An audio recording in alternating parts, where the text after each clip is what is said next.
That should work. All right. Getting everything up and running.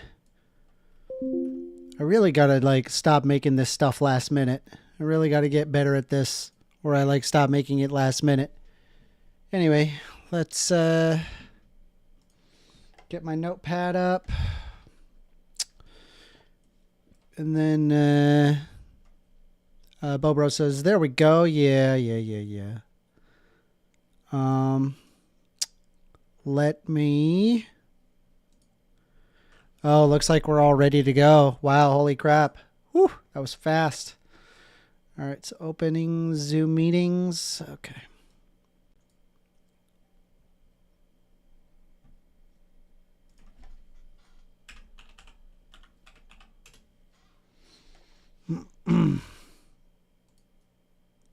Should be the OBS, but I got to start the virtual cam. There we go. Always join with preview. Microphone is the Shure MV7 and HyperX 2 wireless, and then join. And hopefully it pops up. Bobo says, love your newest video, which I'm guessing you made for this debate. Yes. That is exactly what I did. I was like, why not? I can knock this out. No problem. No problem. I can knock this out.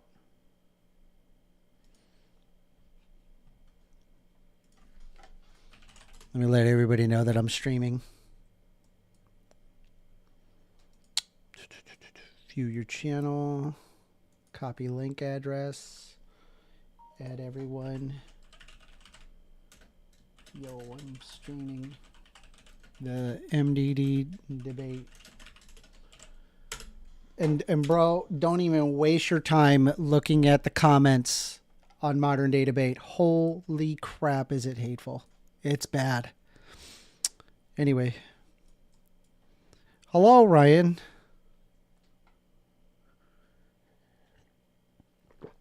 Can you hear me okay?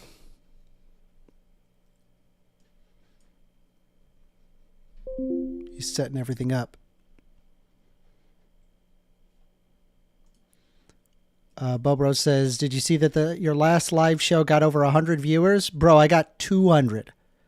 200. Put a 2 in front of those 2 zeros. I was so proud of myself. Greetings. Hey, how you doing? Good, good. Just grabbing a cord for this mighty microphone. So I was saying to Bobro, he said, did you see that your last live show got over 100 viewers? And I was like, I didn't get 100. I got 200 live concurrent viewers last stream. I was like, hey, maybe I'll go somewhere. I might actually succeed in life and that stuff. Yeah, no, I hear you. Yeah, I can dream. I was gonna say, you remember the I can dream, Harold? Okay, so get this right. I didn't even know. I think Max had informed me. He's like, oh, that's like a famous rule in Modern Day Debate. No videos for your intro. I'm like, why? Hold on. You can have a PowerPoint presentation, but not a video? I didn't really understand. If I'm making a video with the express purpose for the debate, I'm like, why is that not okay? I worked, yeah. It's honestly way harder to do a video than it is to do a PowerPoint presentation, you know? Yeah, I think it's also because it's kind of like, I don't know, when you're having a conversation in person, like it's on the fly, it's a little bit more surface level. You don't have a chance to flesh out your thoughts as well. And I think the whole idea of it is to try to give a more accurate representation of how that individual interacts versus the perfect version, like the first date version of you. I guess so, but you know what I mean? Like you got your first date version really of you, and then you sense. got the married version you, right? Which is kind of what but we it's want. The video. I mean, anyway. It's an intro. It's the intro. You're gonna see the regular version anyway. I won't do it for next time if it's like a total deal breaker. I didn't know that was a rule genuinely, and that's what I have for this debate. So. You can only do what you can do. But yeah, no, I think I hopefully explained where where those sentiments come Yeah, from. I'm gonna pull it up actually so I can But have but it yeah, ready to no, if go. somebody's good, it's kind of like we want people to, either raise their sword or fall on it on their own, right? It's kind of like, uh, you know, like I said, it's kind of like the first date experience where it's like you're able to be the best Hmm. representative of yourself because you've kind of pre-planned it. Yeah. Whereas if people are coming here and they want like a really uncut raw experience, that's gonna feel more like it'll feel like when CGI in Star Wars, 1977, right? It just doesn't feel right. I mean, I guess I don't know. I I don't know. just I don't know. yeah. I don't know. I think there's pros and cons in both directions. So don't take me too much to heart there. So Jake's coming in, and then we're just waiting for Amy. If I I don't wanted to know. share a video, do I hit video? I'm assuming I hit share and then application, right? Does it? You can give it a try right quick to make sure you're Yeah, let getting me the try results it. you want. Let me see. So if I do this, Mm-hmm. do you see my That's your like face yet? greetings everybody? Do you hear the Not this yet. is Here, first click play. amender and I'm giving you, do you hear this pre-recorded It's moving very video. choppily. Oh, really? Okay, let Yeah. me stop the share and try, I suppose, the video version. No, that's not correct. Try Hold just on. sharing your window. Share the window. Okay. Yeah, share the whole window, and then Let me kill you best do Discord.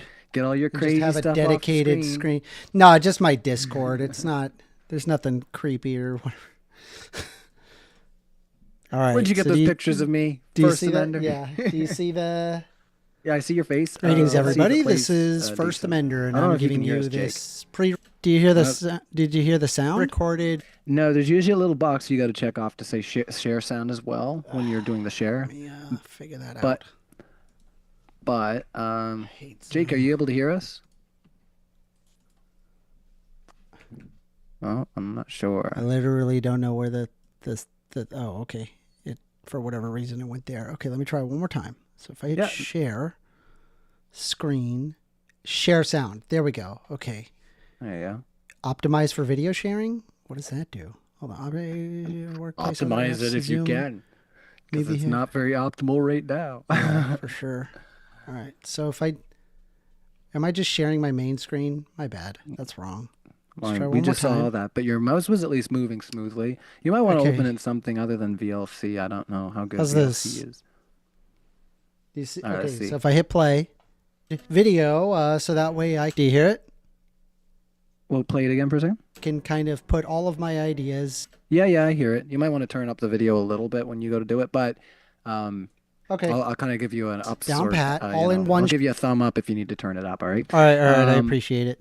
All right. but That's yeah, it. That's it. That's all I it needed. still looks choppy, but It is you'll have choppy? to. It is on our end, on my end, but Maybe here I'll swap monitors. It's probably the 4K. That's probably what's causing the issue. So I'll switch it over it's to a the 4K. format difference. Yeah, Yeah, that would I'm definitely gonna do set some it to the. trouble. Yeah, it's How's okay. I going, got Amy? it. I like the shirt. Big Star Wars fan over Amy here. is muted. Thank you. And what's up, y'all?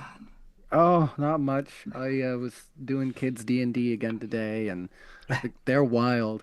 They were in a cave and they got attacked by wolves, and the kid asked, "Can I kick him so hard he's neutered?" And I was like, "Are you kidding?" Why? Like an 11-year-old who probably has a dog that just got neutered, and his parents probably told him what that meant. And anyway, so he thought it'd be funny if he could haul off and kick the wolf. And well, they were supposed to have rabies and stuff and be like goblin wolves. So it's not like Gotcha. So it's anyway, not yeah. just any wolves, they're rabies wolves. Yeah. Well, you have to tell the kids that, otherwise they will just try to like get endless companions. And it's like, no, you can't. You can't be friends with the spiders, okay? Spiders are not friendly. The spiders are trying to hug you. Yeah, really though. Oh, Anyways, gets them off their phones for a bit and actually doing something that's analog, which is good. absolutely. I Funny can't. enough, we're playing Baldur's Gate 3 here. Oh, What's up, nice. Jake? I can't hear you yet, Jake.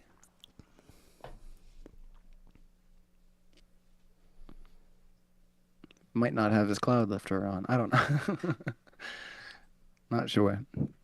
But you're still muted on my end, though you're not muted on Zoom.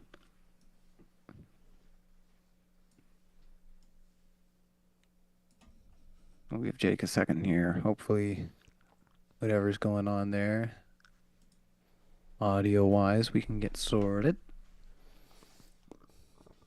Yeah, me and my wife are doing some Baldur's Gate in between me playing the remake of Final Fantasy VII. Oh, that's also a classic. Oh, Jake can't hear anything. Uh, Try relaunching. And check. Okay, yeah, he definitely did. He just, well, I will relaunch. Okay. Easy. Yeah, usually the best is just to turn it off, turn it Who's back the on other again. person joining with Jake the Rattlesnake, or is it just Jake the Rattlesnake? Jake the Rattlesnake and an individual named Taylor. Taylor. Okay. Now, I don't know. I don't know who Taylor is. I don't know if I posted them, so. Let's see. Here comes Jake again. Can I just say that timing from that was sent, like people, there were so many people that messaged me. They were like, yo, it's at 10 a.m. tomorrow. And I'm like, no, it's at 8. And they're like, no, it's at 10 a.m.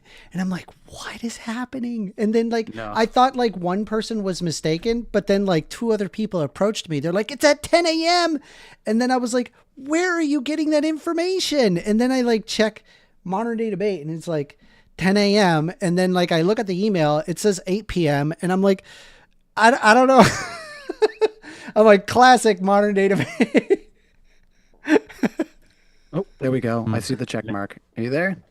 Yeah, I can hear now, but it Perfect. looks. But I think have I got good audio here?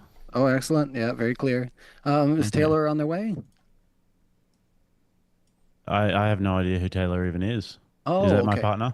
Yeah. I sent you the Zoom link there, and I asked if you had the email between you and James and your partner there, because I do not have that. I think she did respond to James's previous email. Oh, that's fun. Did you want to forward that to me just in case, and then I'll send the Zoom link, and we'll give it like Oh, she just responded to James. I can forward the link to her maybe. that'd be perfect. Yeah, because I didn't Yeah, get sent that. I I'll noticed respond that. with this. I was like, All right. I don't think I posted this person before, so I went looking through my email, and yeah, no, I have no idea. But Can you tell me the code again? the code for the room. 2 seconds. Yeah. Sorry, I'm just getting some stuff prepped. Sorry. Gee, this is really put me through. All right, I'm just gonna copy paste it over here. It's 480 Yep. 168. 168. Cool. All right. I just sent it to her. Perfect. Appreciate that greatly. We'll just we'll sit tight for a few, figure out what exactly we're planning to do. Who wants to go first in this exchange, by the way? We got anybody who's fussed? I am open-minded, but if you don't hear me, that's just because I'm reading my opener. No worries. Um, no, yeah, you can do what you want. So Amy's not too fussed. Yeah, we might even say that. Yeah, first amender. Were you good to go first? Yeah, I can go first. I have a video ready to go. All right. I know that you got yourself, we already figured out your situation, so we'll do it that way since you guys are taking the yes on this one. And here comes Taylor. That makes sense. That's usually the way she go. All right. Good day, good day. Hello. Can you guys How's it hear me? go? Good. How are you? Good. Just gonna get you guys clipped up here and get your faces all sorted out on the screen so you look good. First amenders agreed to go first. Hopefully that's good by yourself where they're taking the yes side. All right, so I'll just be a few seconds. Don't mind me. It's nice to meet you. I'm Ryan, by the way. Hi. I probably should change my name because every once in a while somebody will call me the wrong name in live chat. They'll be like, "Oh, you don't even know the mod's name." Oh, They don't know that it still says James to you guys, so they think it's a gotcha. All right, just give me a second here. But yeah, then I'll do a cold open. There's Jake. Jake, you're pretty zoomed in right now. I don't know if you want to zoom out a little bit. I can try. Yeah, no worries. Just we can't see the top of your head, right? We can for everybody else pretty much, though. Amy maybe could come down a little bit if you can.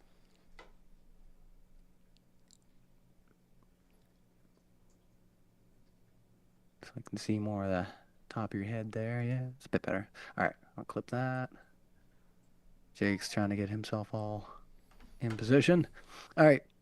Yeah, you guys got the format. It's going to be pretty standard.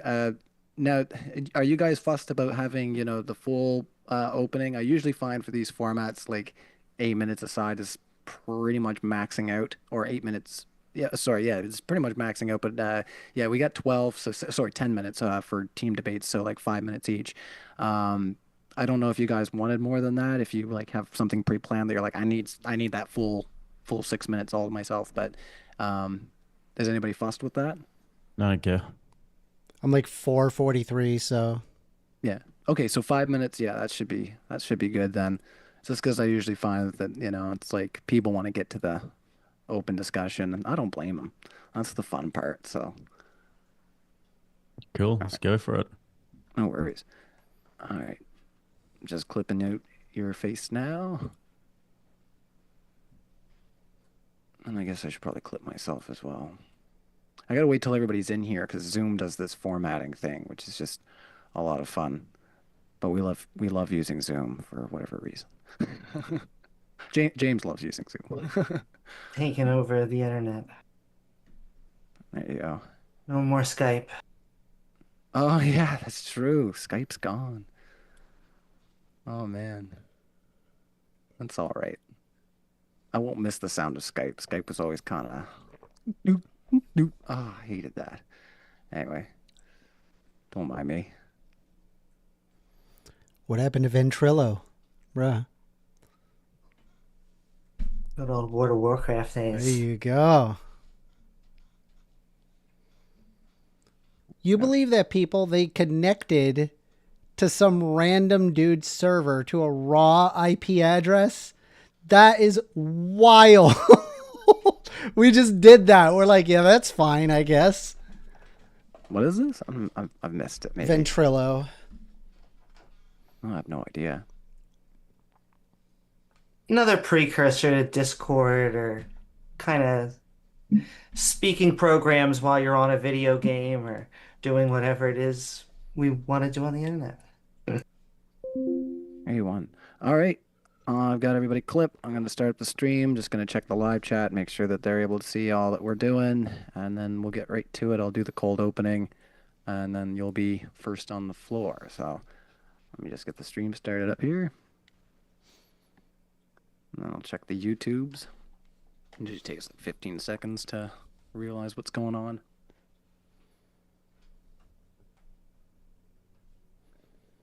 Oh, this is going to be fun. I should probably unpin James' message about the wrong time because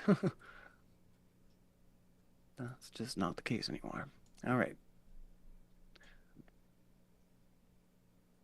Perfect. All right. It's up and running. So I'm going to do the cold opening and then you'll have your time on the floor. So just bear with me there, First Amender. Good evening, everybody. Welcome to Modern Day Debate. Tonight we're going to be debating, should we affirm trans identities? To get us started, we have First Amender. Thank you so much for being here again. The floor is all yours. Thank you very much. I have actually prepared a video, fully edited and ready to go, so I will be sharing that. Give me a moment. Gotcha. Please let me know if you cannot hear it for any reason. All right, it's on screen now. I'll start the timer. Greetings, everybody. This is First Amender, and I'm giving you this pre-recorded video so that way I can kind of put all of my ideas down pat, all in one shot. The debate prompt being, Should we affirm trans identities? I believe that answer is an unequivocal yes, by these reasons. Number one, it improves mental health outcomes. Studies show that overall acceptance of trans youth and trans individuals have clinically shown lower suicide rates. One of the features of being accepted as a trans individual is providing acceptance of their trans identities. Considering that additional victimization and experiences from being outed by family and friends and not supported confirms higher suicide rates. There are many studies that show this information, but here's one of them. This is from the Journal of Adolescent Health of the Outness of Acceptance and Victimization, a longitudinal study of depressive symptoms and suicidality of lesbian, gay, and bisexual and transgender diverse youth. The results show that the study included a diverse sample of 543 LGBT and 118 transgender youth, although TGD, transgender youth, had overall higher levels of depression and suicidality. Both LGBT and TGT youth experienced improvement in mental health. Youth who were more out and accepted in family were less depressed and suicidal than youth who were less and accepted by the family. Within individuals, the youth become more out and accepted in the family, and they concurrently reported less depressive symptoms. The accumulation of victimization experiences was associated with higher levels of depression and suicidality. The current medical consensus from virtually every medical and psychological organization supports gender-affirming care as well as identity affirmation. This includes the American Psychological Association. This also includes the American Medical Association. This also includes the American Academy of Pediatrics. This also includes the WPATH Standards of Care in the latest version, version 8. These are not fringe. This is the scientific and medical mainstream. There are many other reasons, such as providing human dignity and autonomy, social integration and stability, and overall harm reduction, but I want to address what those that oppose my argument might say. But wait, aren't all of these just leftist shills that have been bought out by leftist ideology? Sadly, the issue is quite the opposite of what you suggest. Rupert Murdoch, owner of Fox News, has built a media empire that thrives not on truth, but on sensationalism and misinformation. Internal Fox documents and court cases, such as the Dominion voting scandal settling over $700 million with Rupert Murdoch himself saying that he spread misinformation on the voting system for ratings, prove that Murdoch and his top hosts knowingly spread false narratives, not because they are true, but because the outrage drives ratings. And with higher ratings comes more ad revenue. It's a business model. Controversy equals profit. This dynamic doesn't just affect TV viewers. Fox News acts as a launching pad. Personalities like Tucker Carlson, Megyn Kelly, Glenn Beck, Tomi Lahren, Candace Owens gained national recognition through Fox and then parlayed that exposure into massive internet followings. Figures like Charlie Kirk, Ben Shapiro, Brandon Tatum, Dave Rubin, Matt Walsh, and the Libs of TikTok account have all benefited from Fox's amplification, becoming influencers in vast right-wing media ecosystems. What's dangerous is that this machine replaces verified science and empirical data with a culture war talking points. Instead of engaging with the overwhelming medical and psychological consensus on issues like a trans identity, the audience is fed narratives designed to provoke emotion, reactions, and loyalty to an ideology, regardless of truth. So no, it is not the mainstream that is misleading people. You are being sold a worldview engineered for clicks and political influence. I'm asking you to step back and consider the peer-reviewed research, the medical institutions, the lived experiences, not the nightly outrage cycle that keeps Murdoch's empire profitable. In conclusion, we ought, by mainstream medical science and not right-wing media punditry, be accepting of trans individuals, because that is what the evidence shows. Not for clicks, but for facts and reason. Thank you.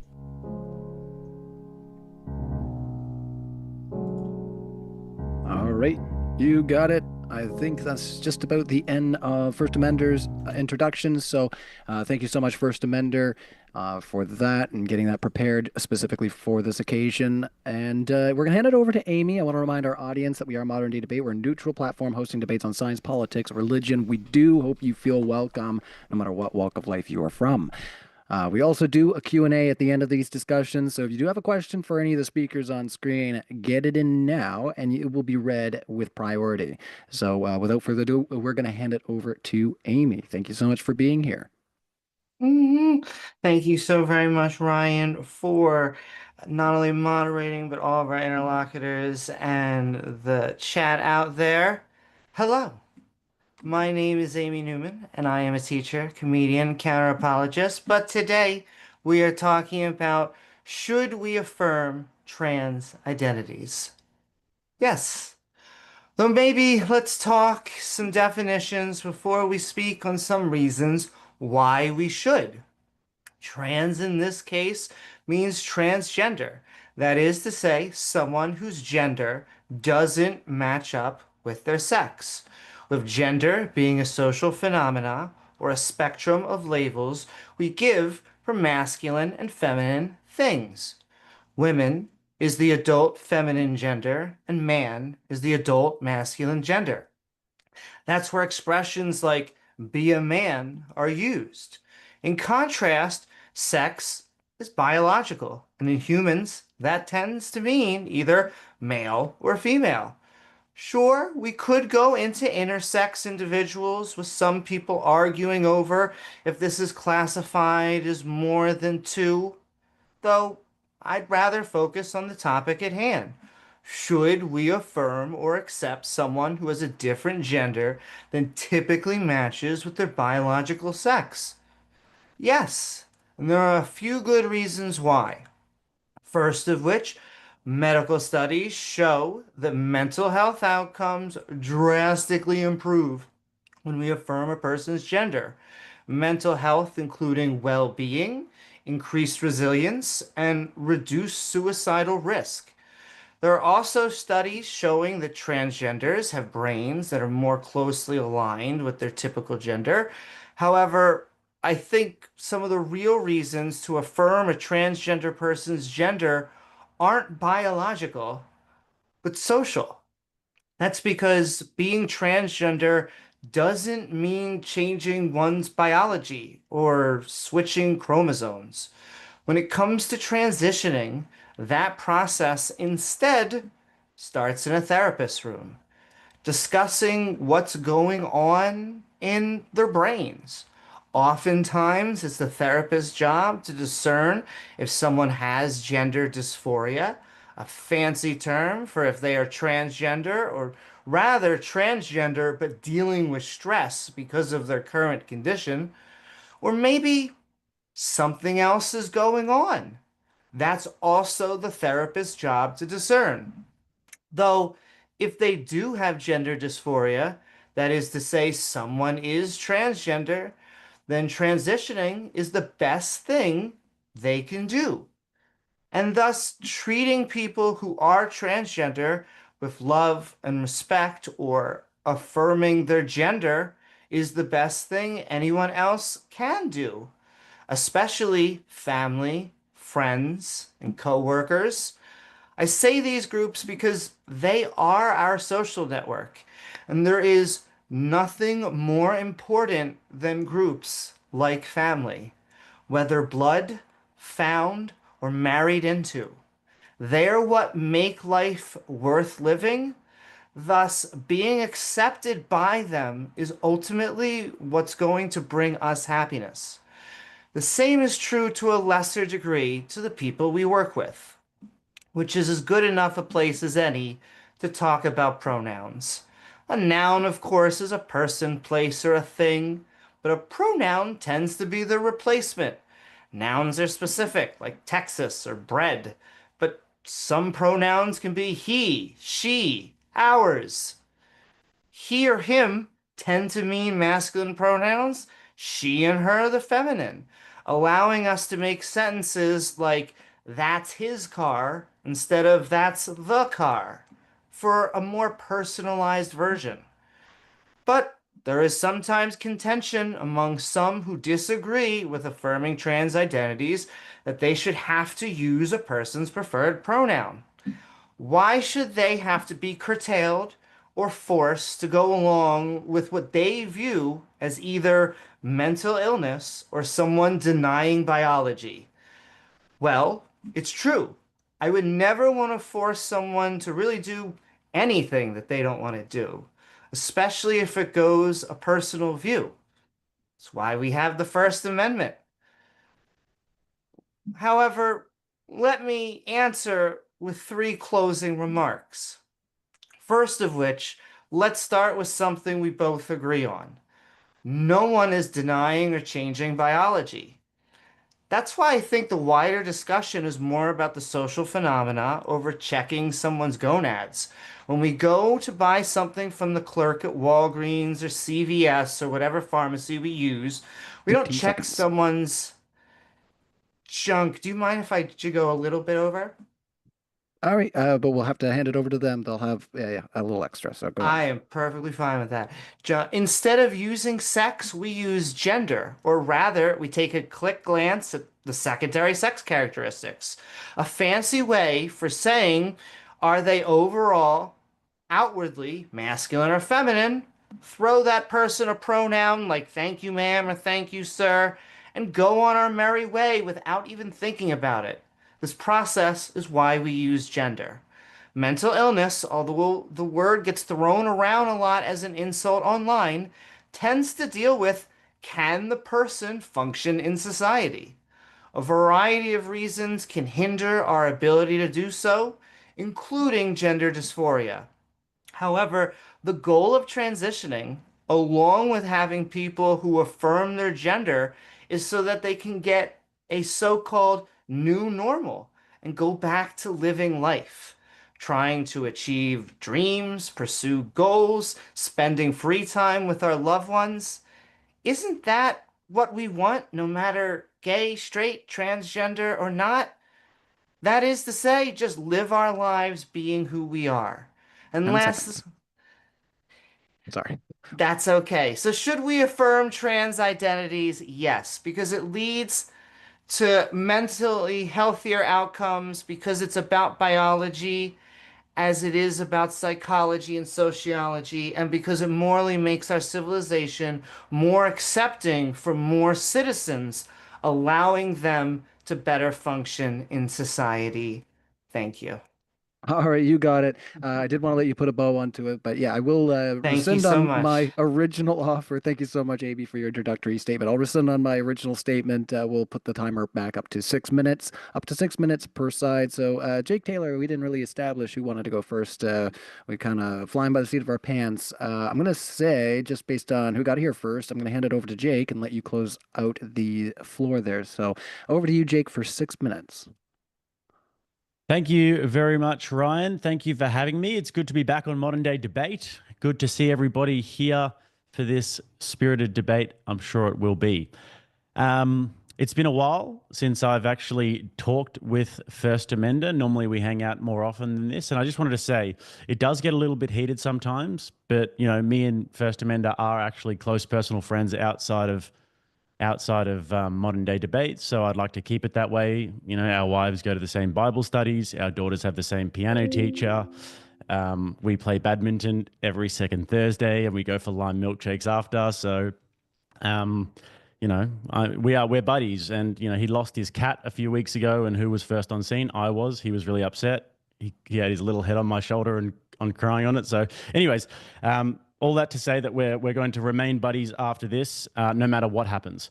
So the idea here is trans identities. Should we affirm these? One of the things in which I take a big issue with this is the fact that there is just rank hypocrisy coming from the other side with this, because some of you may or may not know that I am a lord and I have a lordship. I own a small plot of land in Scotland.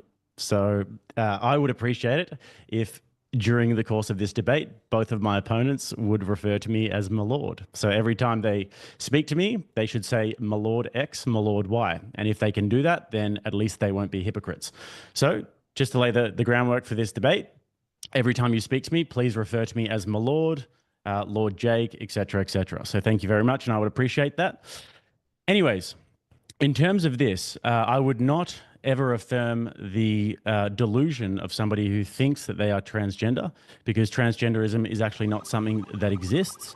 And what this is just basically emotional hostage taking. People are trying to take us hostage and trying to make us say things that we know to be a falsehood. And with the case of my lordship, I actually am a lord. I actually do own that plot of land in Scotland. So I'm actually not lying about that, contrary to what First Amender said last time we debated. So would really appreciate it if you guys could affirm that. But yeah, in terms of the emotional hostage taking, this is just a tactic that we say. I mean, if you've ever had a creepy boyfriend or girlfriend who says that they're going to off themselves if you break up with them, or any other different emotional threats, you don't affirm those things. If they said that to me, then I would say, okay, well, you'd still break up with them anyway. So in terms of the trans thing, if they want to try and emotionally blackmail us and take us hostage and say, well, we're going to kill them, we're going to off ourselves if you don't affirm our identities, well, it sounds like a self-correcting problem to me. So with that, I'll hand it off to Taylor. You got it. All right, over to Taylor, and then we're going to go into our open discussion. So once again, to everybody in our live chat, I see quite a few super chats are already coming in. Keep the super chats coming in, and they will be read with priority. We really appreciate the support here at Modern Day Debate. Smash that like button while you're at it, too. It doesn't hurt. It really helps boost us up in the algorithm. We are live right now. And right now, we're going to hand it over to Taylor. So up to 6 minutes. Thanks for coming out to Modern Day Debate. Alrighty, thanks guys. Thanks everybody for being here. Nice to see some of you guys again. All right, so I will be arguing against the claim that we should affirm trans identities. I believe as a society, we should not be affirming things that are patently untrue. I believe my opponents will have a hard time proving that trans identities are true outside of one's own assertion or interpretation of their identity. They will not find anything based in reality that can affirm a trans identity. And the reason this is important, that we shouldn't be affirming them, is because we can see the social implications at work today. We have language policing in the form of pronouns. We have children undergoing hormonal treatments with very little long-term research. There's a sort of social contagion that seems to victimize those already struggling with mental illness. And just overall, as a society, we can't define even the simplest terms. It's not good news. The definition of woman or man I would put forth that is most useful and accurate is adult human female, adult human male. Can go into that later if we have to. I would say overall, the goal of the progressives and my opponents is to use transgenderism as kind of a way to subvert a social gender norm. Though if that's the path, maybe it's more accurate to critique gender norms as a whole and concede that maybe they're just not inclusive of everybody, as not all women may be like feminine activities, roles, colors, whatever.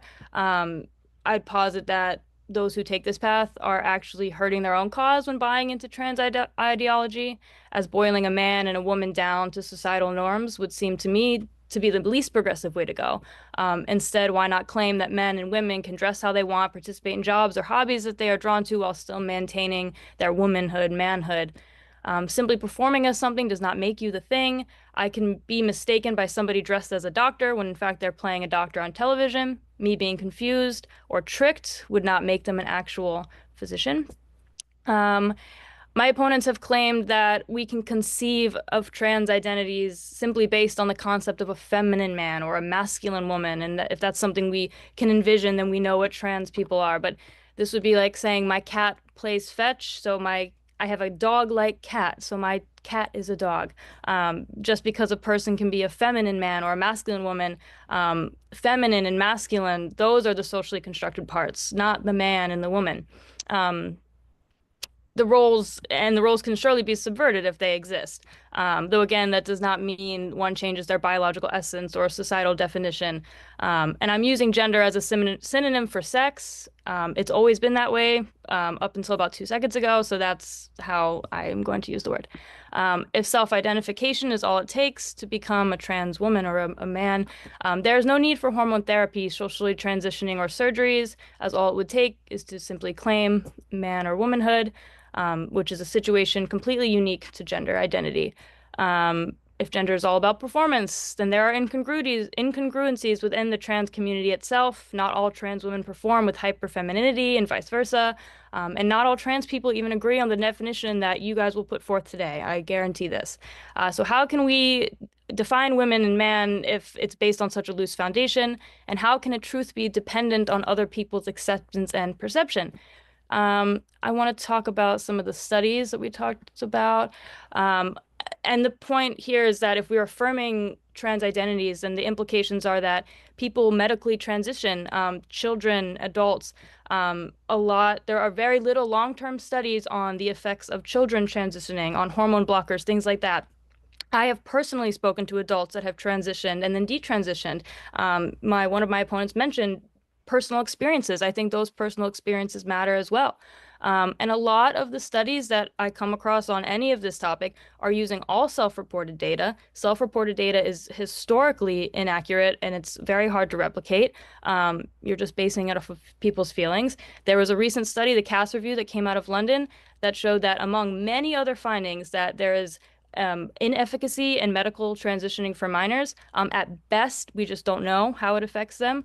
And it showed that the rates of depression, eating disorders, autism, ADHD, adverse child experiences are higher in trans people. So it's a correlational issue here. Why are people starting depressed, or are they already depressed? But it feels like we're taking advantage of a vulnerable group with this kind of social contagion. I believe that people may self-report feeling happier if people go along with their delusion. If I thought I was very rich and everyone around me made me feel very rich, even if I was poor, I would also report feeling happier, which the article that First Amender used is all based on self-reporting. Overall, there's very little truth that claiming that trans identities are based in truth. Thus, the implication is that to validate a trans identity is to validate a lie, something I posit is not good for society or the trans person in question. And more research will continue to come out. And even through the research we see today, it may not even help and it may hurt. There's no other mental health condition in which the treatment is to give in to someone's false perceptions. This ideology has consequences, and we have very little long-term studies. 4 years, First Amender, is the one you used, longitudinal. That's hardly, it is. The data is actually from 2015, 2011 to 2015. They just analyzed the data. So it's hardly a longitudinal study. Overall, I do agree compassion is important. We should be kind and tactful and respectful to people. That's important. But I also think that affirming lies is not any of those things. So I'll leave it at that. Thanks, guys. You got it. All right, we're going to kick it into an open discussion once again. Like I say, we're a neutral space hosting these debates. We do appreciate everybody who's hanging out in the live chat. Keep smashing that like button. We appreciate that as well. Get us boosted up in the algorithm. This is live right now. If you're here in the audience right now, if you heard that right now, then it's not live right now. You're hearing it after. Sorry. I'm going to hand it back over to the other side. So I guess what we gathered out of that is Jake and First Amender, they get along maybe better than we thought. And yeah, he knows his cat. Yep. I don't know. I'm just picking. All right, First Amender. And I helped him. Yeah, that's very kind of you. All right, let's hand it over to First Amender first to respond to some of the things that you just heard. That's really weird. I mean, Jake the Rattlesnake lying about my cat apparently being dead, but yet my cat seems to be moving around just fine. No, we found a very it. terrible look.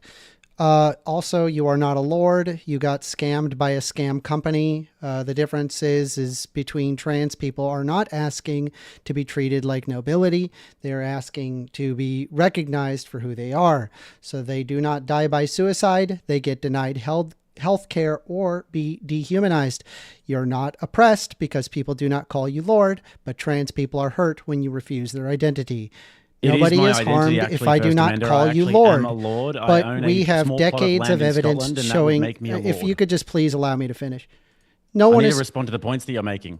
I'm giving you my position here. No one is harmed. How many points are you going to make? I'm being entirely this is one point. You made a point about my lordship, and you denied my identity. I didn't even finish. I am a lord. I own a small plot of land in Scotland. It affects me legally. Yeah. You got scammed by a scam company. No. I own a small plot of land. And secondly, no one is harmed. Let's give the benefit of the doubt. Allow me to finish. Hold on one second there. One second there, Jake. We'll give him a chance to wrap up there, but let's just just assume that Jake, everything's in good order. What he's telling you is the truth.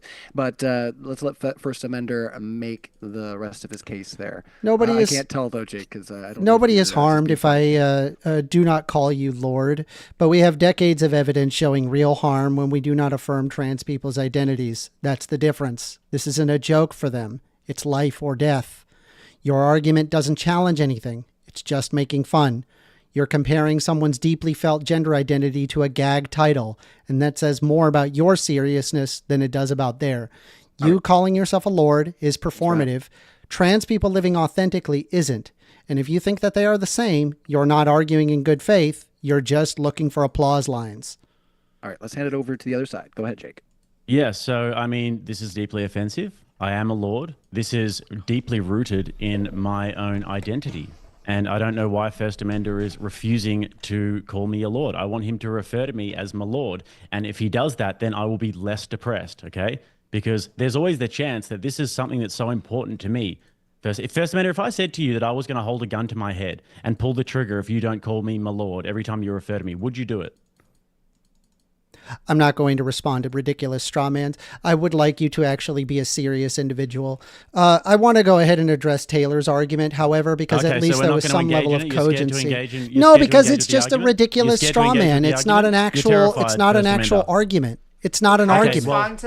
There is no argument. I've explained why there is no argument, and you can't seem to address it.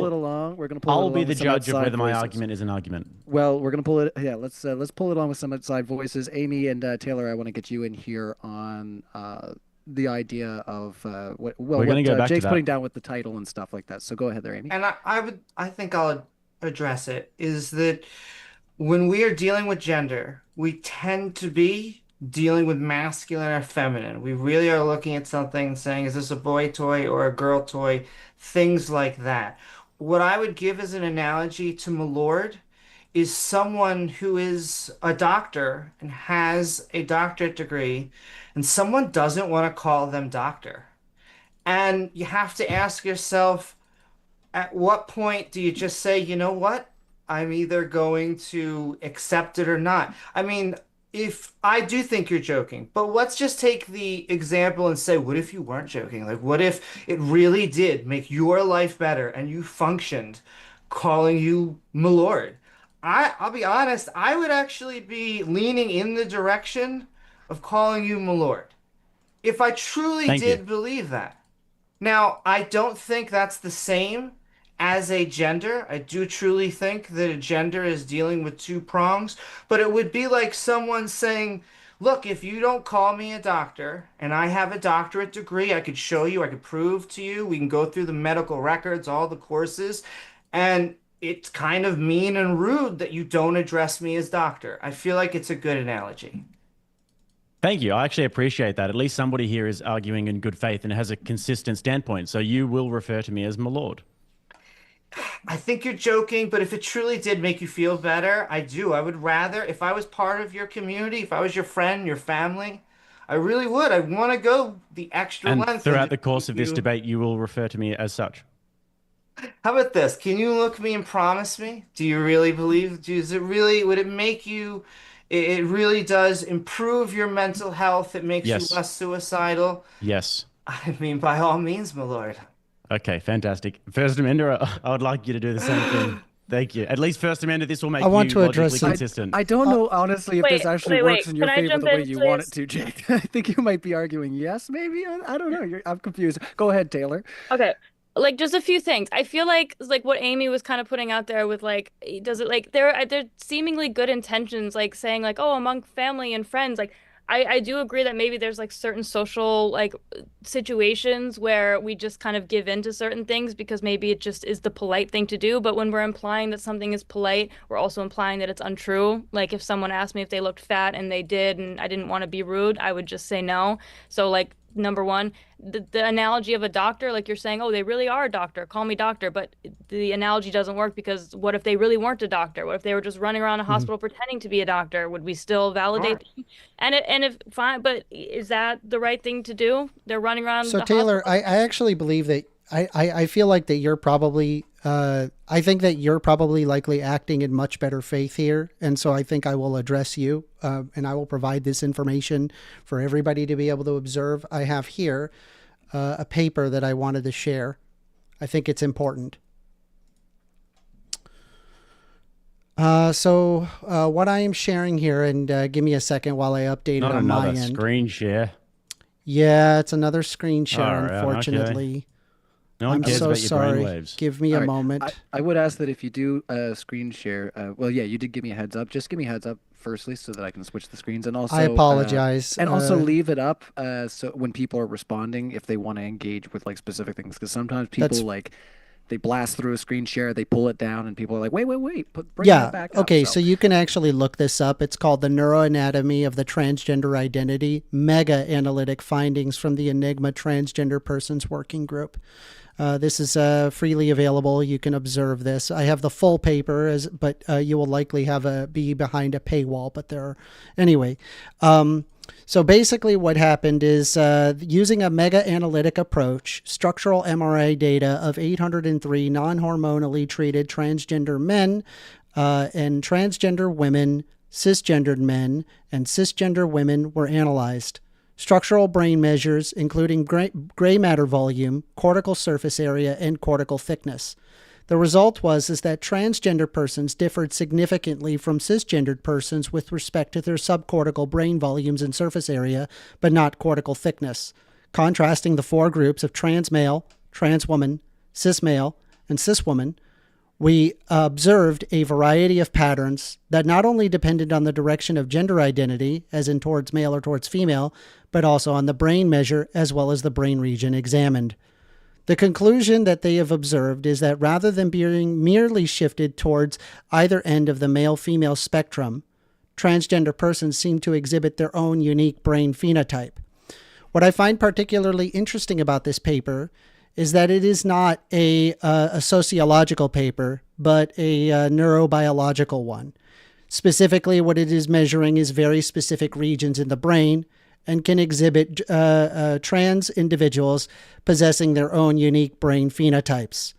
As a result, being trans in and of itself is not social. In fact, it is very often that it has a biological imperative. It is literally wired to you when you are a baby. This is something that happens endocrinologically as the fetus is developing. And so this shows an actual basis, and this is the actual scientific understanding. Thank you. I do apologize. I just got the the poll up in the chat. Yeah, let's have a chance to respond. Did you want him to bring up that paper again there, Taylor, so you can? No, I got it.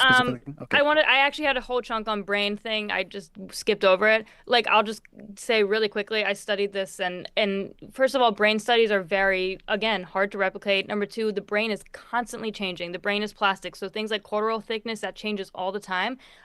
That is often the brain area that's cited, as well as the amygdala. But the amygdala and cortisol, or that what you just cited, is often affected by experience. We also see it change in those who suffer PTSD.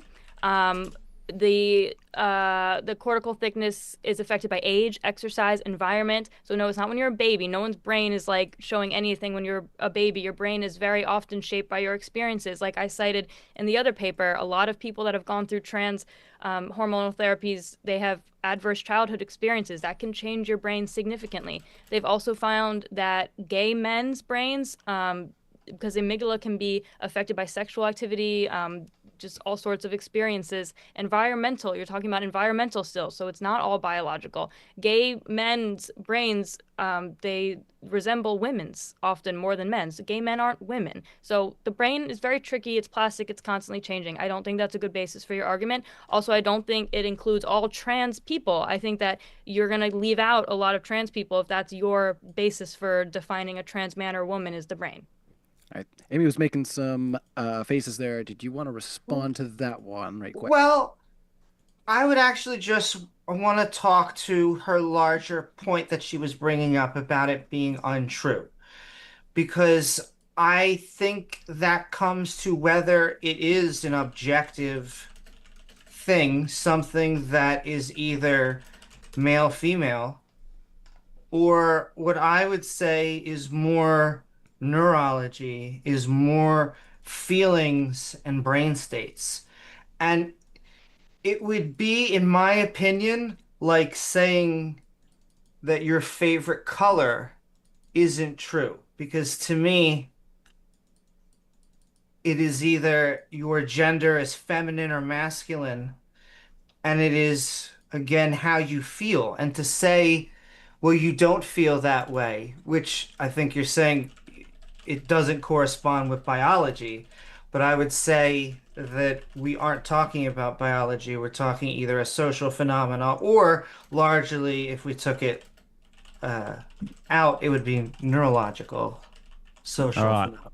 All right, over to you, Jake. Yeah, I mean, I don't really care about First Amenders gay brain studies, if I'm totally honest, because I think that it comes down to one thing. First Amender, if somebody did have this gay trans brain or whatever it is, and they're a man and they've got this allegedly trans brain, but they think they're a man, are they a man or are they a woman? If you're referring to sex or gender, I would have to ask them if we're referring to gender. If we are referring to sex, it's typically whether or not they have large or small gametes.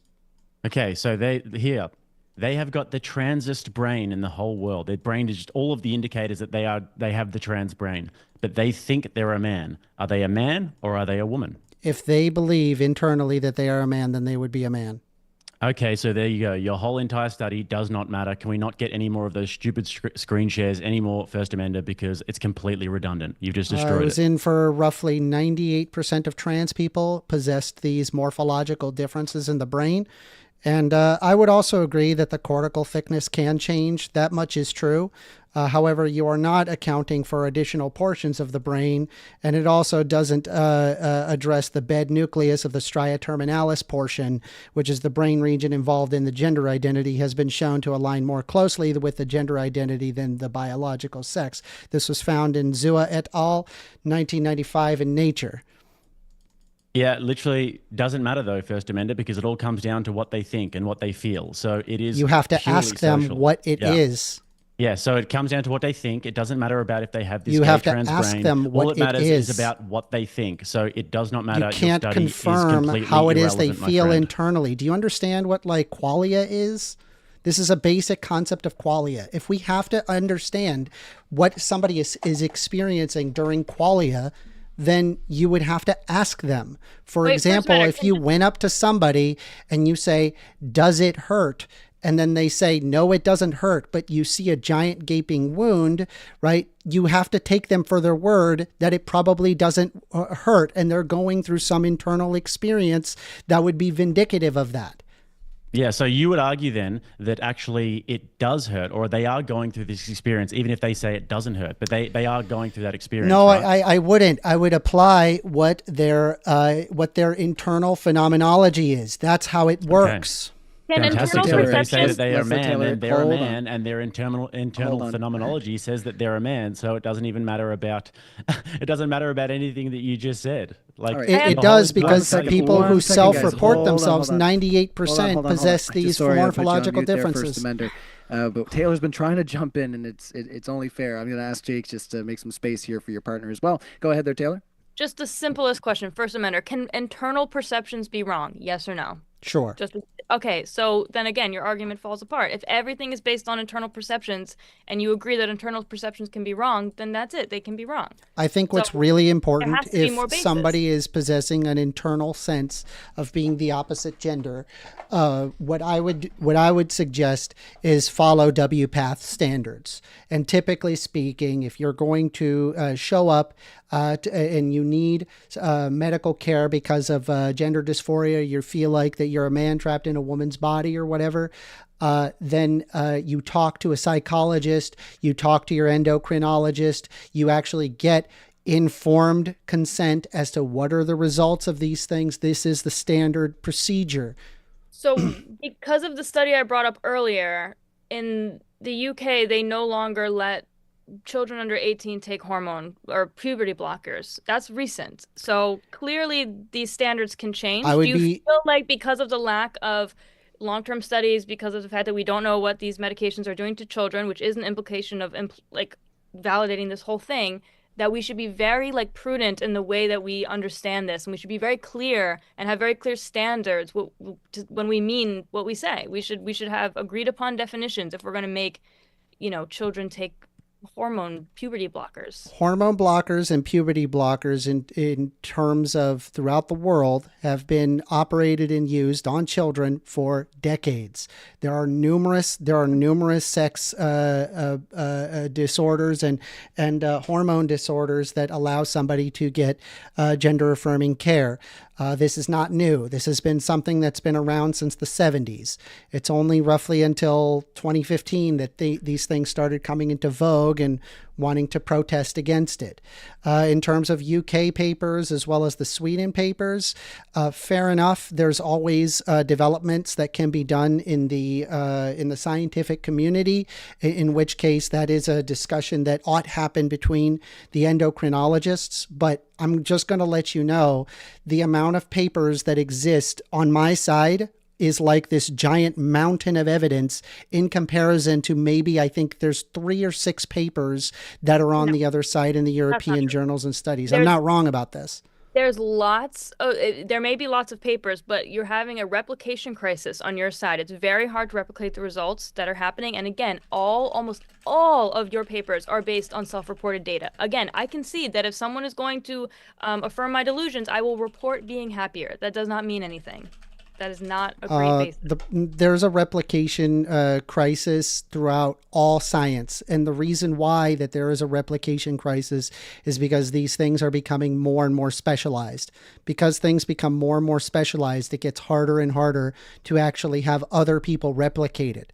This, however, is not a problem. Because as soon as something gets applied or that we find differences in papers, then effectively what happens is that it just gets re-examined. It's not anywhere close to what the standards for rigor and replication being re-examined are what you're implying. It just is not the case. Okay, so First Amender, what about me? If you did a examination of my brain and I had no transness in my brain, I had the least trans brain you could ever imagine, just purely male, but I decided that I was going to be a woman, would you affirm my trans identity? Yes, I would, and I would have you go see a psychologist to rule you out. No. I don't want to see a psychologist. I'm just telling you that it is that, okay, that then I'm I would trans, affirm your identity.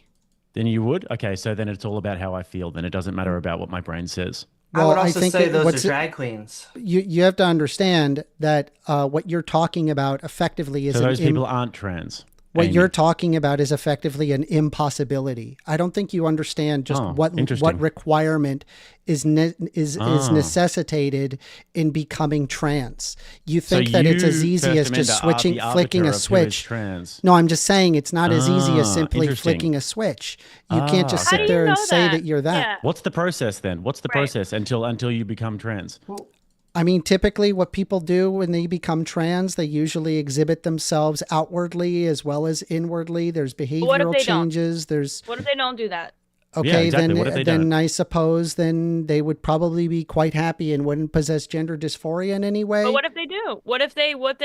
Then they would make changes about their body. What if they don't? Yeah, but what if they don't? I just gave you the answers. No, you now didn't. we're just reversing everything. This is so ridiculous. But say they're really don't. Yeah. Go ahead, provide your studies. Provide your studies. No, prove me wrong. We don't need any. We don't need any studies. Yeah, correct. The right never needs any studies. They never provide any evidence ever, no matter what. And they bring in stupid, silly arguments like "Call me Lord, everybody. Your cat is dead." Is he going to spur the whole time, James? All right. Once again, my name's Ryan. I should have changed it. You should change your name to Ryan. I did say that. Don't get on his case, everybody. I'm going to keep calling you James anyway. It says James in our chat. Okay. Over to you, Amy. Look, I will affirm it. If you want me to call you Ryan, I will affirm that. Okay. You want me to call you Ryan? I'm going to change. You stop that. My name. You want me to call you Ryan?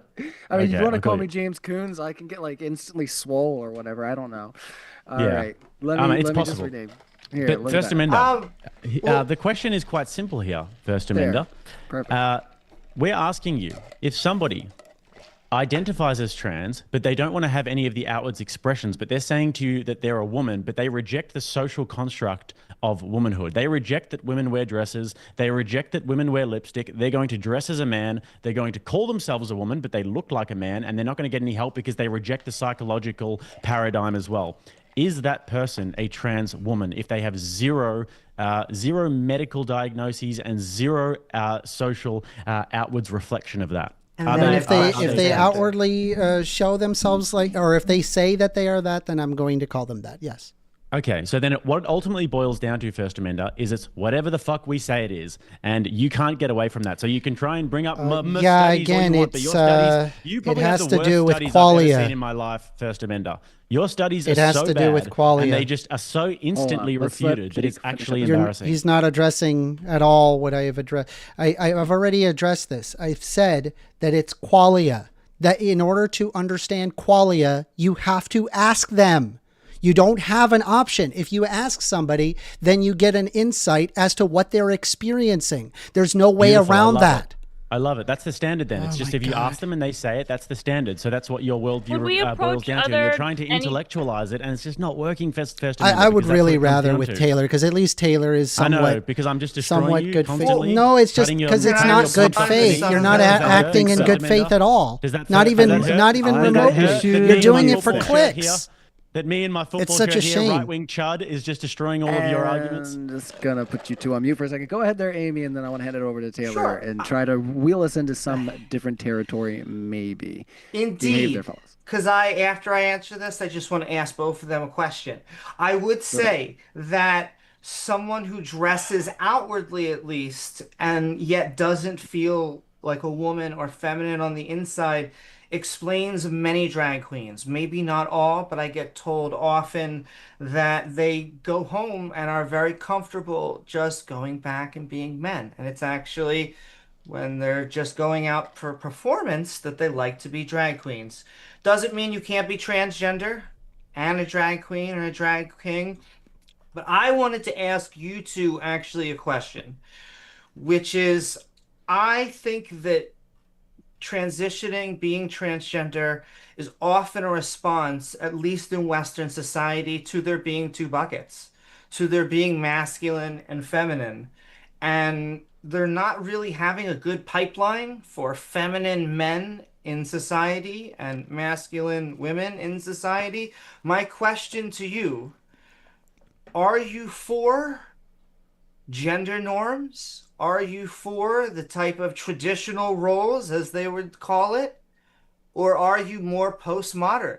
Because I want a more postmodern society. If you're going to say, look, you don't need to be transgender, you could be a feminine man, and that's amazing and brilliant, and you could be a masculine woman, and we have spaces for you. And I guess my question, is it a different pipeline? Which way makes it easier? Because I'm imagining just a way that transgenders can assimilate in society. In Western society right now, that's two buckets. You handing it over. Just to kind of, surmise this whole thing. So you're asking if they affirm what would be more like traditional gender roles is kind of the core of the question. Yes, because if you like more traditional gender roles, I would say that so far we actually have our two buckets and we're becoming those two buckets. If you want a more postmodern society, I'm open for that, but is that what you want? Are you pushing All for right, that? let's go for Taylor first, just to get your voice in here, so go for it. Sure. I mean, to answer the question, like, am I for traditional? Like, I do believe that there are, like, biological, like, truisms about the sexes, that sexes are better at certain things, or they should be, they may be happier doing certain things. And I think that overall as a society, like, we should maybe strive for more traditional gender roles. But I don't think they're set in stone. And I agree with Amy that if there was a way where it was more about a feminine man, because I think the question comes down to, what are you asking of everybody else? What are you asking us to do? Because you say, are they welcome in certain spaces? Do I want biological males in women's spaces? Absolutely not. Do I want to feel like I have to use pronouns? lest I be an emotional like abuser or whatever I'm accused of. No. So I think that the question is, what are the people asking of society? Are you asking to assimilate to something that feels very untrue and that is patently untrue? Because of course there's feminine men, of course there's masculine women. That's not based in any sort of, lie. That has always existed. So I am more for those two buckets.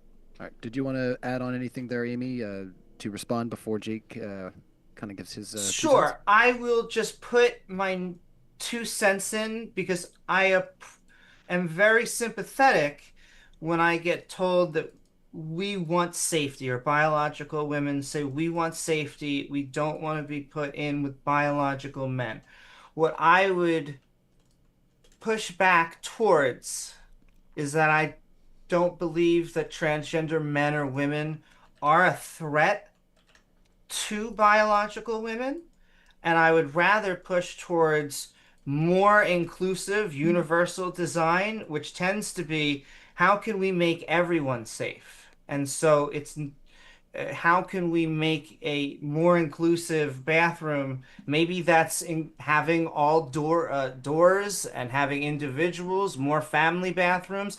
I'm not 100% sure what the solution is, but I would push for everyone being safe, because what I would say is the transgender women are also afraid of the biological men. And I know that they get told, well, you are a biological man, you shouldn't be afraid, just go in there, wear your high heels. And yet that sounds like almost the same thing kind of being thrown to the wolves, if that makes sense. And instead of just one side being thrown, I'd rather no one is, if that makes sense. All right, we'll get over to you in just 1 second, First Amender. I want to give Jake Rattlesnake here a chance to respond as well, and then we'll give you back the floor there and get some back and forth going. So over to you, Jake.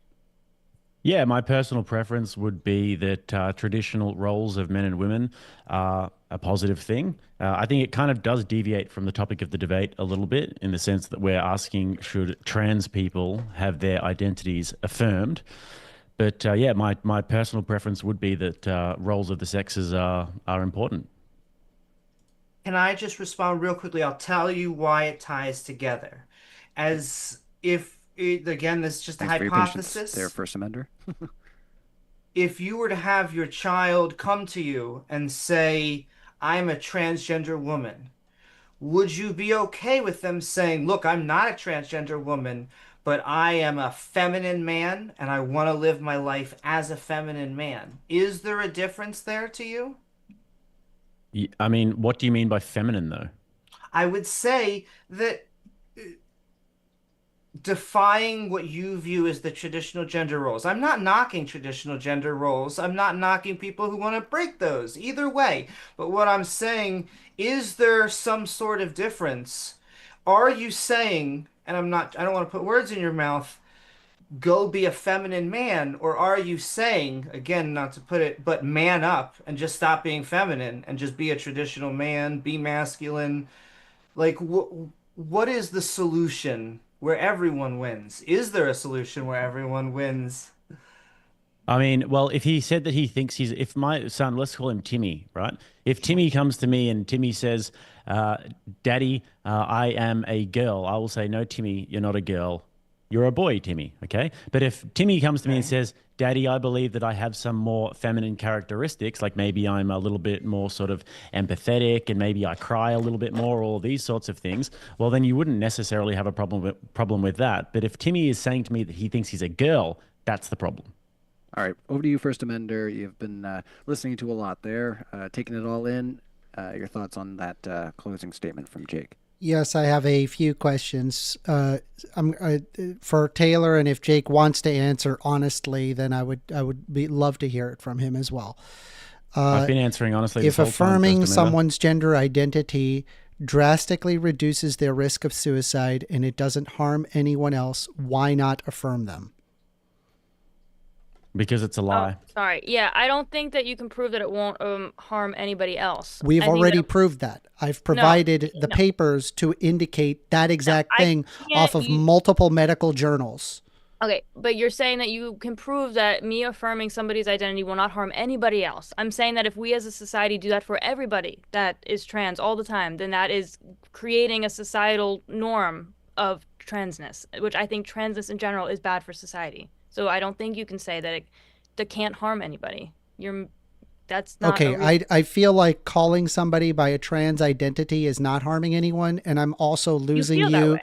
I'm also losing you as to how exactly it hurts society to harm. But okay, we can go to the next question. It's fine. We can just agree to I want to disagree. continue with this one. I actually think this is a good question, First Amender. How is it harming you to call me my lord? Is your question with a question? Cool. Now we're going to move on to the next question. Anyways, we go. Why do you think every major medical and psychological organization? You don't. Yeah, again, the problem is, Jake, is that you're not in good faith. Like, I want to actually have a real debate. Can I just get a mute for Jake? This is ridiculous. Just one second there, Jake, just because I do want to give First Amender a chance to respond to what you guys all just laid out in your last couple minutes there. Yeah, but he asked a question. I'm trying to engage with the question with here, another question and not answering the freaking question. Yeah, he can. And you're still stuck on the Lord thing, even though I've addressed the Lord thing. You're not responding to the thing. He's terrified. If Jake doesn't of the get this arguments. point out, then he'll want to jump in again. So I want him he's to get terrified his of the arguments, and that's okay. If I was him, I'd be scared too. I understand he gets scared sometimes.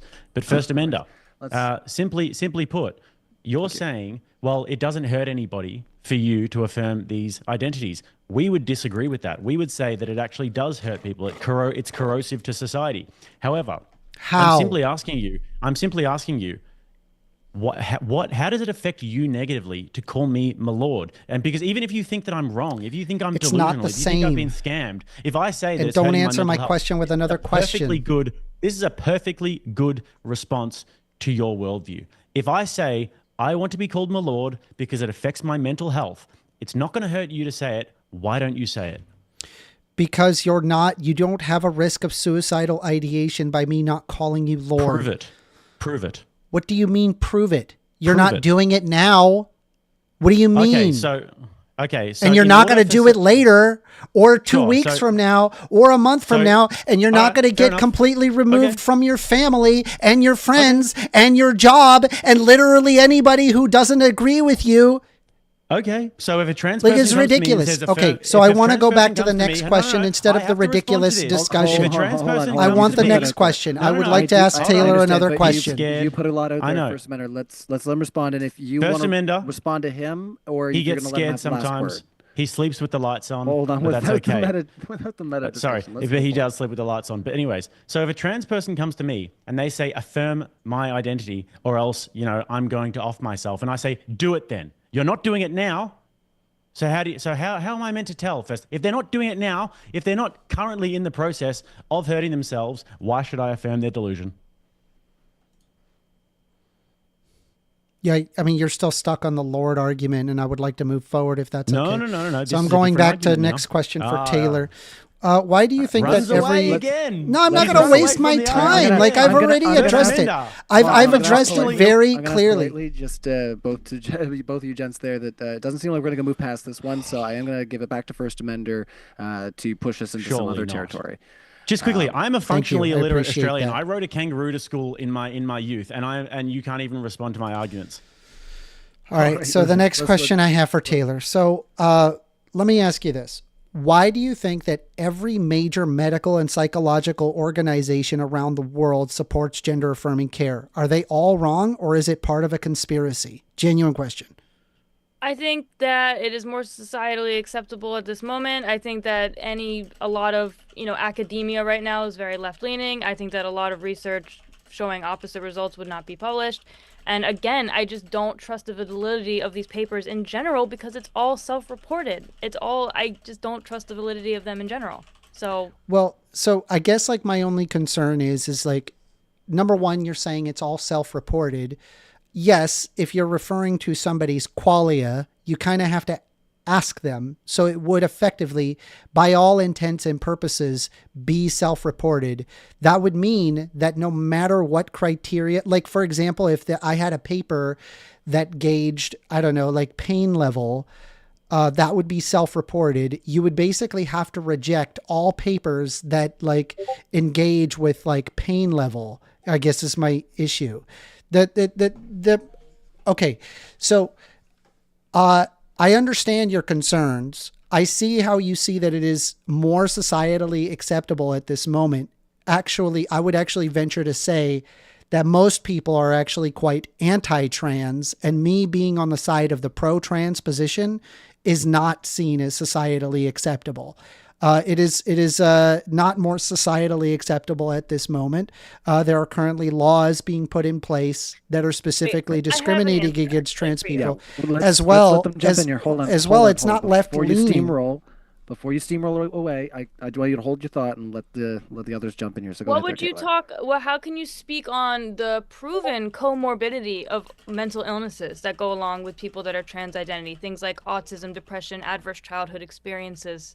How do you speak on that? Because again, I can say a harm is that if people have these underlying issues and you're choosing to just say, okay, you're trans, like let's just like play into that. Much like if a schizophrenic person was like, I'm hearing voices, and it's like, great, let's talk to the voices instead of treating this underlying illness. That seems like a pretty palpable harm to me.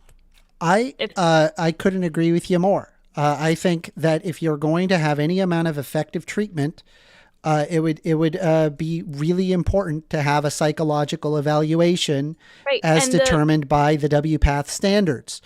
Regarding trans issues, I don't think it should just simply be self-diagnosis. I do believe that you should go to for a psychological analysis. And so if you're concerned about some sort of... The analysis will say, how do you feel? Like a man. Great, you're trans. trans. No, it's not that simple though. It takes a great deal of time just to go through that, right? It's a multi-hour procedure. And it's usually three individual analyses in order to get to the point of things like hormone blockers. It's not as simple as you say it is.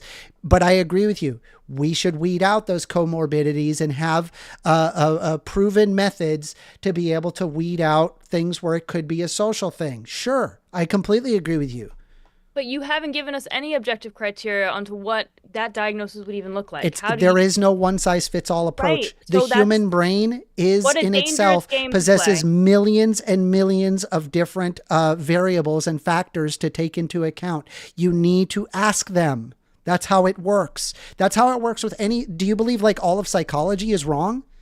I believe that social sciences are dubious at times. Yes, I believe. No, I'm saying specifically, not all of social science. I understand it's a social science. I'm saying psychology in specific. Do you believe psychology specifically is wrong?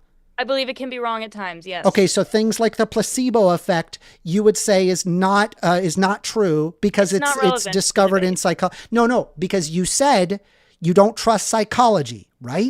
One of the things that was discovered in psychology is the placebo effect. So let me ask you this. Do you believe that the placebo effect is false? Yes or no? I'm not answering that. I don't believe. Why can't you answer that simple question? It's not relevant. And I believe this brand new diagnosis that has been made up in the last few years has very little basis in reality.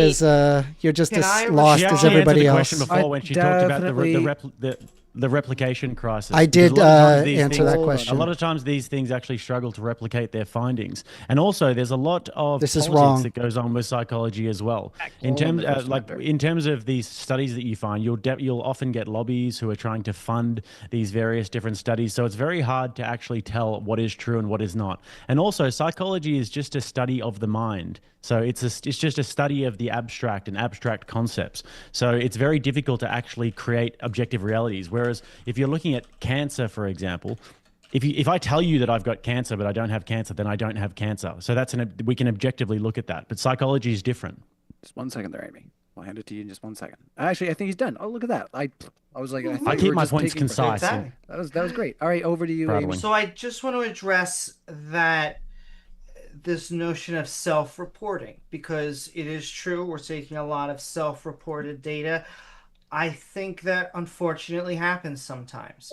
I'll give an analogy. Analogies aren't perfect. However, it is often reported that some flavors of religiosity, that they overall experience happier, healthier metrics in some sort of scale. Now, again, it is self-reported. We can't actually get into their brain and say, are they really happier? And yet, I think when we're dealing with brain states, when we're dealing with the type of data where we're trying to understand one's feelings, we have to use self-reported data. And I think this is one of those situations which we do. Yep. I mean, I think that we can sort of move on from this. I really do want to speak about McLovin's standard for what makes a trans Personal person attack, here. not relevant. So before McLovin said that it was a feeling, we boiled it down to the fact that it's just a feeling. He's talking about qualia, the conscious experience.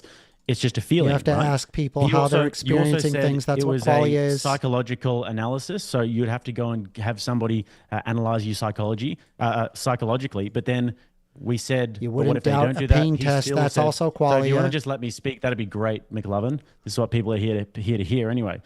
They said that he said something about the psychological. Doesn't really matter because if they say that they feel that way, he's still going to affirm their identity.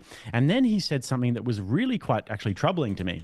He said that if somebody says that they're trans and that they're going to off themselves, if they're not doing it in that moment, if he can't tell that they're doing it right then he still won't affirm it. And that's why he won't actually affirm my lordship, and he won't actually affirm that it's deeply troubling for me because he can't see the effects of it. So your standards are just actually all over the place here, Fogel.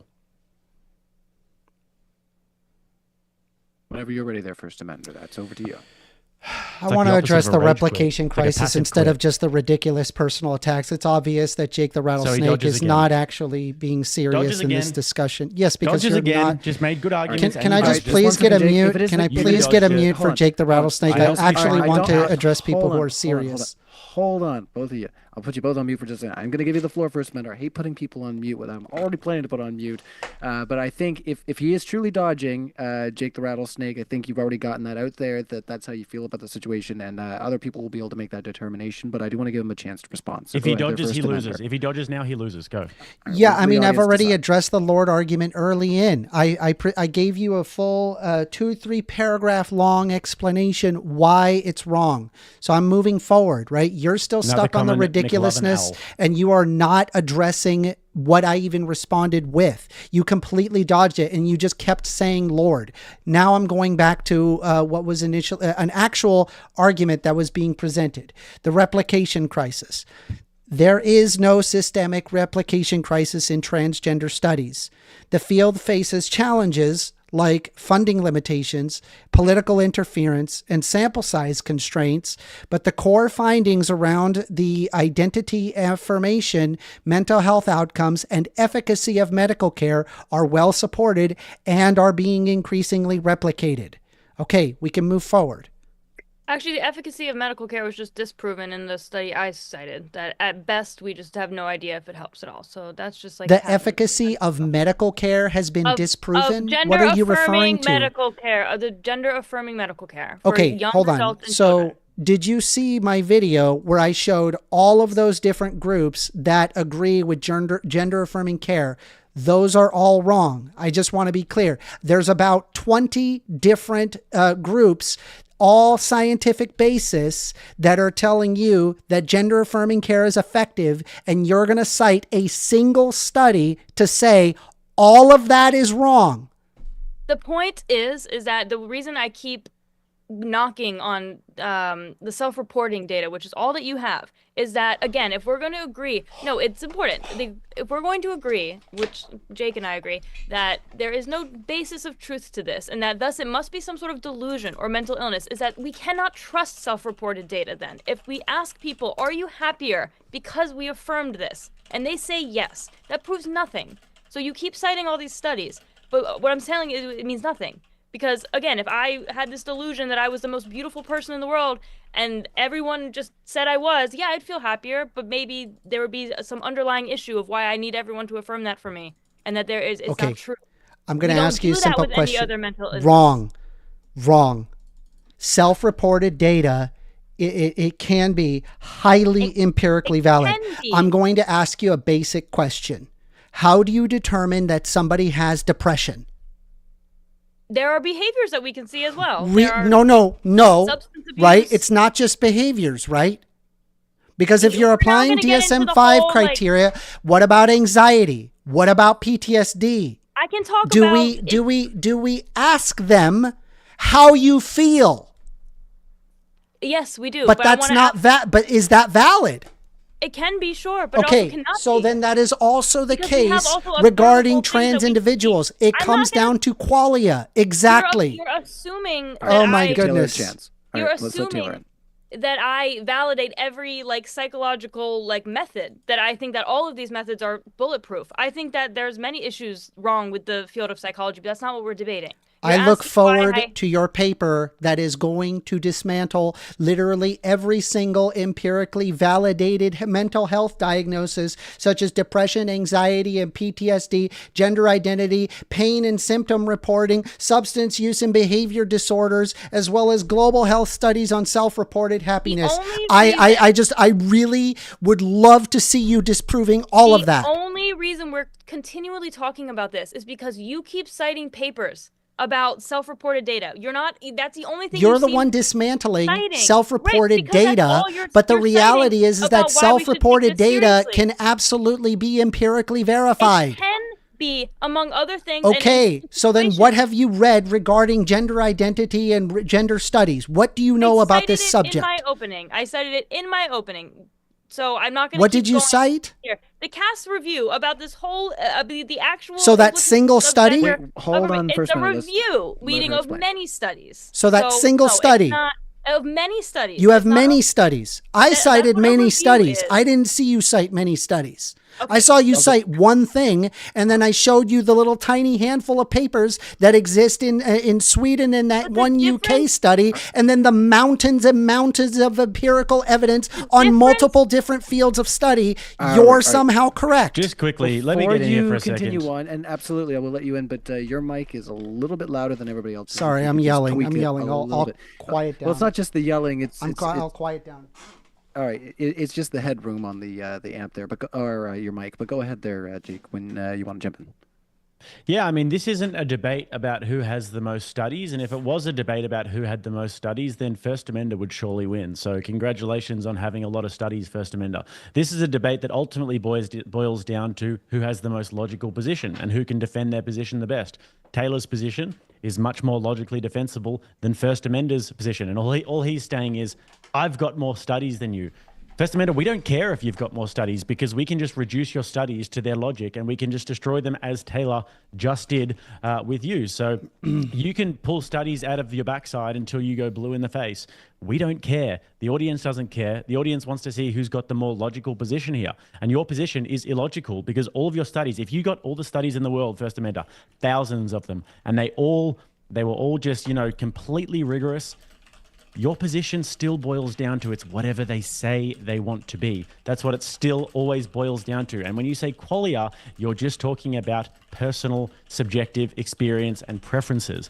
And we've continuously dismantled this throughout the entire debate. And every time I try and bring up my points, you just dodge and just run away. You literally turn around and you run away from the points that I've just made. So just to let you know, it doesn't matter how many studies that you've got, First Amender.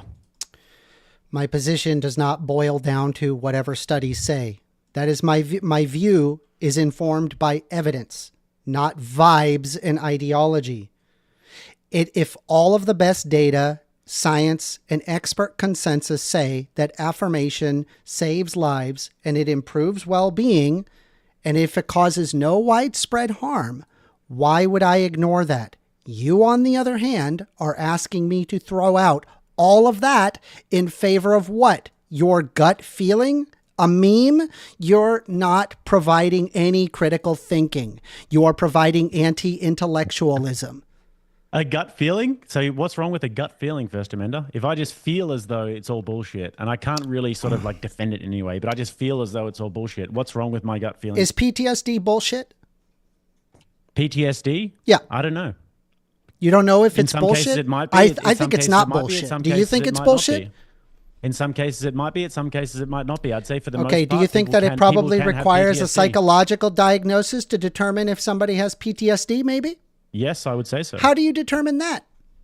You would go and you would probably see a psychologist. Really? And you would. And what would the psychologist ask? Am I going to answer the question, or are you going to talk over me? Go ahead. Go ahead. Yeah.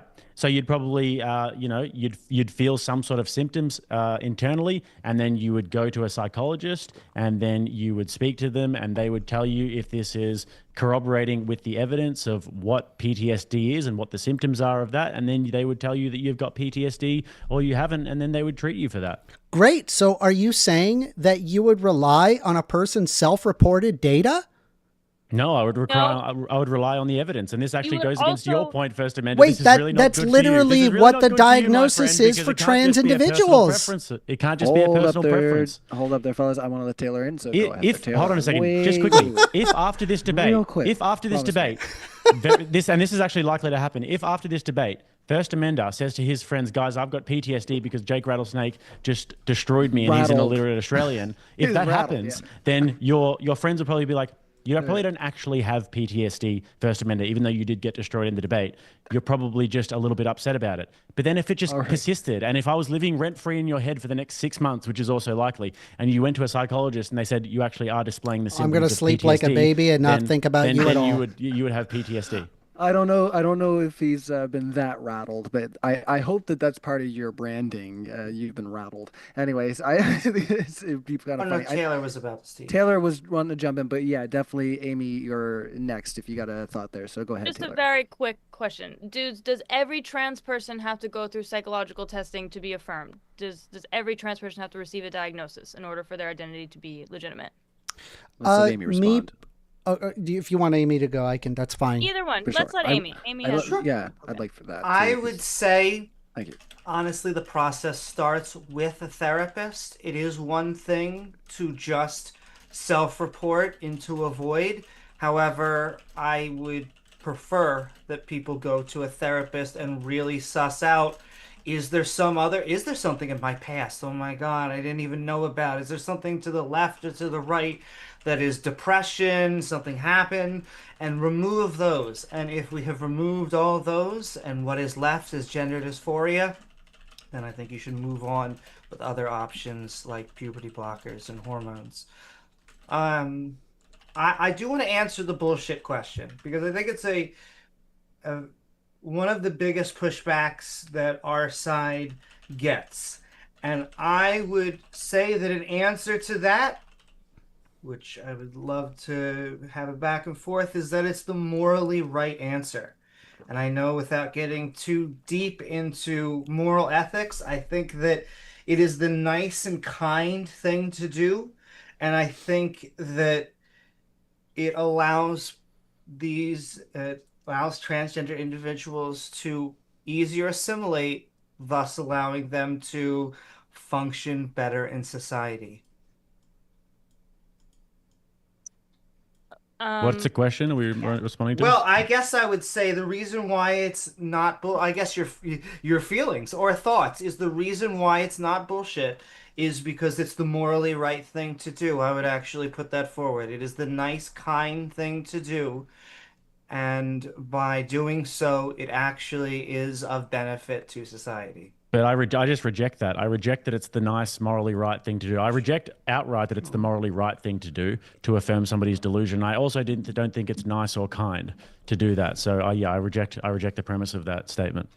I guess we would have to talk about why it would fall under delusion territory, because I don't think it's a delusion. I think it's a brain state and a feeling.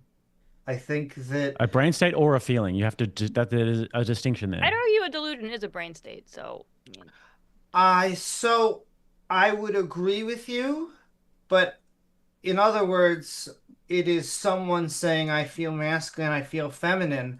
I don't think it's a delusion because it's not someone saying that something doesn't exist that corresponds with reality. I think if someone came to you and they said, I changed my chromosomes, you should go look, my chromosomes are completely changed.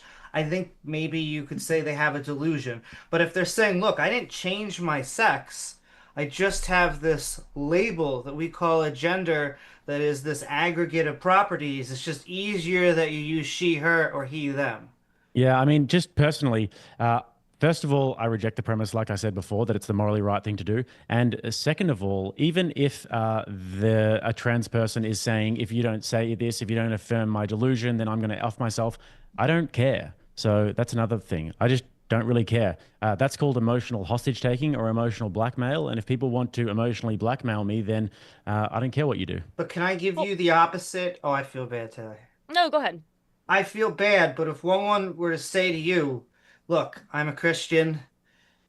This is what makes me feel good. I just want you to accept me as I am. And the person responds, look, it's a delusion. I just don't accept your identity, and therefore I'm not going to identify you as a Christian. I'm not. Yeah, fine. Right. I think you'd be rude. I'm not saying that people should be forced, but I think you'd be rude in that situation. Yeah, I might be rude, but I think that that's perfectly fine to be rude in that situation. And if a trans person wants to be rude to me, then fine, so be it. I'm still not going to lie to you. So I don't see what the point is there. Because I wouldn't, at least in a work setting, in a professional setting, I would not tell a Christian that they're delusional. Even if that was my personal feelings, I think being nice and kind to them and respecting their beliefs, if they say Merry Christmas, I just say Merry Christmas back and we go along our way. And I think that, again, I think that is the morally right thing to do. We could talk about, I know you've gone over a little. But would you affirm that Christianity is true, though? I would not affirm that Christianity is true, but I would. Okay, so what if I said to you that if you don't affirm that Christianity is true and that this is a reality, then I will put this gun to my head and I will pull the trigger? Would you do it? I'd call you a presuppositional apologist that's putting a gun to their head. In that situation, I'll be honest, I think the more moral thing to do in that situation is to lie and to say I believe in Christianity because I don't want you to kill yourself. And in that situation, that is more moral than me having the personal satisfaction of me not just saying, oh, I'll never tell you I'm a Christian or something like that. So let me give you another hypothetical then. In First Amendment, Okay. feel free to jump in. I can see your little face there. You want to get in. So if you had a daughter, right, and the daughter had a boyfriend, and the boyfriend, she broke up with the boyfriend, and the boyfriend said, if she doesn't take me back, I'm going to off myself. Would you tell your daughter to take him back, or would you tell your daughter to end the relationship?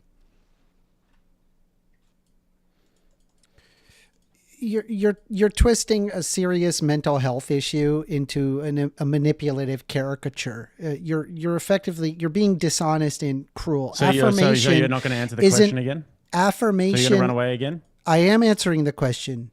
Affirmation isn't giving into demands. It is about recognizing someone's identity in a way that has been scientifically shown to reduce depression, suicide, and self-harm. That's not opinion. That's medical consensus. You wouldn't say that to someone. You wouldn't say to someone with depression, stop being sad or I won't help you. So why do it here? Affirming someone isn't enabling. It is supporting them through real pain. That's a false. Yeah, so affirming somebody would be... No one's saying they're not going to help people because, that's not... Also, as for the question earlier, would you affirm someone who has not been to a psychologist? I said I would. I believe I would affirm them out the gate, as I do not know if they possess gender dysphoria or not. But yes, I would say to talk to a psychologist to confirm if action, if any, is necessary as per WPATH standards of care, evidence-based and already very conservative on its basis. So just back to this now, because First Amendment has once again managed to somehow evade my question. Yes, because it is a bad faith question. Your daughter comes to you and says, my boyfriend, I've broken up with him. He said he's going to off myself if I don't take him back. Does she take him back or do you let him off himself? What do you do? Because it is a bad faith question. I'm not going to answer bad faith questions. First Amendment, you should sign up for the 100-meter track relay in your local county district. I think you should sign up for debate classes so that way you can actually ask good faith questions. I think that if anyone who's watching this would be able to see who should sign up for debate classes, or maybe you should just get a more realistic, common sense worldview. So what would you do in that situation then, First Amendment? I want you to actually answer this question because you're just running away like you've done for No, because it is a bad faith question. No, Please ask a good faith question. This is emotional blackmail. This whole trans identity thing, if we need to affirm their identities because that means that they won't off themselves, that is emotional blackmail. You're living off, you're living up to your name, Rattlesnake. Again, affirmation is not about giving in to demands. It's about recognizing someone's identity in a way that has been scientifically shown to reduce depression, suicide, and self-harm. I've already explained it. Hold on. Ryan, he's done a lot of prattling. You wrapped up your point there, First Amender, and everybody can hear you pretty loud. Like I say, if you can maybe tailor back the preamp just a little bit. But yeah, I do want to let you respond there, Jake, and then... I just want to answer to my question because it's pretty simple here. He's saying that it's the kind thing to do and it doesn't hurt anybody. And if you affirm trans people's delusions, then they won't off themselves, right? That's the whole premise of his argument here. And I'm saying, well, in this situation, your daughter's dating this guy. He says he's going to off himself if you don't tell her to get back with him, all right? What do? Do you let him off himself or do you tell the daughter to get back with him? I have them leave. Now we can move on. Anyway, it's not the same. I would also not affirm the emotional blackmail, so we're on the same page here. Yeah, again, affirmation isn't about giving into demands. It's about recognizing someone's identity. Fuck. Yep, so you're giving into the demands even though you think you don't want to lie because it's not a demand. Delusion. Yeah, so it's affirming identity. So it's affirming their personal preference of identity. No, it's an identity. Yes, correct. You have a personal identity, like you would like to be referred to as a man. It would be pretty disrespectful if I went against your gender identity. Okay. Fantastic. I get that. All right. Now I want you to call me my lord because this is my personal identity, McLovin. So call me my lord, or else I could hurt myself in the future. Go. You are not a lord. You got scammed by a scam company. The difference is that trans people aren't asked to be treated like nobility. They are asking to be recognized for who they are. So they do not die by suicide, get denied health care, or be dehumanized. You're not oppressed because people do not call you Lord, but trans people are hurt when you refuse their identity. No one is harmed if I don't call you Lord, but we have decades of evidence showing real harm where we do not affirm trans people's identities. That's the difference. This isn't a joke for them. Well, it's life or death. Trans people have been scammed by TikTok and they've been scammed by Hollywood and they've been scammed by it has nothing to do with TikTok or Hollywood and you know trans endocrinologically and the psychological establishment. I think that they've been actually scammed by all of these different entities and that it's actually bullshit. So I'm not going to I'm just using your logic here, by the way, First Amendment. Everything that you're saying can be used in reverse. So for that reason, I'm not going to affirm what they say. Thank you very much. Yeah, again, it's not analogous. I don't know what to tell you. I mean, I don't know. I mean, like in the next 10 or 20 years, I don't know. Maybe you'll be like that old fuddy-duddy that everybody will look at and be like, you know, you were like that weirdo that didn't affirm people's trans brains or trans identities. There's so much empirical basis behind this that it's only a matter of time. The facts are not on your side. And the fact is that none of your arguments have actually any empirical basis whatsoever. And it's just rhetoric. There actually is no real substance. And I think anybody who's even minorly honest with themselves recognizes that. So you think that I'm going to be the fuddy-duddy who doesn't call big 6'4" Bob wearing a dress ma'am? You think I'm going to be the fuddy-duddy because I don't affirm that? You're applying a straw man to the argument as opposed to addressing gender identity and as whether or not that affirming somebody does any harm to society or anybody. By the way, still don't have any basis behind that. How exactly does it harm society again? Is it because everybody has to lie and you have to apply some weird slippery slope fallacy where it's like now everybody has to lie to one another? I think that it's actually inherently just a bad and evil thing to do in order to do emotional blackmail like this, because this is what it is. What empirical basis do you have?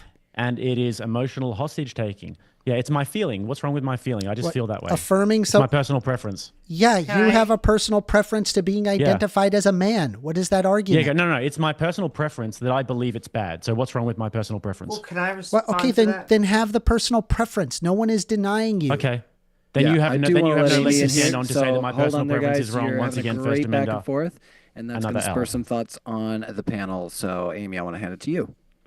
Thank you so much. I just want to respond to emotional blackmail because it isn't something I don't want anyone to really be forced to use a pronoun or go against their beliefs. I do think that we're dealing with social situations that it's about respect. We don't always start with respect. I think sometimes it is earned. However, I think that is what we are doing in this situation, and I would ask the both of you. Let's imagine a hypothetical in which a coworker is using the opposite pronoun. Would you find it offensive? Would you be able to ignore it? Because I ask myself that sort of question, and I think sometimes my answer is we should, and sometimes I think the answer is we should really press for more respect. I guess, what is your answer? If someone came to you and said, I'm going to refer to Jake as a she, I'm going to refer to My Taylor lord. as a he. Sure, but let's just imagine they're refusing to pronoun you the right way. They're actually doing it the opposite. Would it make you feel uncomfortable? No, As yeah. I mean, I have a very strong basis in my identity as a person. I don't need everyone around me to affirm it. If people want to call me whatever they want, so. Yeah, I mean, if somebody, you're saying if somebody was calling me Jake instead of my lord, or if someone was calling me she instead of he? Yeah, I would say someone was referring to you as she, her. As she? Yeah, I would think that that person has a pretty bad grasp on identifying people's characteristics. Could I say I would actually agree with both of you. I I would feel laugh like at them. there's a piece because I've gone through the scenario. It almost never benefits to freak out, get really mad, to start. I've found even sarcasm doesn't really work. You start opposite pronouncing them. And so it's this odd situation where I almost think you are stuck having to accept that someone's not going to respect you. And yet, I do think that that person is kind of being an asshole. Yeah, but I wouldn't go on Twitter about it and sort of like try and play the oppression Oh, Olympics I and be get like, you. they called me That's she, I'm gonna literally off myself. I that's wouldn't do that. literally all the So, Right. right yeah. does. They literally do nothing but like make fun of trans people just so they can get clicks. That's not what the That's conversation was. literally Maybe you what weren't you're listening, doing. First Amender. Maybe you weren't listening, but she was saying if somebody was calling me she, right? So if somebody was calling me she, I was listening then to the but conversation. yeah, You I'm don't need saying to if repeat somebody it. was Just calling move me on. she, if somebody was calling me Just she, move and on. I wouldn't go on Twitter about it, and I wouldn't start crying about it like you guys do, and I wouldn't like spurg out and freak out about it. I would just sort of laugh at them because I think that maybe they've got a bad grasp on the English language. Or maybe I was just looking fine that day. I don't know. I can't help it sometimes. Now, if you guys wanted to continue on with some open discussion, we can do that. We can talk about, some of the more common topics that come up in here, such as I know that sports, trans people in sports is generally a topic that people want to touch on before we get to the Q&A. I know we might not have had a chance for that, and maybe that's not important to you guys, but maybe you guys can add some clarity or dispel potential hysteria. So I want to maybe give a chance for you guys to give your thoughts on where we're at with that.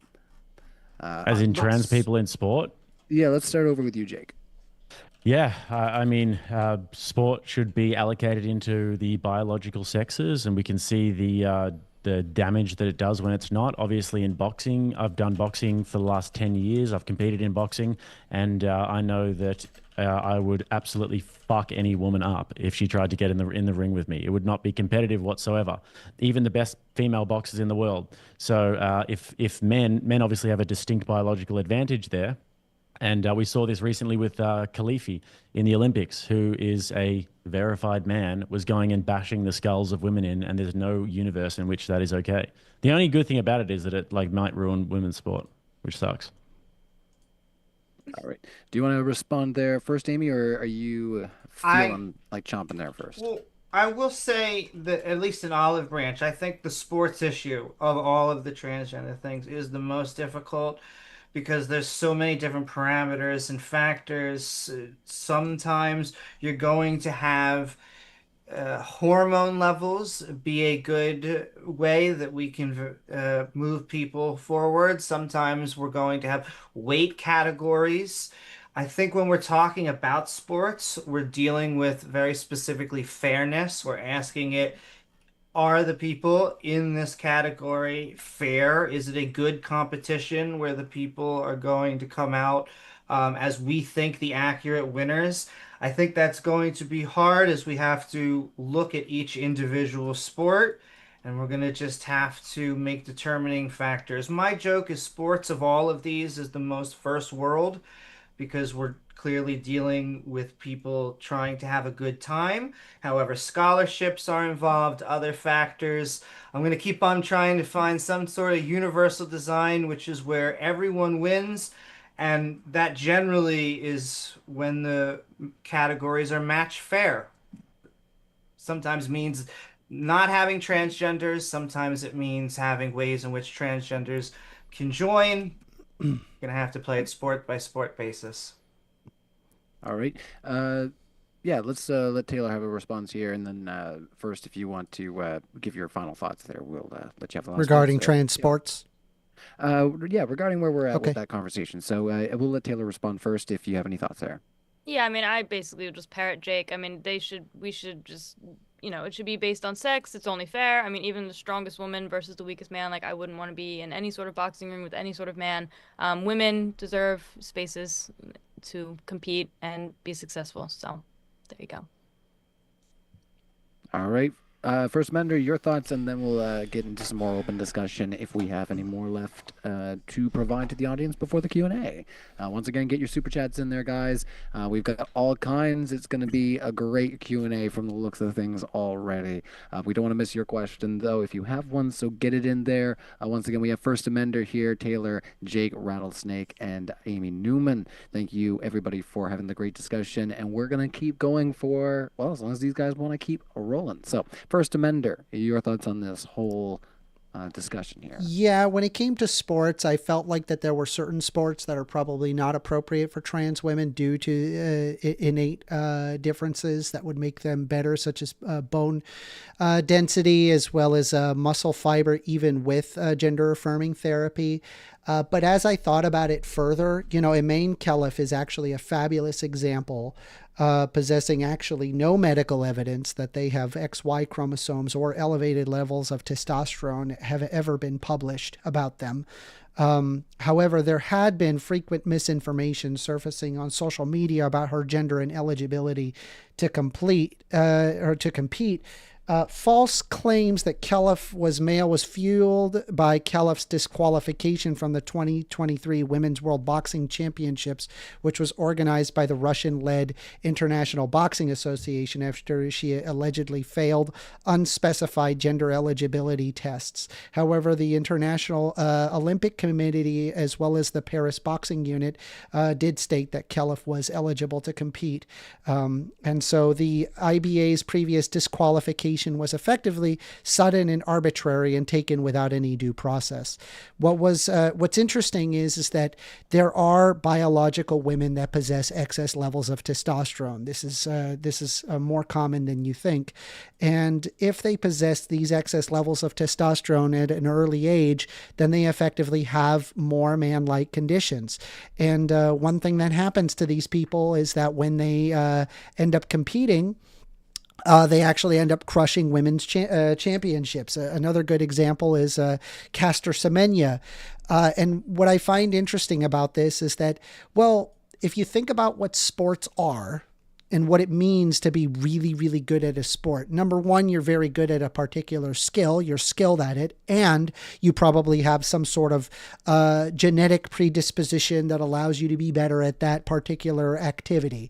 Usain Bolt would probably possess some sort of genetic abnormality that would make them much, much faster. And then that would also be the case with Shaq regarding his gargantuan size in comparison to other players. We tend to celebrate these differences, especially if that impacts their performance in a positive way.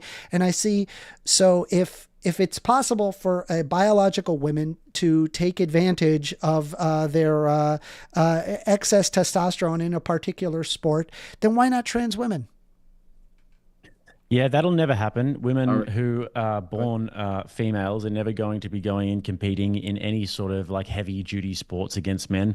They're never going to be able to compete in boxing, weightlifting, any of these types of things. But it does happen on the reverse. So First Amendment, is your position that if I wanted to, then I could go and box against women in my weight division tomorrow?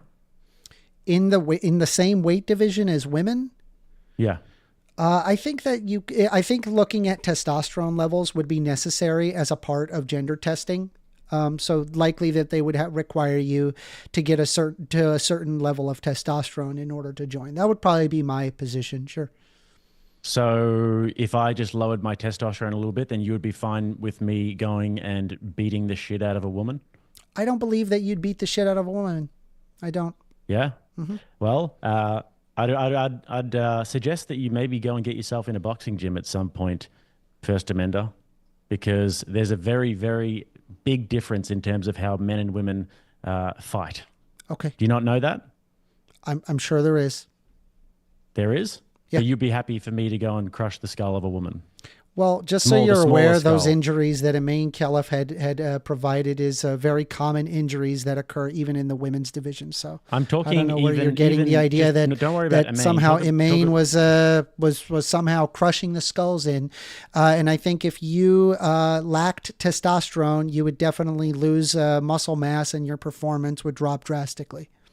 Right. So you think that if I had the similar sort of testosterone levels to yourself, for example, and then I was like similar to a woman, not an similar actual to a argument. woman's Provide an actual testosterone, argument without a personal attack, please. If I lower yeah, my can you do it without testosterone- the personal If I attack? did I'd lower my appreciate it. testosterone, your position is that with all of my biological structure, that there would be no advantage that I would have over a biological woman who weighs the same as me. Say like a tuck shop lady who's just fat, so she weighs the same as me.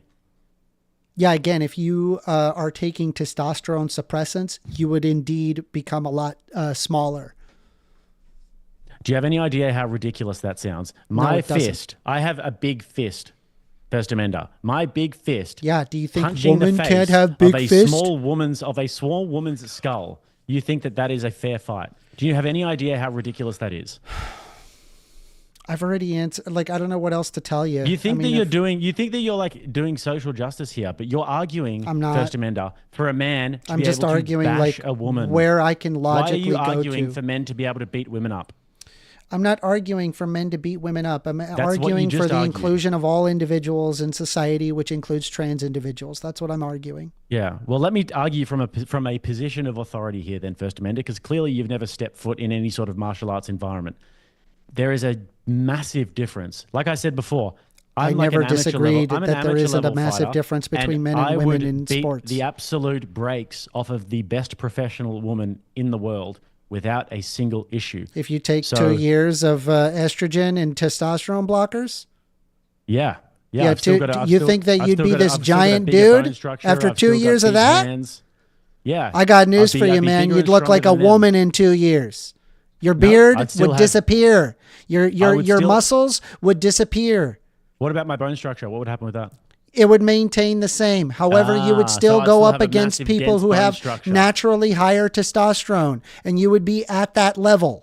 Yes. I can agree that muscular wise and frame wise, I would probably look a little bit more like yourself. I would probably be. Can you please just refrain from the personal attacks? Like, I want to genuinely have a conversation, and I just don't appreciate the personal attacks. It's not relevant to an actual debate. I can see Taylor has a thought here. So if you don't, okay. I was going to say. I mean, just letting them go for a bit. Yeah. Yeah, but I feel like a good point was made by Jake that we kind of skimmed over. Like, you don't see it on the other side. Why aren't women rushing into, like, men's sports? And I think it's the same with the bathroom argument. You often see it with the trans women trying to get into the women's bathroom, not trans men trying to get into the men's room. So I think that just speaks to the problem here. There are actually trans men going into men's sports. Okay, but clearly there's a bias one way, and there's a I clear mean, you reason. can look at Schuyler Bylar, there's Chris Mosier, there's Patricio Women Manuel, don't there's Jay want men in their Malucha. sports. Well, Do you care I'm what just, women want? you said Tell us about we're them not first, Amanda. seeing that. However, we are Those seeing names. that. That Tell does us about them exist. first, Amanda. Tell us What? about those people. Are you Tell us about them. Schuller? Yeah, tell them. Tell us. Who That are they? was like the first publicly documented NCAA trans man to complete in men's swim team. There was Was it long distance swimming? what I believe they joined the Harvard men's squad after transitioning. So a woman joined the Harvard men's squad? And Yeah, who are the yeah. other ones? Who are the other ones? The Give me a Chris bit of background. Chris Mosier, Yeah, what does he do? they're a triathlete and a duathlete. So a triathlete in like a multi-sex sport, or Well, they're in U.S. national teams at a men's event, and they successfully challenged the IOC rules to allow transgender participation. right? So this is a biological woman that is competing at the national level for men's track. Yeah. Okay, how do you spell the name? Chris Mosier, Chrissmosier.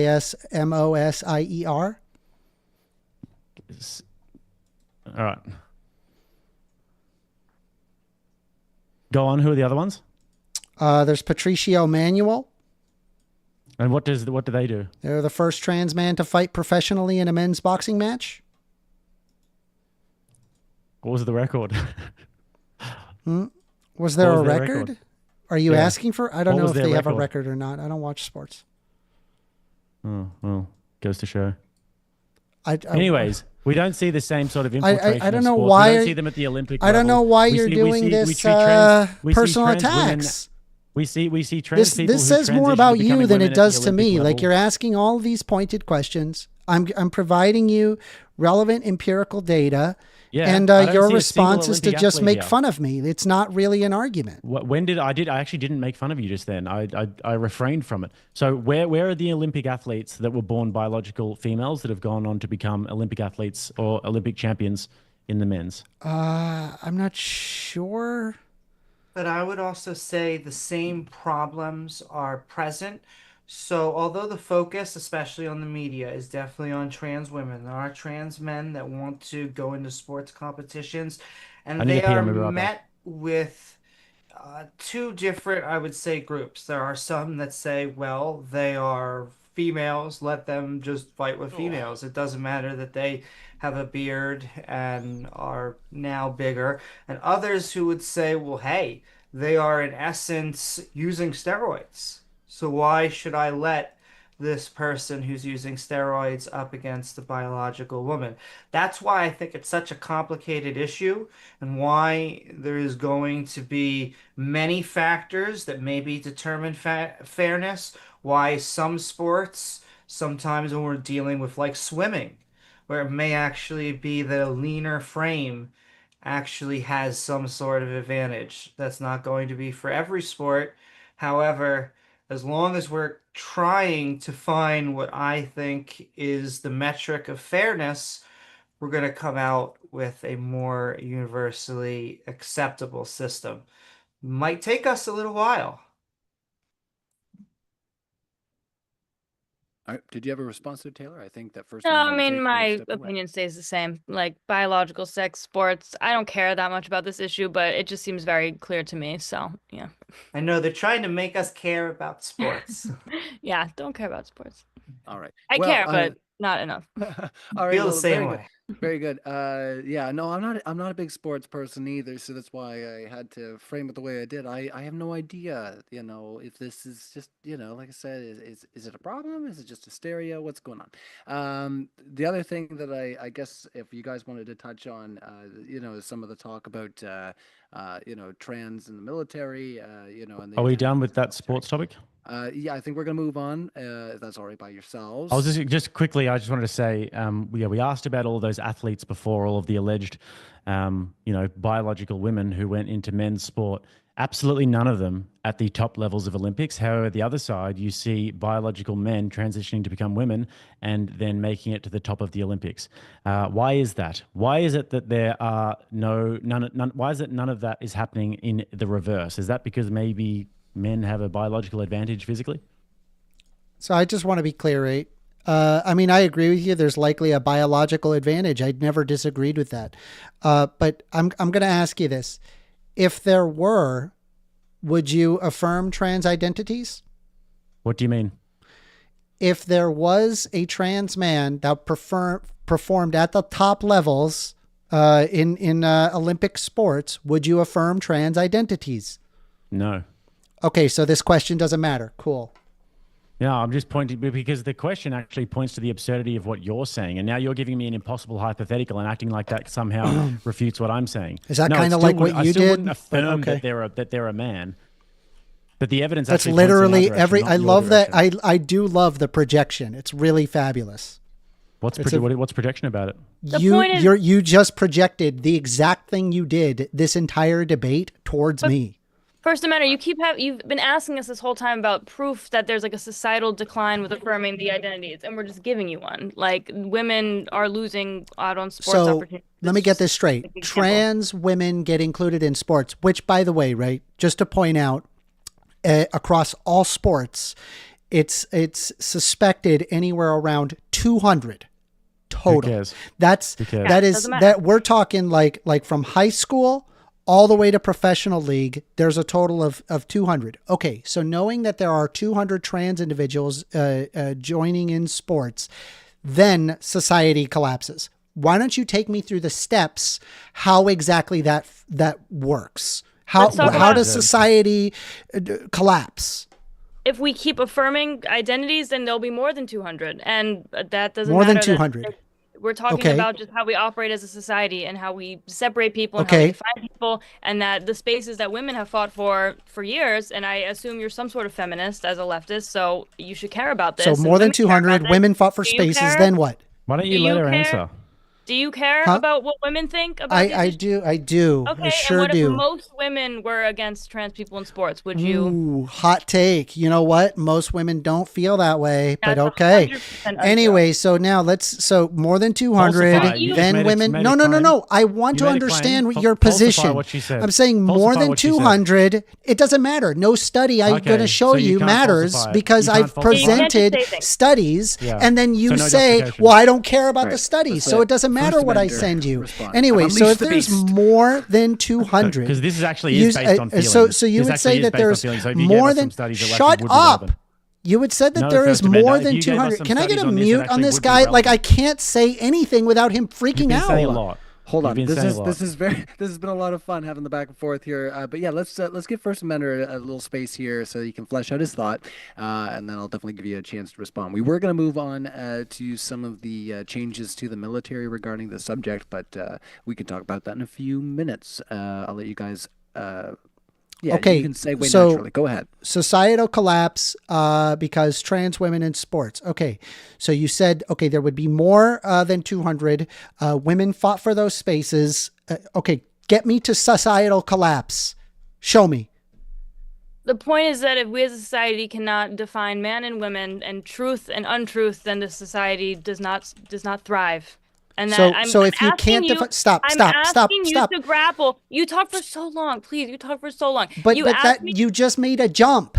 You just jumped. There's no jump. There's no jump. You can't. Yeah, I'll explain the jump. You can't define women, and then society collapse. I don't exactly understand. Again, it doesn't make any sense. Is that what I said? Yes, you did.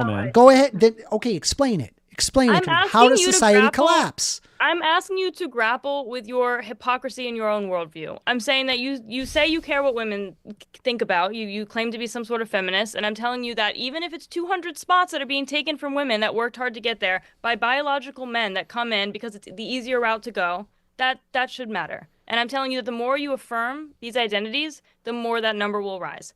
It should matter. So assuming there's more than 200, women fought for spaces, we can't define women, then society collapse. How does society collapse? She never said that. She said it's corrosive. No, right. Stop. You said society would collapse. Society collapses. Yes, I wrote down exactly what you said. You said society would collapse. I wrote down exactly what you said. So will society collapse if we affirm trans people? And if so, get me to that point.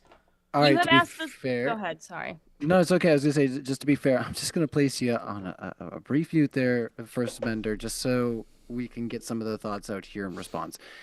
Just because, yeah, it's just a little bit too much jumping back and forth, and the mic is still a little bit hot on your end.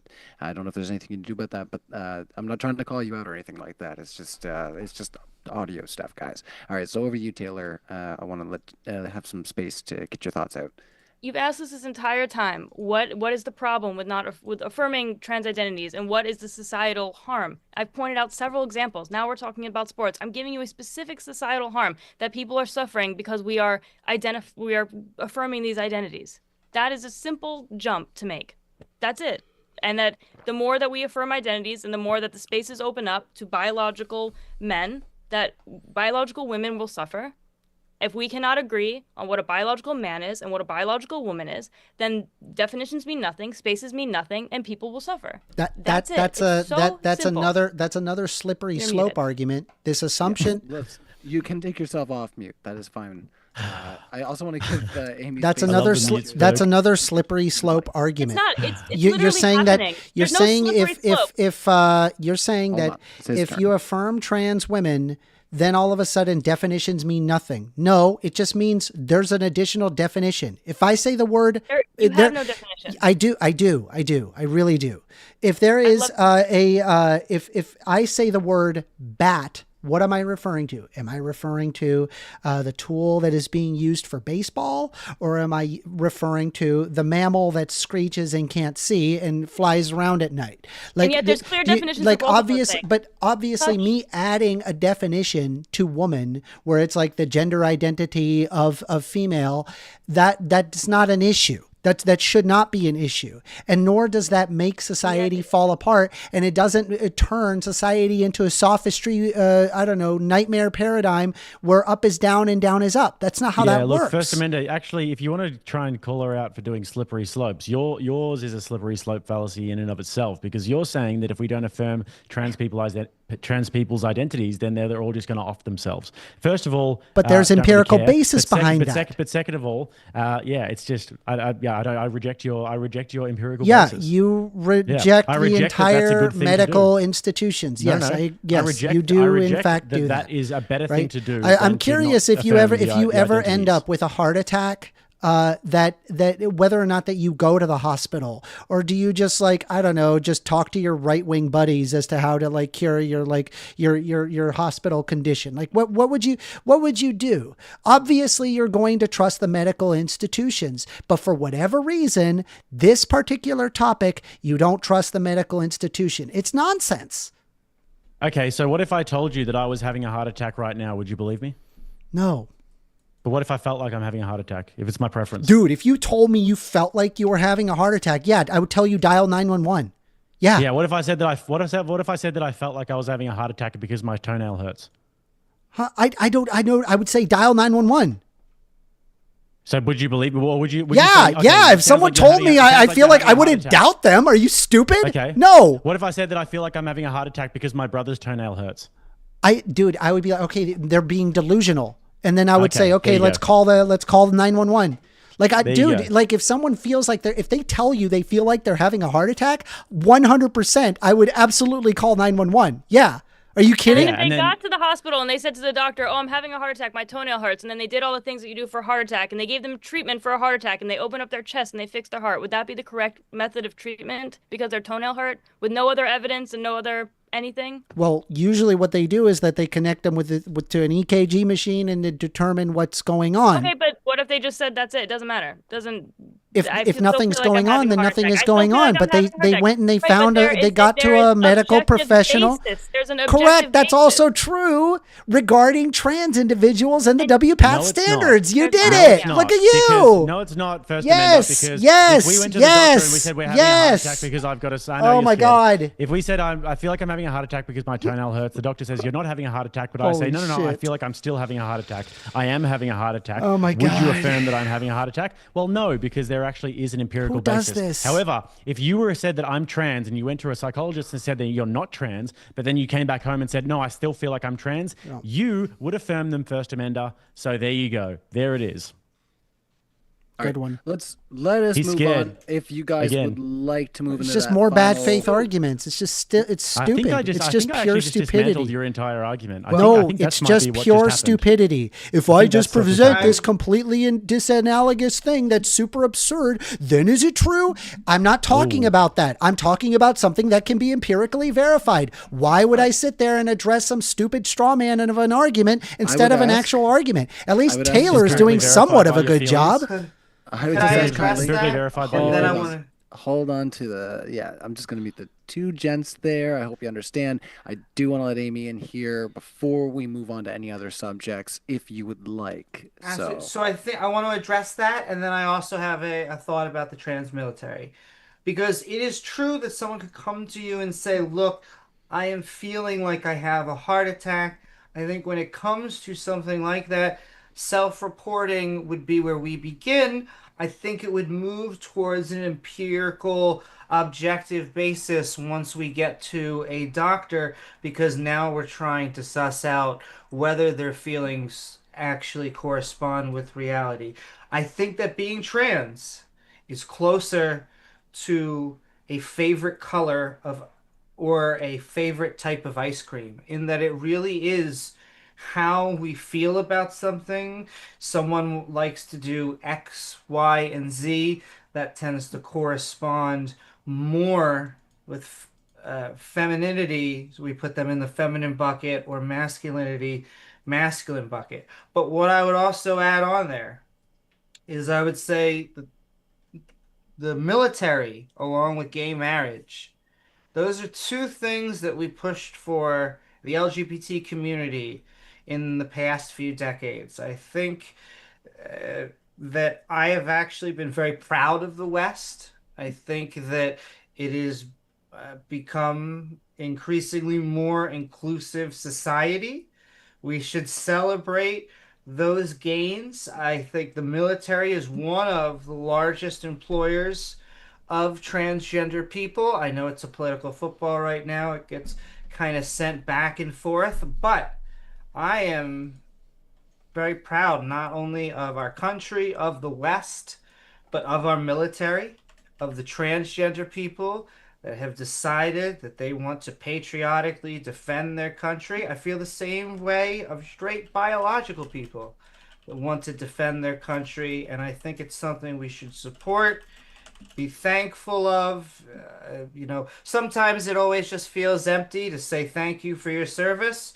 I think we should do even better, support things like VA rights.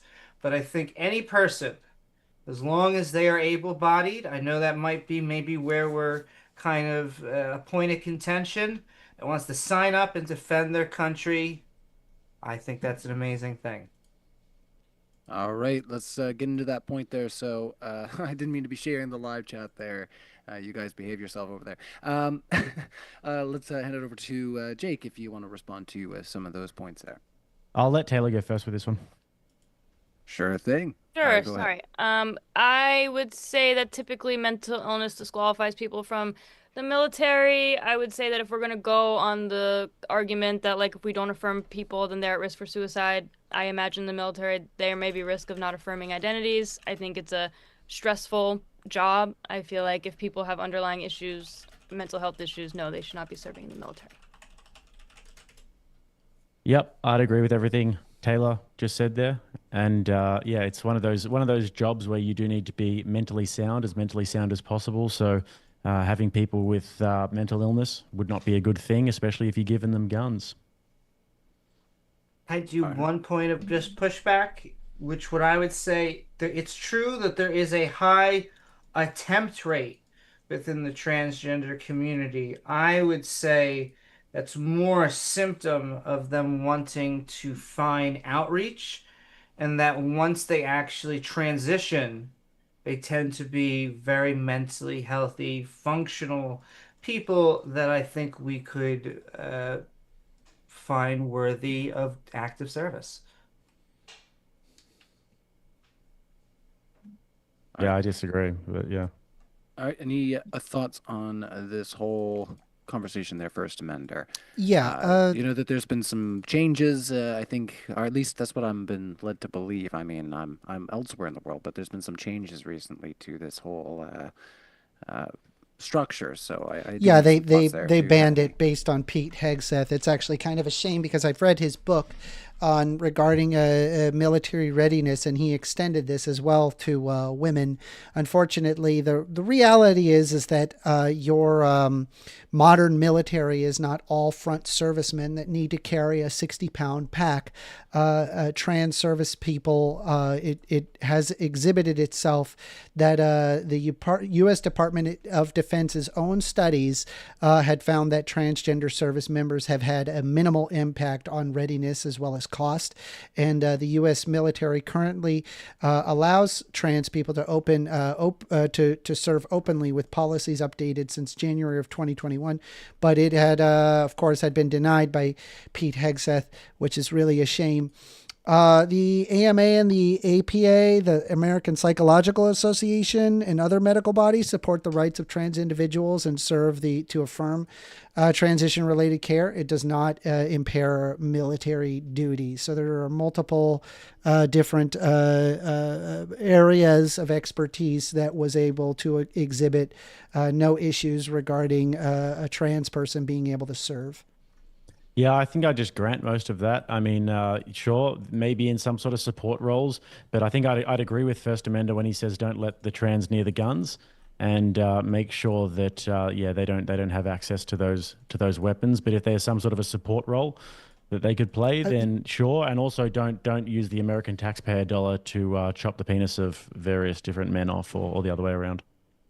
It's just referring to medical care of why no cosmetic surgery is provided by the military. So you be free to sleep very nicely on your bed tonight, knowing that the military is not paying for any bottom surgery.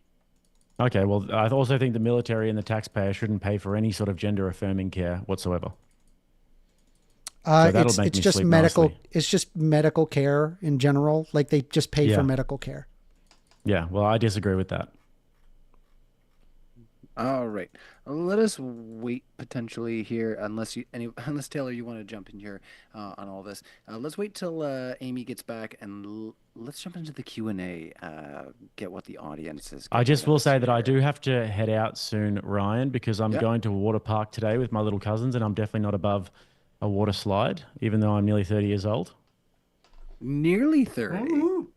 Lucky you. Oh no. I feel old all of a sudden, everybody. Oh no. All right. So definitely thank you everybody who's still watching on the live stream. Thank you everybody who's smash the like button. If not for me, do it for Maple over here. She's too sweet. She's just keeping me company here. That's why I had to lower my camera at one point, because I noticed that I was moving my arm, and I was like, the live chat's gonna think I'm really liking this discussion. All right, all right. Oh, you guys are allowed to like the stream, and maybe not like it that much, okay? And if you do, keep that to yourself. You weird us out as much as I just did you. All right, so Emperor Fat Ass Dogs asked the first question there, guys. We're gonna get right into that Q&A. So, big reminder to everybody watching right now: if you have a question, get it into a super chat right now, and we're gonna be reading those live on air. And I have the means to put them on screen. Somebody asked if I could do that. I'm not against that, so I'm just going to adjust this right quick so our audience can see your question and your silly name, Emperor Fat Ass Dogs. All right, first question there, Emperor Fat Ass Dogs. First Amender believes in multiple genders, yet manifest destiny is where he draws the line. Make that make sense. Question for you. He argued in a previous debate arguing in favor of manifest destiny, genocide. I'm against genocide. I'm also in favor of affirming trans identities, not just from a moral perspective, but from an empirical one. And so I think that is logically congruent with being against manifest destiny. All right. Is there any contention on the panel, or do you want to carry on? Carry on. Let us do so. Thank you so much for your questions there, everybody. Let us do get that next question up. 1 second as I scroll into it, and I will put that on screen for y'all. So Brandon Worrell asks, Lord is a title, not an identity. I say it's an identity. I say it is deeply, deeply ingrained within my identity. And it actually does affect me in many different ways in terms of my social status and my class, and it's actually a part of my name. So I'd say it really does affect me in my identity. And I actually appreciate Amy being good faith and being logically consistent, actually, with her standards and affirming my lordship. First Amender, not so much, but not everybody is consistent, really. All right. Do you feel that's a fair assessment there, First Amender? Of course not. All right. What would be the major thing that you feel maybe has been misconstrued throughout this debate? Well, this entire debate, right? They have provided actually no evidence whatsoever, just their own feelings. They've discounted They've discounted all of the relevant studies by just saying, well, I'm not reading all those studies. Doesn't matter how many studies. Admitting that just tells me that obviously they're not in good faith. They just want to deny trans people because that is what is in vogue. What's wrong with it just being about my feelings, though? What's wrong with that? Because I suppose your feelings of being an asshole are slightly more invalid than a person just trying to live out their life. That's why. Even if I just grant to you that I am an asshole and my feelings, they don't align with your personal preferences, what's wrong with actually just my personal preference and my feeling that what you're saying is untrue without any sort of justification? What's wrong with that? Because these people are just like it. Because me personally, when I get up out of bed and I walk around and talk to people, I try not to be an asshole. I know that's not what you seem to want to do. And I don't find it to be socially cohesive to get up out of bed and decide I'm going to be an asshole today for money. Sweet. I mean, I don't find it socially cohesive for somebody to get up out of bed and say, you know what, I'm going to be a woman and call me ma'am. Okay. What's wrong with my preference? Yeah, you're doing the asshole thing again, as opposed to like addressing someone's actual identity. Okay, so your argument is that I'm mean. Good one. All right, we can move on. All right, I gotta be careful with this live chat thing. You see, I'm not used to that. I'll have to take it off the screen if I can remember before I scroll through to make sure y'all are behaving yourselves. But so far, it just looks like everybody's having a good time. So I'll check in again in a more responsible manner. I promise I'll do better. All right. Cindy Bondbury says, if genetics/genitalia are what makes a man, will you tell your son he is less of a man as if he is born without a genitalia? I will say, it's definitely a question for Jake and Taylor. Yeah, I was going to say, if you want to try jumping on that one, Jake, if genetics and genitalia are what makes a man, will you tell your son he's less of a man if he's born without a genitalia? No, I would say that it's you generally have reproductive pathways. But yeah, I mean, somebody who has testicular cancer can be considered intersex. But I would say that if you have these sort of different, like women, there are various different women who can't have children for various different reasons. If they have cancer, they can have their ovaries removed, and it doesn't make them any less of a woman or less of a man. Someone with testicular cancer can be intersex? Yeah, if they get their Where did you get that? Removed. If they can get their testicles removed. Dude, that is not what intersex is. Holy crap. You actually have no idea what you're talking about. What is intersex then? Intersex is something that that happens at an embryonic stage. It's not cancer. It's not like if you remove your testicles, that doesn't make you intersex. Do you understand that? So testicular cancer can occur in individuals with intersex variation, though it's more common in the overall population. So it's more synonymous with people who are intersex. Yeah, no, again, you're not addressing what, again, you're reading the ChatGPT thing. Having testicular cancer does not make you intersex. All right. Well, then address Oh the my other. God. Address Holy the other crap! point then, I'm actually talking to Okay, somebody so, who's yeah, done all right. zero reading on the topic. Holy All right, crap! cool. Even Dude, if I just holy granted, crap! even if, What was all right, that? First Amendment. Wow, you finally Oh did my something. Good on God! your First Amendment. Oh my Good on your First Amendment. God! You finally He did something. actually So hasn't address read the a other single part. thing on this Address the other topic. part then. He doesn't know Address the other anything. part then. Oh my Address the other God! part, McLovin. McLovin. Address the argument then. I did. You have no idea what you're talking Okay. about. So then the other part of my okay, so he's gonna walk away. I can hear you. Well, finally, he thinks he's got something between his That was teeth. silly. It's just right, that fun. got It's me. just fun. I'm getting a water. I'm sorry. I like drinking water while I debate. My voice was cracking, so I needed You water. guys were right at, and you're in the background. Just I didn't know if you were singing or if your voice was No, I cracking, can but hear when Go ahead there, Jake. We didn't mean to cut you off. Yeah, I was just saying that women who have men who have no testicles, they're not any less of a man. Women who have no ovaries because they've had cancer and they've had them removed, it wouldn't make them less of a man, less of a woman, etc. All right. I think we will ask the next super chat from the same individual. So it's up on screen right now. Taylor, prove a trans internal perception is wrong because a trans person is telling you their gender, not their sex, which has always been defined as what you feel you are. I'm putting them on the screen, everybody, so get them in.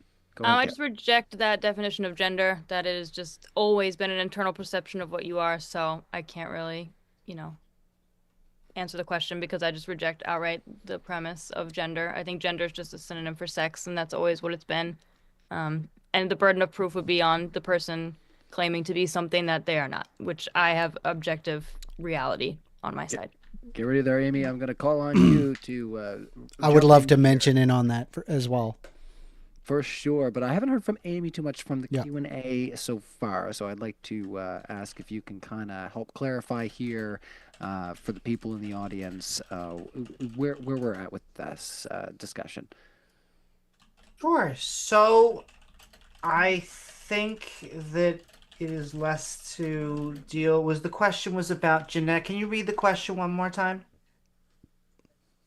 Yeah, so Taylor, prove a trans internal perception is wrong because a trans person is telling you their gender, not sex, which has always been defined as what you feel you are. And Taylor Sure. basically expressed that she doesn't feel that there's a need for a distinction, I think, between these terms, if that's fair to say. So Taylor. this is another point of, I would say, contention from the other side. I'm paraphrasing, but Taylor said something like 2 seconds ago. It is valid that it is a newer frontier, I would say, of social science. I would push back lightly. I would say it's decades at this point, and that it is okay to be a newer frontier of the social science. I think that there's good reason for that it came at a point when we were starting to look at different ways of living differently. This is when we started to not treat being gay like a mental illness or a delusion. And while it's not the same thing, it is still the same trajectory that psychologists and sociologists within the past few decades have been using sex and gender differently, because there does seem to be this separation between someone's sex, what is unchangeable, and then gender identity, which I would argue is not an objective thing, is a subjective thing, and thus we are going to be more stuck with people having to tell us their personal experiences. All right, I'll give you a chance to respond there, Taylor, about the deviation of terms that Amy's trying to highlight there. Yeah, I think just my original point stands. I don't really see a consistent definition about gender just in general from the side, so I can't really, interact with the term. I think that a personal feeling is not a definition, and it's just too arbitrary. So. All right, fair enough. We will carry on to the next question there. Hopefully, you want to jump in there first, Amender? I'm sorry. Yeah. Sorry, I did say you could have a chance. Let's keep on this one then. You guys aren't in a hurry beyond Jake, so I do want to try to push along. But go ahead there, First Amender. We'll try to just keep steamrolling. Yeah, so this is exactly what gender is. Usually people who are cisgendered actually have a hard time recognizing an internal sense of how it could be incongruent with primary sex characteristics such as penis or vagina. But the best way that I can describe gender does come down to an internal sense of how you feel your sex is. A good example of this, if for a cisgendered person, would be you as a boy are going through puberty and then for whatever reason possess gynecomastia, a condition which causes you to grow breasts. Everything in your teenage boy body would tell you that this isn't right. Something internal doesn't match with how your body is on the outside. That feeling is gender. So I'm glad that there is someone in the audience that recognizes this. I appreciate that. So gender is just a feeling? Yes. Just a feeling? Yes.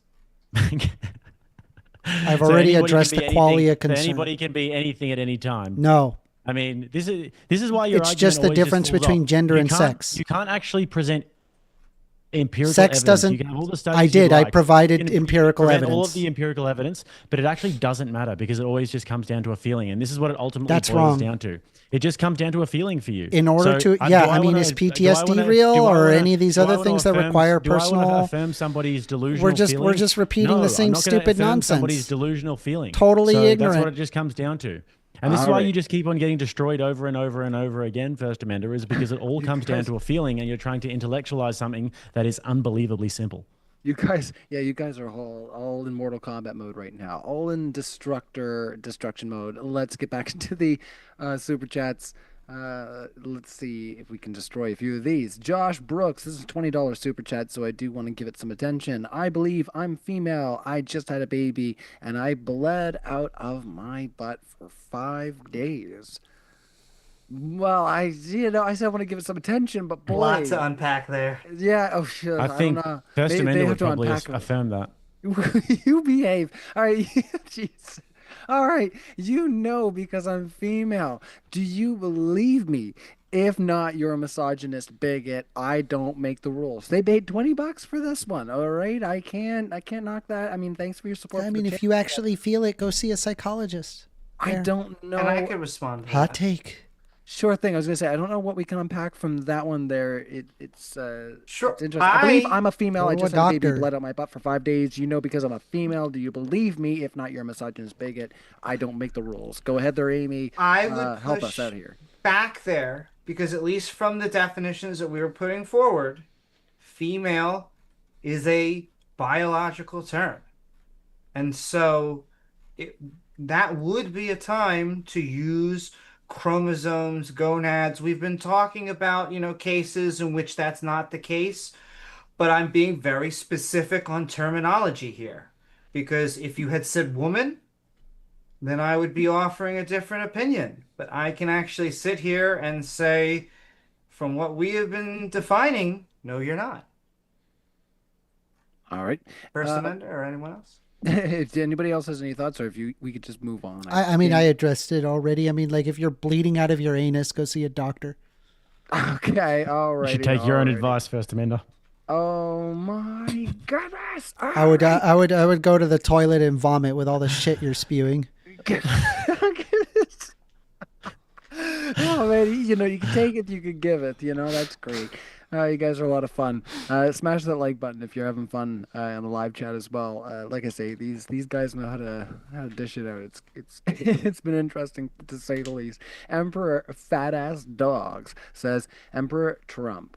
President Trump, executive order. Now, see, I'm going to get in trouble now in the live chat. President Trump signed an executive order, not an emperor order, last January, proclaiming there are 2 genders, so therefore that debunks everything the yes people are arguing. What was the question? What? I totally blanked on that. What the hell was that? Yeah, well, One more time. What was it? I had a bit of a silly internal error there. Let me just scroll back up here. I can respond to that as well. It was in essence saying Trump has declared there's only 2 sexes, so there. Here it is, yeah. I actually don't think that Donald Trump, again, this is my personal feelings, just to put that, I don't think he cares that much about the LGBTQ either direction. I've seen him held signs that say Trump for, or LGBTQ for Trump and all these things, and I think he's more just doing what I think some of his people and his admin want. People like Stephen Miller care way more about transgenders in the military than Donald J. Trump. That is my personal feelings. And so I think that this is, again, to use something with the trans military. This is just a political football. It's something that is going to be thrown back and forth. I think it will be easily undone in a different administration. That doesn't mean the subject will be done, because maybe the administration after that will then undo that. And so I don't think a president can quite declare that. However, it is another move in the chess piece that is politics. All right, thoughts on the other side on those moves as Amy has framed them by Donald Trump? I actually kind of agree. I think that he's largely pragmatic, and he's had a mandate to do what the American people want him to do. And from what I can tell, the American people are not for this. So he's doing what he was put in office to do. I agree. All right. Let's carry on here. Let's see. I'm going to bring up this one from Cole Marshall. One thing I thought about during the debate, though, just because of, you know, I thought I'd hosted you before, and I was like, oh, I think all of a sudden maybe Hake would take some concern with that. Is that you said if people are suffering from mental issues that they shouldn't have guns. I think that might stir a few people up in our live audience, because it doesn't sound very pro Second Amendment. But I'm just picking a little bit while I bring up the live chat there. I didn't know if you wanted to clarify, but I had that thought when we were talking about the trans and military and stuff like that. Anyway, we'll see what the audience thinks. I'll put up a poll in a little bit about where they feel we're at right now. Maybe we can visit that if somebody has a question about that down the road. Cole Marshall asks, how many times were the brains scanned? Could they not change through time? How would the brains have looked if we flooded them with testosterone instead of estrogen? Appeal to authority fallacy. Co-founding variables were considered, but it does require actually reading the paper to go through it. But yes, those factors were considered. And secondly, an appeal to authority is regarding if it's just an authority that is not relevant to the field of study. In order to say have a logical argument regarding, say, neurobiology, but you're not a neurobiologist, it would behoove you to read what neurobiological papers say. And you simply pointing out neurobiological papers is a non-fallacious appeal to authority. Any thoughts on the other side? Not really. I think we debunked this many times over the course of the debate, so... A1. And don't mind me earlier there, Jake. I was just pulling up the super chats, and I was just thinking about that. I was like, I don't know. That's all right. Yeah. You're entitled to an opinion as well? Yeah, I thought maybe you wanted to clarify that thought there, just if anybody may get the wrong idea. But I think he's just standing by it. Got to respect that. Let's transition over here to Hall Long Nate. Says, dude. No please. pun intended.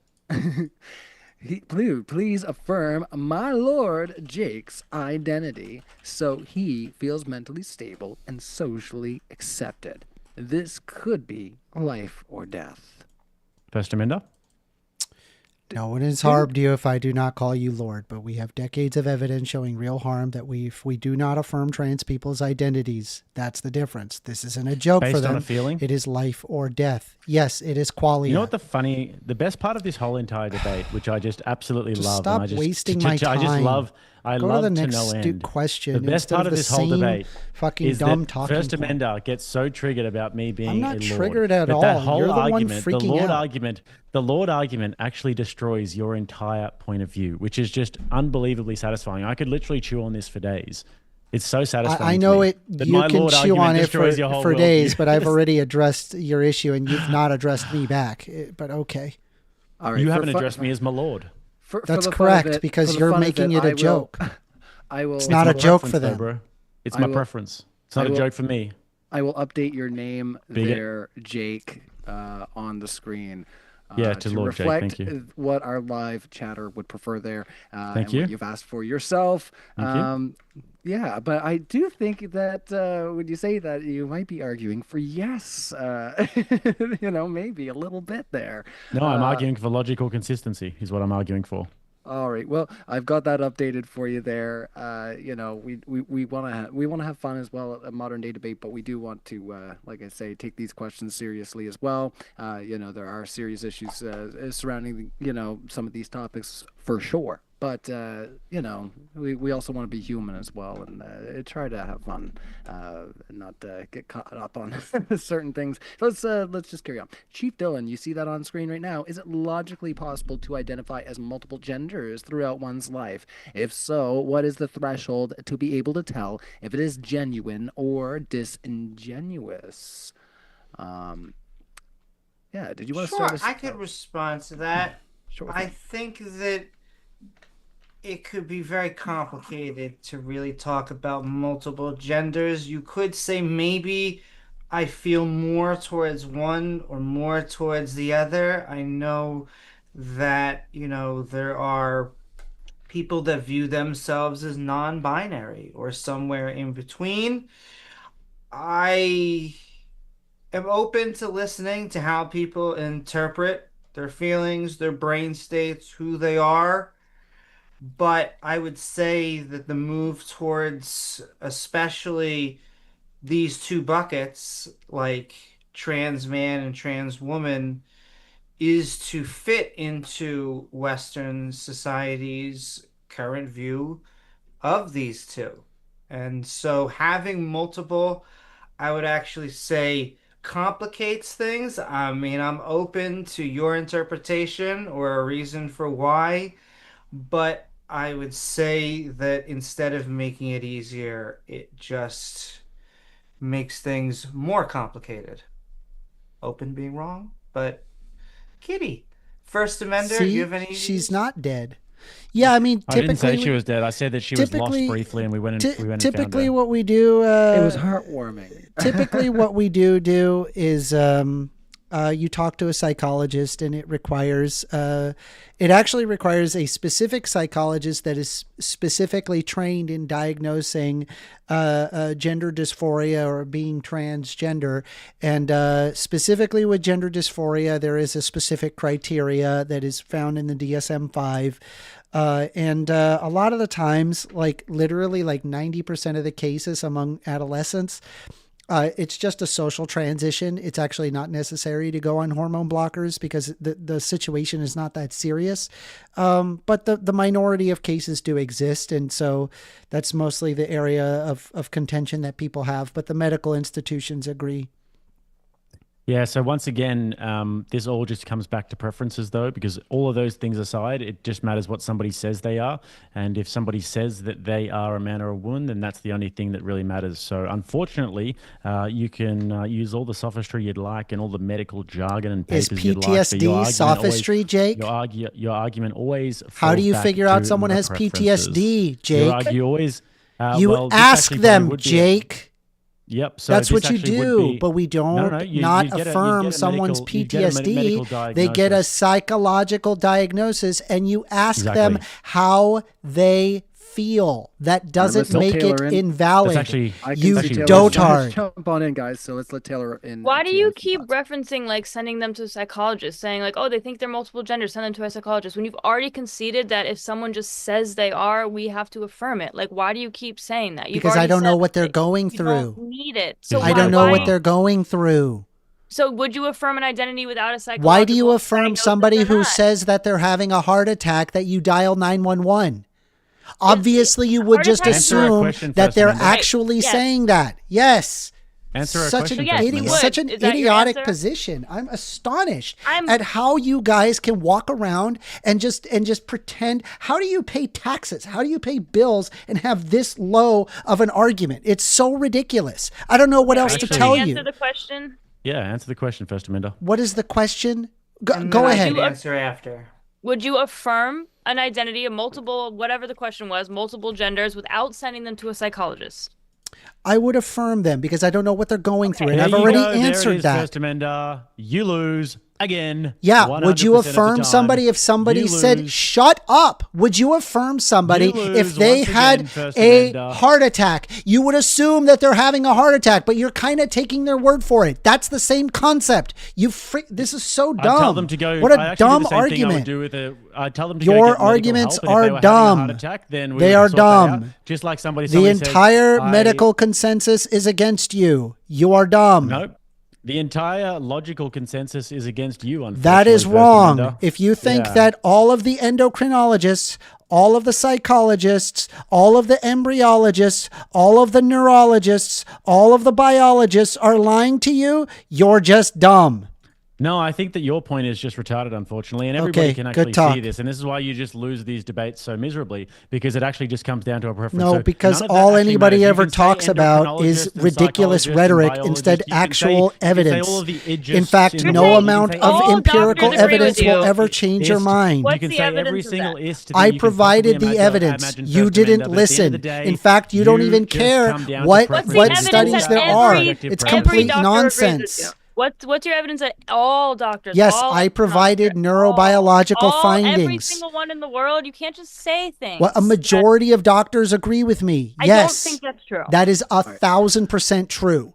Let's ask Your the next logic question. still You have doesn't- no idea what you're talking about. Hold I on, just hold on, wanna I gotta add get out of on. here. I gotta get to So they don't have Watergate no Park idea here, what his logic fails. All right, let's carry on with the next question. We got lots of questions. Could I just I got add the in last one here, and then I've got to get out of here, Ryan. Got to go to okay. Watergate Park. No worries. Splish, splash. I'm so sorry, Taylor. You'll have to No hold worries. on for it. We'll be counting on you for that. So I'm gonna ask this question, if you don't mind, Lord Jake, and then I will Thank you. ask. I'm gonna comb through after I ask this question and make sure we aren't missing any just for you. Okay. If someone identifies as an MAP, should that be socially acceptable, or shouldn't have a certain boundaries? Because that's where this is ultimately going. Yeah, well, according to First Amender, he would probably say that that's just fine if somebody's a minor attracted person, because, that's just their preference, and there's nothing really that separates their preference from his in terms of like a moral hierarchy. It's all just down to people's personal choices. But yeah, I would say that that's objectively a wrong thing to do. Yeah, we There's need no- to there's no change your situation name in from which that's Jake okay. Rattlesnake to Jake Rattlebrain. All right, this one is for Jake. Crickets. Cindy Boundbury says, "Yes, Jake, let's ignore all the studies and a debate about psychology." So Yeah. making a criticism that, well, how can you make a criticism about psychology and not pay attention to the studies? I think Yeah, it's I mean, the reason why it's actually very simple, and if people true. with sort of two brain cells to rub together will actually understand this. If everything that you say ultimately reduces to your own subjective preferences and how you feel about something, then none of the studies that you bring up matter. We can instantly disqualify them. Like But that's PTSD, different for a right? that's different to a heart attack, because a heart attack we can have. What about and because PTSD? we actually that kills people, right? And we know when somebody's having a heart attack. Yeah, you ask somebody how they feel in terms of PTSD, but you do not assume And that if they somebody know said they have nothing. You have them PTSD talk and they went to a to a psychologist doctor- to confirm whether or not they need care for their PTSD. And I love that Sure. I talked to the other person, Taylor, who literally denied all of psychology because it is a social science. It's complete nonsense. Yeah, she's right to do that. That's idiotic. You wouldn't sit there and say that a placebo effect is fake, and you probably wouldn't also say somebody with PTSD isn't real because we have to ask them. That would be right, idiotic. Is it possible, I is have it to cut you possible off. that the placebo Okay, effect Jake is just a theory Rattlebrain, and that moving can be on. disproven? Well, You're scared of the response again. No, So I just see that little rattler going off in that little brain of yours as I'm trying to help you out. You actually have an hold on. you actually have an I'm trying to unbelievably help you small out head. there. I will say that. I am- You have a I little am- peon of a head. I'm trying to help you out here, Jake, and move through these so you can move along. All right, last one. Then I got to go, guys. Then I seriously got to go. You're Yeah. dedicated to. You guys are dedicated. Don't to going get each other. water in that hollow head of yours. Oh my. Really, the banter is quite low tier there, I will say. But anyways, Yeah, I don't know. Yeah, you've done better, I think, First Amender. Yeah, you're Yeah. smiling, but you know I think you. he chokes up a bit when I'm No, around. He I gets a bit just nervous. this guy is so obviously not in good faith, and any amount, like he literally said it himself. No amount of study is ever going to change his mind. He said that to you directly. That in itself should tacitly be a defeater.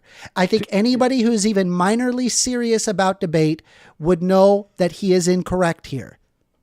All right, No, to be I think fair, that anybody who has a mild grasp of logic would know that your logic falls apart instantly. So you can try that all you want, First Amendment, but it's just not going to work. I know you get a little bit nervous when I'm around. That's why your jokes aren't very good, but it's okay. I understand. it's Can I okay. add in just one quick point?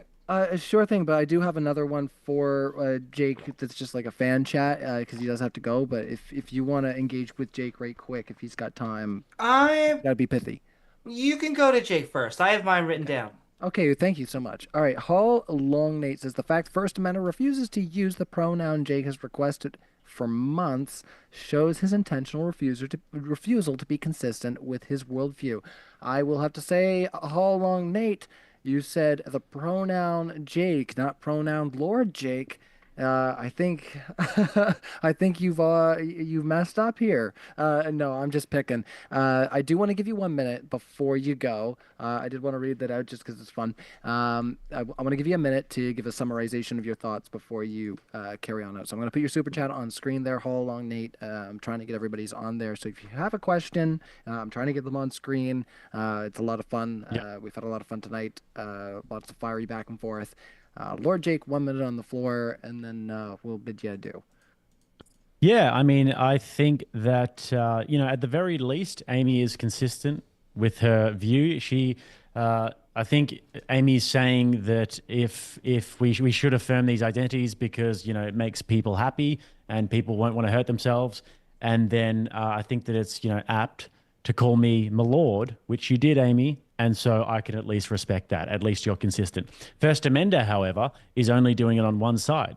First Amender won't call me my lord because he's saying that it's a delusion and that I'm not a lord and it doesn't affect me. I'm saying it does, and this is why it's such a defeater for him, because I am telling you that it does. That is the feeling. So if you ask me how I feel about it, which is exactly how you're talking about with trans people, you're saying you ask them how they feel about it.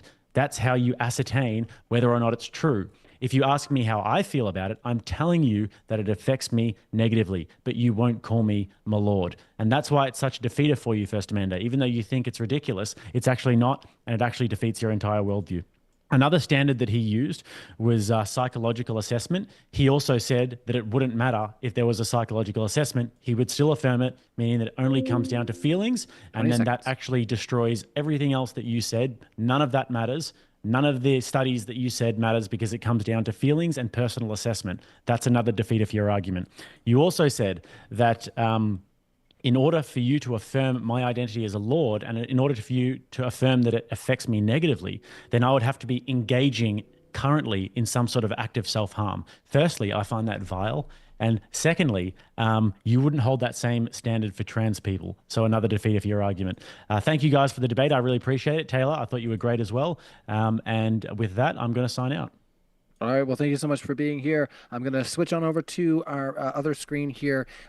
Big round of virtual applause for Jake for coming out and having the discussion. Hopefully in the live chat, you feel Jake has represented you well on the side of no. I'm going to get another poll in the live chat, and I'll let you know where that is right quick, just before you jet out there, Jake. We have a poll, and I'm just going to pull it up.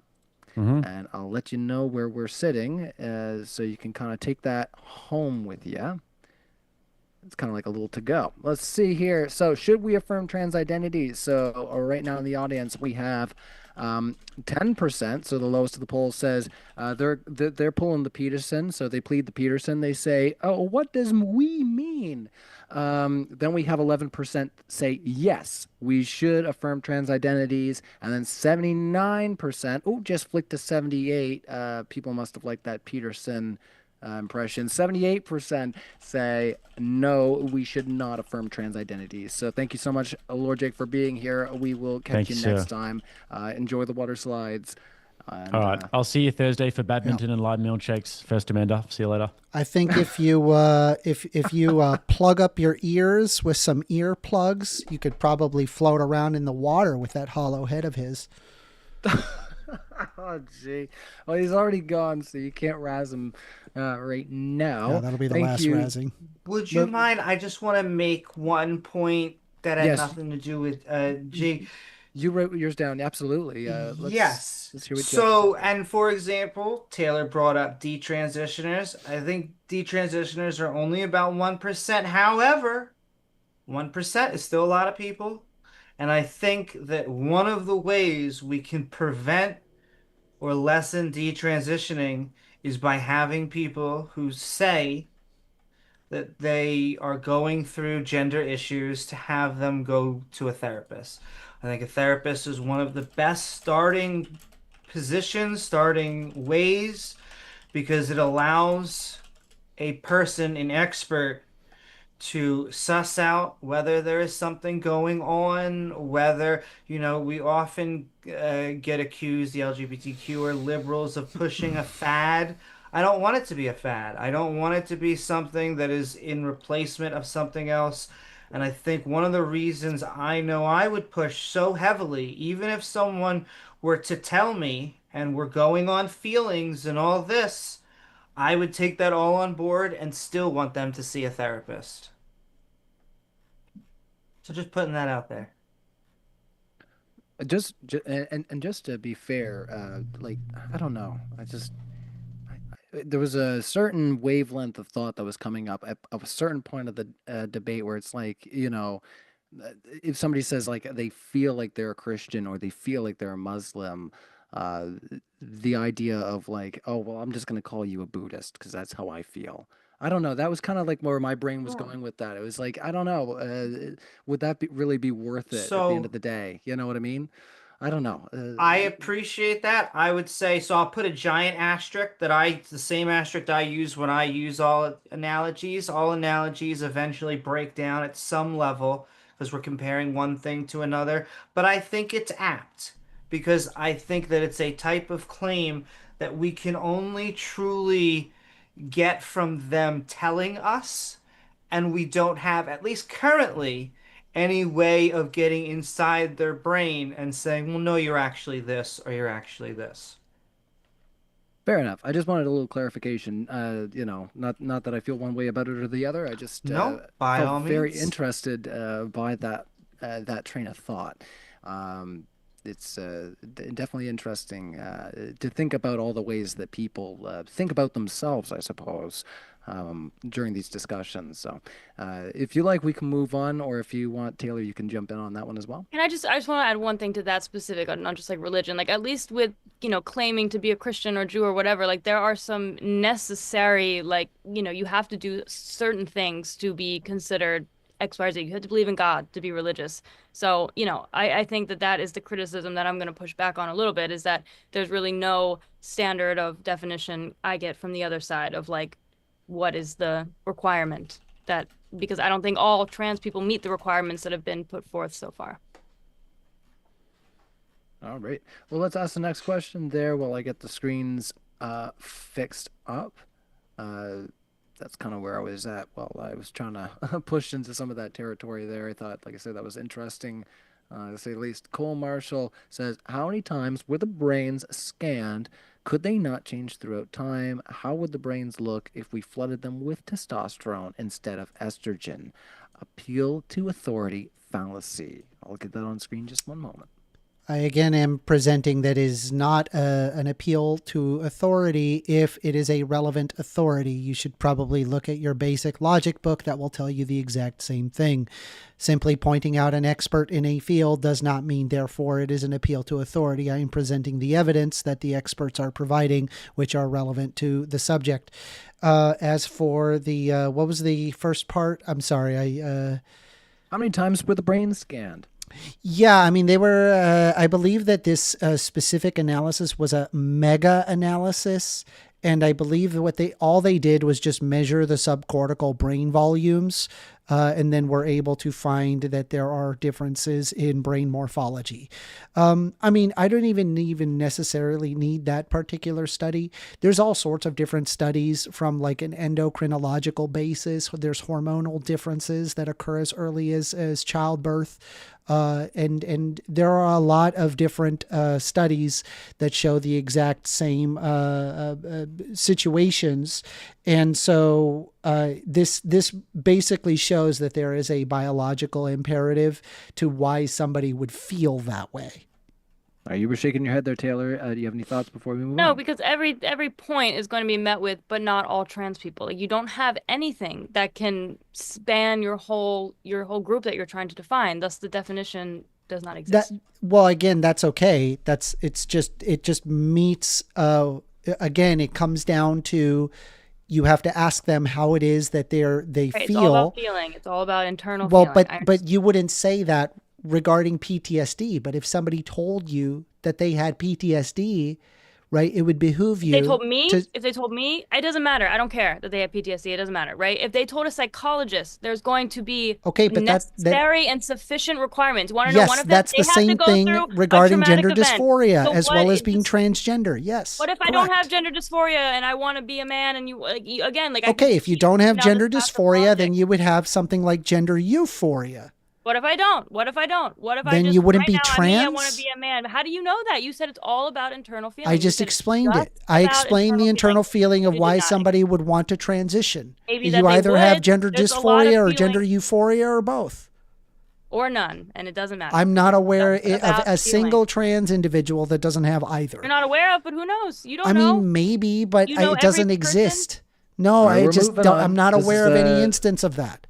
This is a great time to move on. We got lots of questions, and I know that you guys don't have all evening to hang out for sure, but we do appreciate every minute that you give us, and hopefully in the live audience you appreciate that as well. Hit the like, and I won't prattle on anymore. Let's ask the next question. Chef Dylan, I'm not ignoring your super chats.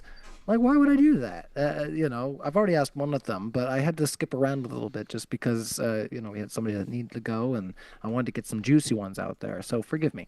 Chef Dylan says, it isn't possible to prove depression as existing.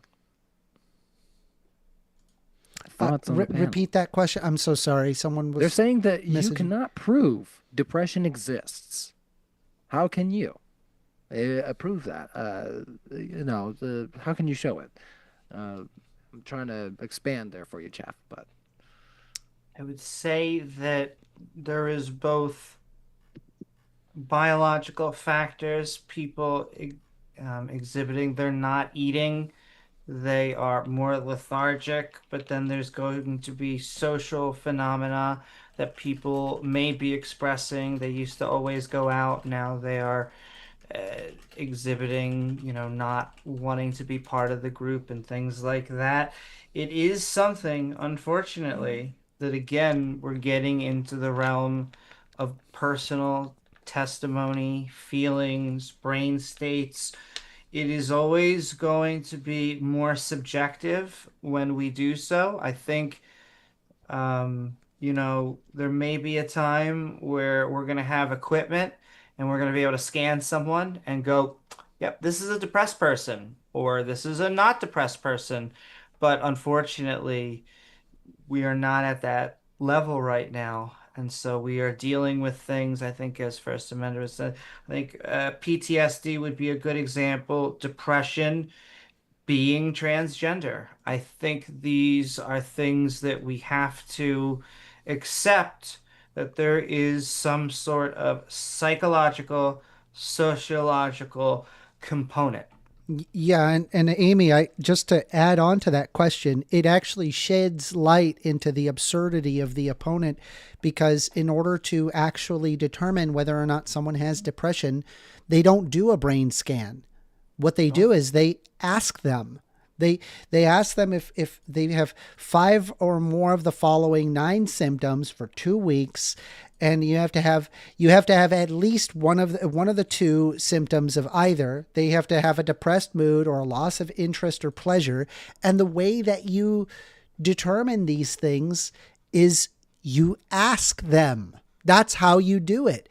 But we don't sit there and say, well, because you asked them and it just comes down to how they feel, therefore it's not valid. No, we assume validity on these things all the time. And it is not a non-empirical way of addressing it. It is completely empirical. But you would help their illness, right? If someone had depression, you would give them, right. And so if someone came so to what do you do if someone has gender dysphoria, huh? All right, let's not do that. Let's let Taylor ask a question. If someone went into a doctor and said, I am a woman, by all accounts, I'm a female, and said, I am a man, I would agree. You have a mental illness. You need to be treated. There needs to be therapy. There needs to be a diagnosis of maybe gender dysphoria. I believe it used to be called, I forget when they changed it from gender dysphoria to whatever they call it now. But there's a similar, illness called body dysphoria, where people that are quite skinny think they're fat, or vice versa. We don't, the treatment is to not play into their delusions. We don't say, oh my God, you're so fat. That's a separate treatment. It's the and again, same it diagnosis. is no, it's not. It's Stop. Of saying those you feel are this separate. Way and it does not align with reality. Stop. Those are separate symptoms. The symptoms for schizophrenia is not the same as the Please. The symptoms for schizophrenia is not the same as the symptoms of anorexia. Are those both delusions? Yes, they are both delusions, but those have two completely separate, different treatments. And that is also the case for people with gender dysphoria. The criteria that is required in order to be gender dysphoric is a marked. Okay, so there is an empirical way to determine if somebody has gender dysphoria and then provide necessary medical care. And there are already WPATH standards that are based on evidence-based research that provide this information. It's there. We have it. I'm telling you that I already disregard your studies. And I'm aware. I know. Right. That's why you have this opinion. Can you make a logical leap here? You literally just said, I disregard the studies, and you said, make a logical argument. You haven't brought any studies to the table that are valid, that seem valid, that make your argument better. If anything, they make like the neurological basis of trans people. That wasn't valid at all. Wow, brains can change. We all know brains can change. What I'm saying is that I agree that the diagnosis process, you're being bad faith. That's what's wild about this. If Taylor's being bad faith, let's let Taylor make their point, so that her point, so that so that our audience can decide, of course, and if it truly is the case, then, hopefully everybody will be able to see through that, right? But let's let Taylor make the point, right? Even if I thought the diagnosis was similar, which is just self-reporting, which I don't believe you, because there's actually observable symptoms that we can see in other mental health disorders like PTSD, a traumatic event. People, as Amy noted, with depression, people not eating or withdrawing from social activities, things like that. Your only basis for diagnosis is self-reporting. My point is that the treatment is not the same. We don't throw people back into their issues. We don't say, okay, you're depressed, keep being depressed because that's what you identify as. You're fat, even though you're 90 pounds. Okay, let's give you surgery to not be fat anymore. I'm telling you that doesn't make sense logically. As you're citing psychology, you love psychology and you love studies. I'm telling you that logically it does not track. It does, because they are separate diagnostics and they are separate treatments. Those are separate illnesses. So sitting there comparing one separate illness to another separate illness and then say, these are all delusions. It's the same thing. We have to deny them. In some cases, you would deny. In other cases, you would not deny. It is based on evidence-based research. The idea is to cause less harm. We do have that. That is available in the WPATH standards of the 8th version. That is there. We have it. All right. We also have studies on the other side. No, we don't. We have a minority of studies that doesn't actually provide any treatment or any alternative. And then there is the giant body of medical research on our side. That's the problem. You have no model to address gender dysphoria or people that are going through this. All right. I do have, I guess, just because this was a $20 super chat, I want to try to push a little bit more First Amender walked out there. I'm so still I'm gonna here. ask, I'm still here. I'm just water. You Just drop lots of water. Sorry. Yeah, get yourself some water. That's fine. So I guess just because it's $20 super chat, I want to try to push this along a little bit more and get a bit more out of what you were saying there, First Amender, and for clarification. So I'll play both sides if I can for a second. So, before marijuana became legal in Canada, there were people that were probably lying in order to get a prescription so that they could have so legally. It's been great ever since, right? But Lots of at least, backaches. but do you, yeah, exactly. Do you think that anybody, lied in order so that they could get access to this thing so that they wouldn't, necessarily suffer some other ramifications by getting it through other means? I could totally see that. Completely understandable. This is why I argue for strict and rigorous standards that ensures that people don't fall through the cracks. And if there is evidence-based research to weed that out better, then yes, I'm all for it. That would be something on the basis of that would make people's lives better off in the long run. All right. And then I guess I'll follow up and try to play the other side and say, what would be the incentive to try to get access to, people trying to get access to something like this, that somewhat makes sense to me because it does a lot of things and in a certain sense, but I don't know what the incentive would be from my position to want to get access to these things if you didn't need them. And I guess I want to let Amy in here as well, for sure. So go ahead. So if I could come, because it's especially with things like locker rooms and bathrooms, we often deal with this. Well, couldn't someone just lie and then, go off and be a pervert? And the answer is yes. Unfortunately, people could lie. They could not be transgender and for nefarious reasons go and do something perverted. What I would say is that's going to be true whether we allow transgender people protections or not. And what happens when we just cut off transgender people from their gendered spaces is what really happens is it throws the transgender people in with people that they don't view as safe, and it doesn't really prevent the perverts. The perverts are still going to lie. They're still going to do whatever it is that is malicious, and that we just have to come together as a community and be vigilant against people who would abuse the system. Unfortunately, there are always people that are going to um, abuse what would otherwise be good intentions. And so, again, we want to protect everyone that is possible. I would say, putting forward, it is transgender women and biological women who are coming forward and saying, we need protection. We want our own types of spaces. We still need to be vigilant against people who would abuse such trust. All right. If you want to have a quick response there, Taylor, and we'll move on to the next question from Jeff. I mean, yeah, I'm just on the bathroom thing. I don't really care that much about the bathroom thing, though I do think it's important just to have women's spaces. But, we don't need to make it easier for biological men to get into a bathroom. And based on the only definition I've heard right now of woman from the other side is that you just have to feel like one. So then there you go. You can just enter a bathroom. I will say, just as a funny point, if anybody in our live chat or anybody here on our panel has, in their youth worked in customer service, I'm just happy when somebody uses the toilet. That's true. Amen. Oh yeah. Anyway, we won't. Yeah, I just feel like use the bathroom you feel most comfortable in. The only thing that actually causes people to be molested in bathrooms is overwhelmingly cis men.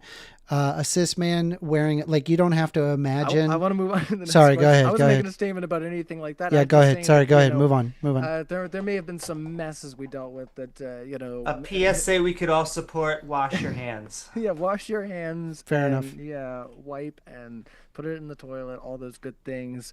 Make it easy on your service members. They don't want to be cleaning it off the floor. All right.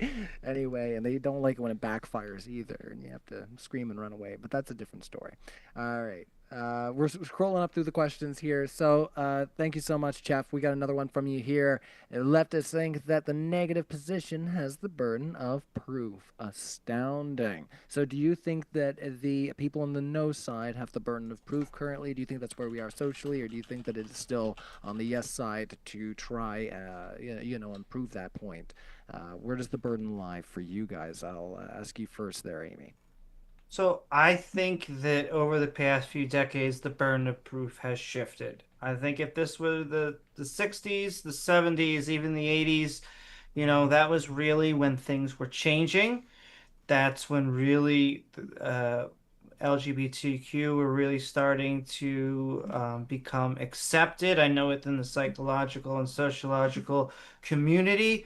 I do think that the evidence supports that affirming trans identities is mentally healthier. And I think that, at least from my point of view, it would be a high burden for me to be convinced otherwise. Yeah, I mean, I feel like just based on the lack of long-term studies from the other side, that the burden is definitely on them. There's no proof that any of this actually helps, based on a 3-month, self-reported study, as well as just the wanting to change definitions that have been, historically the definitions that they've been since the beginning of language. So that burden is definitely on them, which they have not proven. So. All right, First Amender, I can see that you've got something to say there. Go for it. Yeah, I mean, there are plenty of longitudinal and cohort studies that are in fact long-term.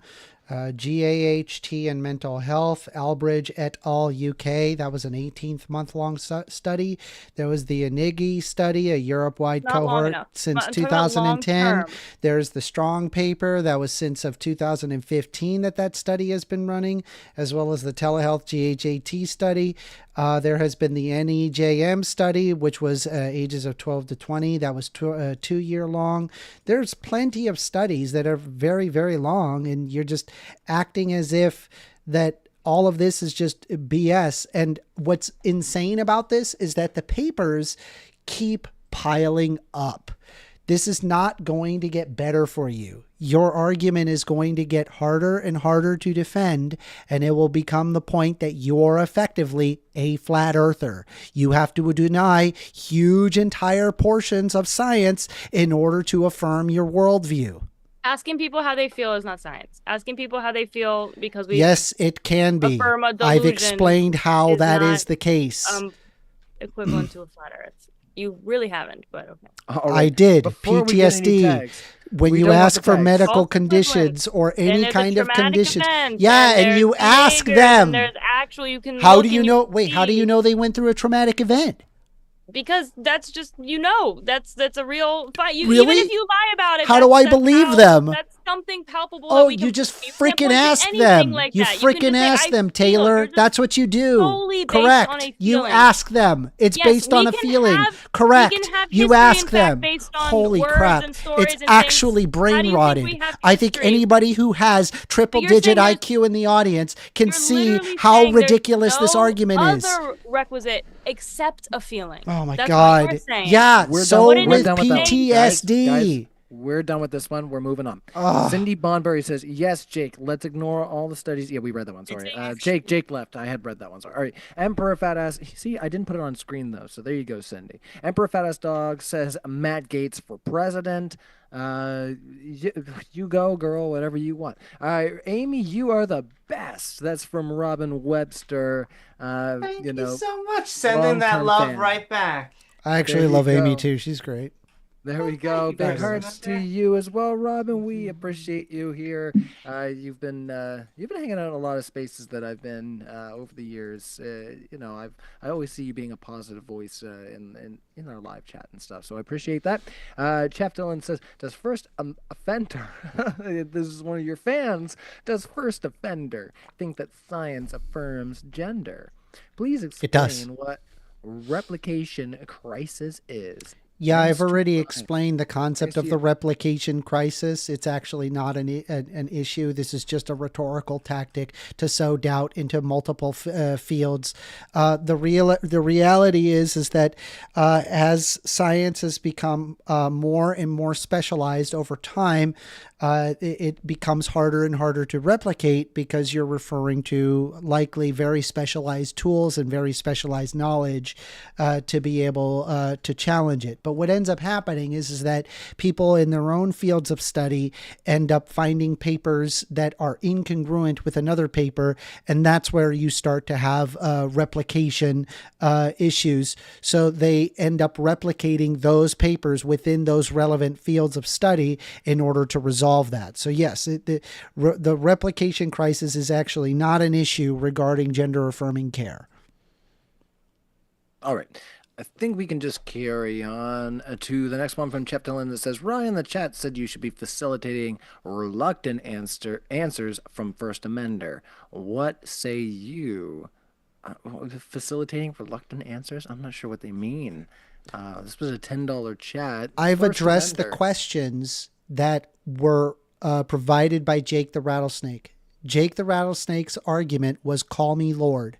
I gave a good 4 or 5 paragraphs, and I've repeated it multiple times during this debate.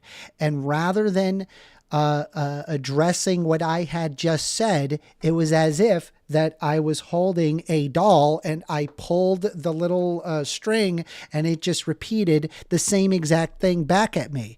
It didn't modify its argument. It just kept saying the same thing. At least Taylor, to some extent, appears to have something there where they're actually responding and adding to the conversation. That is not what Jake the Rattlesnake has done. So when Jake the Rattlesnake repeats the same thing and then I decide, okay, I'm not going to answer it, that's not me dodging the question. I've already addressed it multiple times in the debate.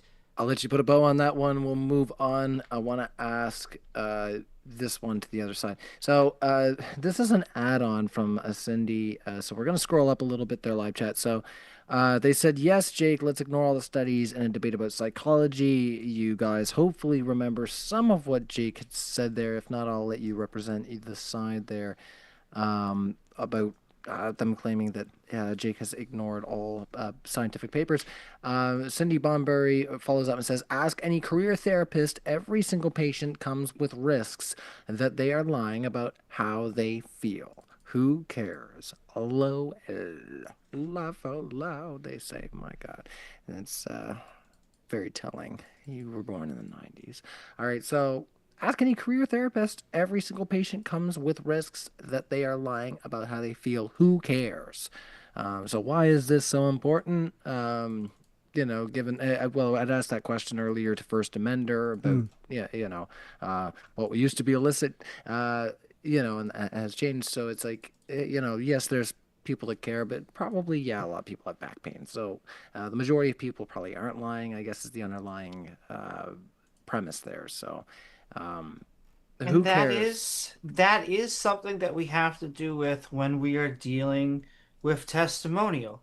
Again, a big fear, I think, from the opposing side is, let's just imagine there's a man, he can't compete as well against women, and so he's just going to say, what the heck? I am going to put forth that I'm a woman. That type of person, I do not want competing against biological women. So there is a fear, I would say, about people lying, about being dishonest. I think that that is something we have to address and take seriously, while also understanding that the vast majority that do come forward saying they have some sort of gender dysphoria, it is generally of serious concern. I know that it oftentimes has many social setbacks. So it would be, I'm going to be able to, or someone is going to be able to maybe be good in a specific circuit of sports, but are they about to be thrown out of their social network in order to do this? And so it's looking at the entire situation. yeah, it's a muddy process. Couldn't agree more. And yeah. So I guess just a follow up so our audience knows where you're at. So when you see something like South Park making like a kind of like a macho man, like, oh yeah, I'm gonna compete against the women. Oh yeah, you can laugh with Yes, that and be like, absolutely. that's just silly. So You also can kind of partake and have a laugh at that, or do you find that's kind of in poor no, taste? first of all, I just want to put on the record that Matt and Trey are geniuses, and I'm sending love out to South Park there. I would say that it could happen. I understand why they're making fun of it. I don't think that the vast majority, even with sports being such the ridiculously complicated topic that it is, I do not think the vast majority of transgenders are saying, I am transitioning so I get X, Y, and Z out of it. Not saying that they can't exist. There's bad people, unfortunately, out there, gay, straight, trans, and other. And so it's trying to allow people to transition while also protecting vulnerable communities. We want women, for good reason, to have safe spaces. Okay. And so, yeah. Gonna try to push it along. So sorry. We got By lots all of super means. chats, and I know you guys can go for a while, and we have gone for a while. My goodness, and the super chats are just pouring in. Like I might have to wheel it in after a while, but people, I've been putting them on screen, which we don't generally do at Modern Day Debate, but I've just been taking a bit of a risk, and hopefully they don't say anything too wild. My vetting process is very on the fly as I read it and go, oh, that's not kind. All right, so Josh Brooks says, the Lord is earned on a legal standpoint. The title of Lord, sorry, is earned on a legal standpoint. Gender titles are given by the individual basis on feelings. If a transgender man feels like unaliving their intimate partner because they don't affirm their gender, that's okay because trans. It's not the same thing. You're talking about homicide of another individual. This is ridiculous. Everybody kind of on board with with that sentiment. Is there any thoughts there, Taylor, or anything that you might be able to add to kind of flesh out something good here, or is this just like we're all in agreement? Like, yeah. Yeah, I mean, at least the title Lord has some basis in reality as far as like its requisites, but I would say that just claiming that you are something doesn't make you the thing, typically. I mean, ever. All right. So sorry, Josh Brooks. We are gonna move on. Thank you so much for your super chat. We appreciate the support. Fat Ass Dog says, if John Jones identified as a female and only wanted to fight female fighters, should he be allowed? No.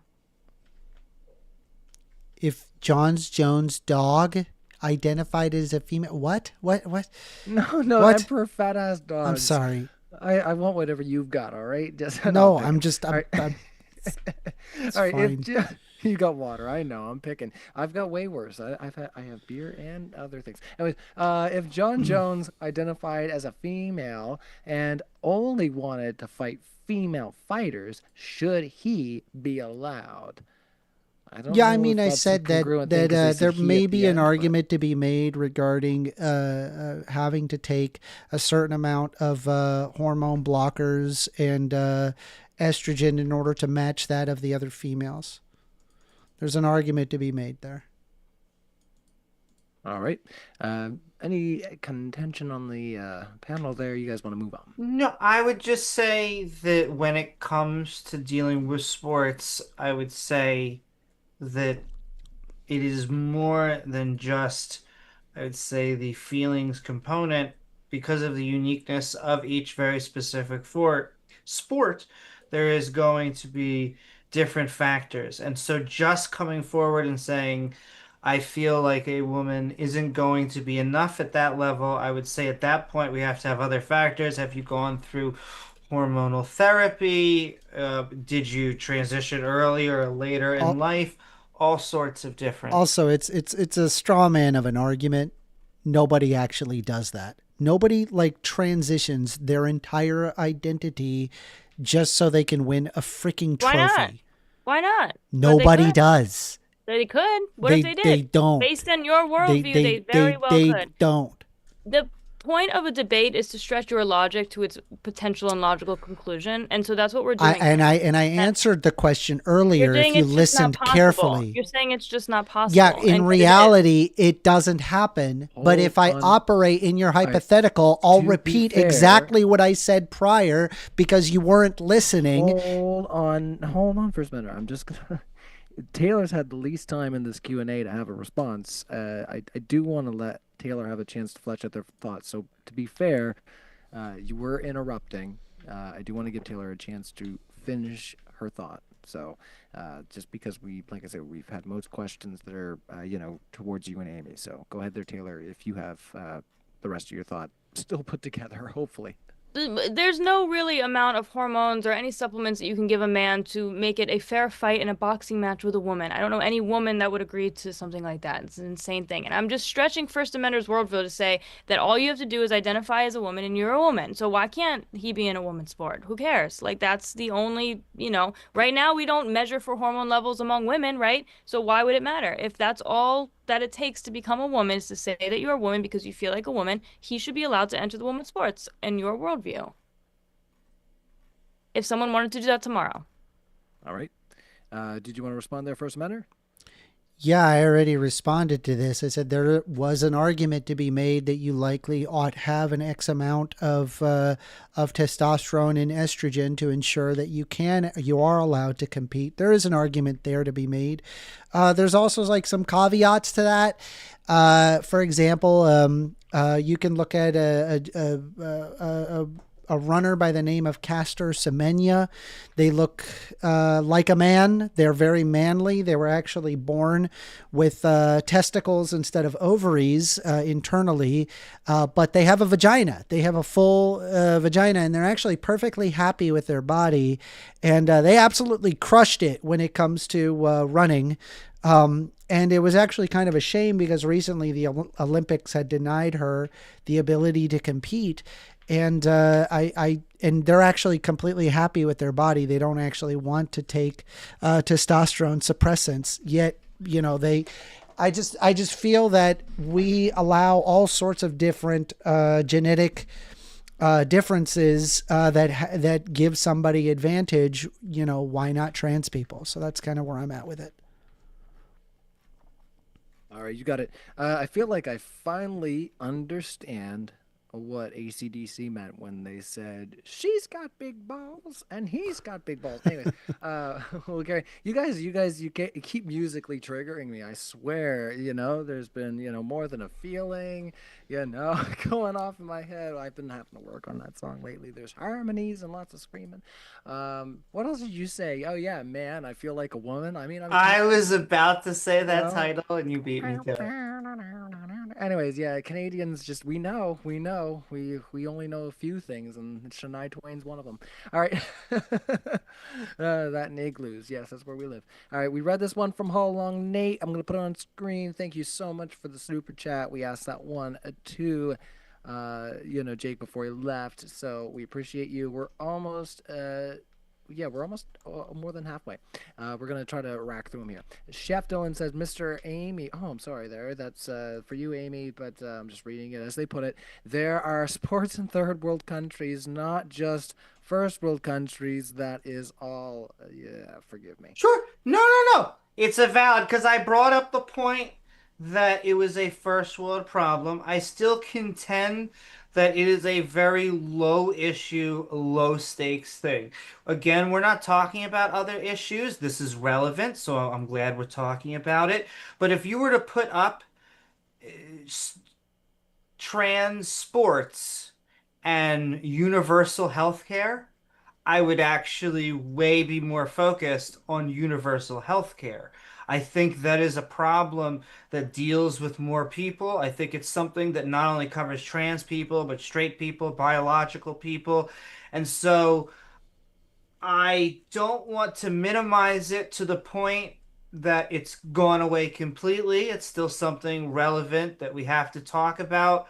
I just don't think that it's something like abortion, like a whole bunch of probably a half dozen other things that would be pressing. I would rather talk about trans in the military because at least now we're talking about, a job. We're now talking about, what it means to be mentally equipped to do these types of things. It's very hard to be motivated to talk about sports. All right, let's carry on. Thank you so much for that. And to any of the criticism in the live chat, if I did say they when I was referring to Taylor, something was trying to tell me, Taylor is on a team. Okay, so there's more than one of them. All right, all right. No worries. Bunch of nitpicky. Anyway, let's carry on. It's all right. I'm just having fun. Is chat getting upset that they're misgendering Taylor? No. I said I referred to the teams as they, so I guess they thought I was referring to Taylor as an individual, and they were like, "Oh, he's doing something." Eat my arse. All right, let's carry over here to Rachel Wilson. Your favorite person in the world, First Amender. Rachel Wilson says, we never see trans men trying to compete in men's sports. If you think about why, I think it answers. You're wrong. There are trans men that did compete in men's sports, and I did list many trans men that compete at a professional level in men's sports. Anyway, moving on.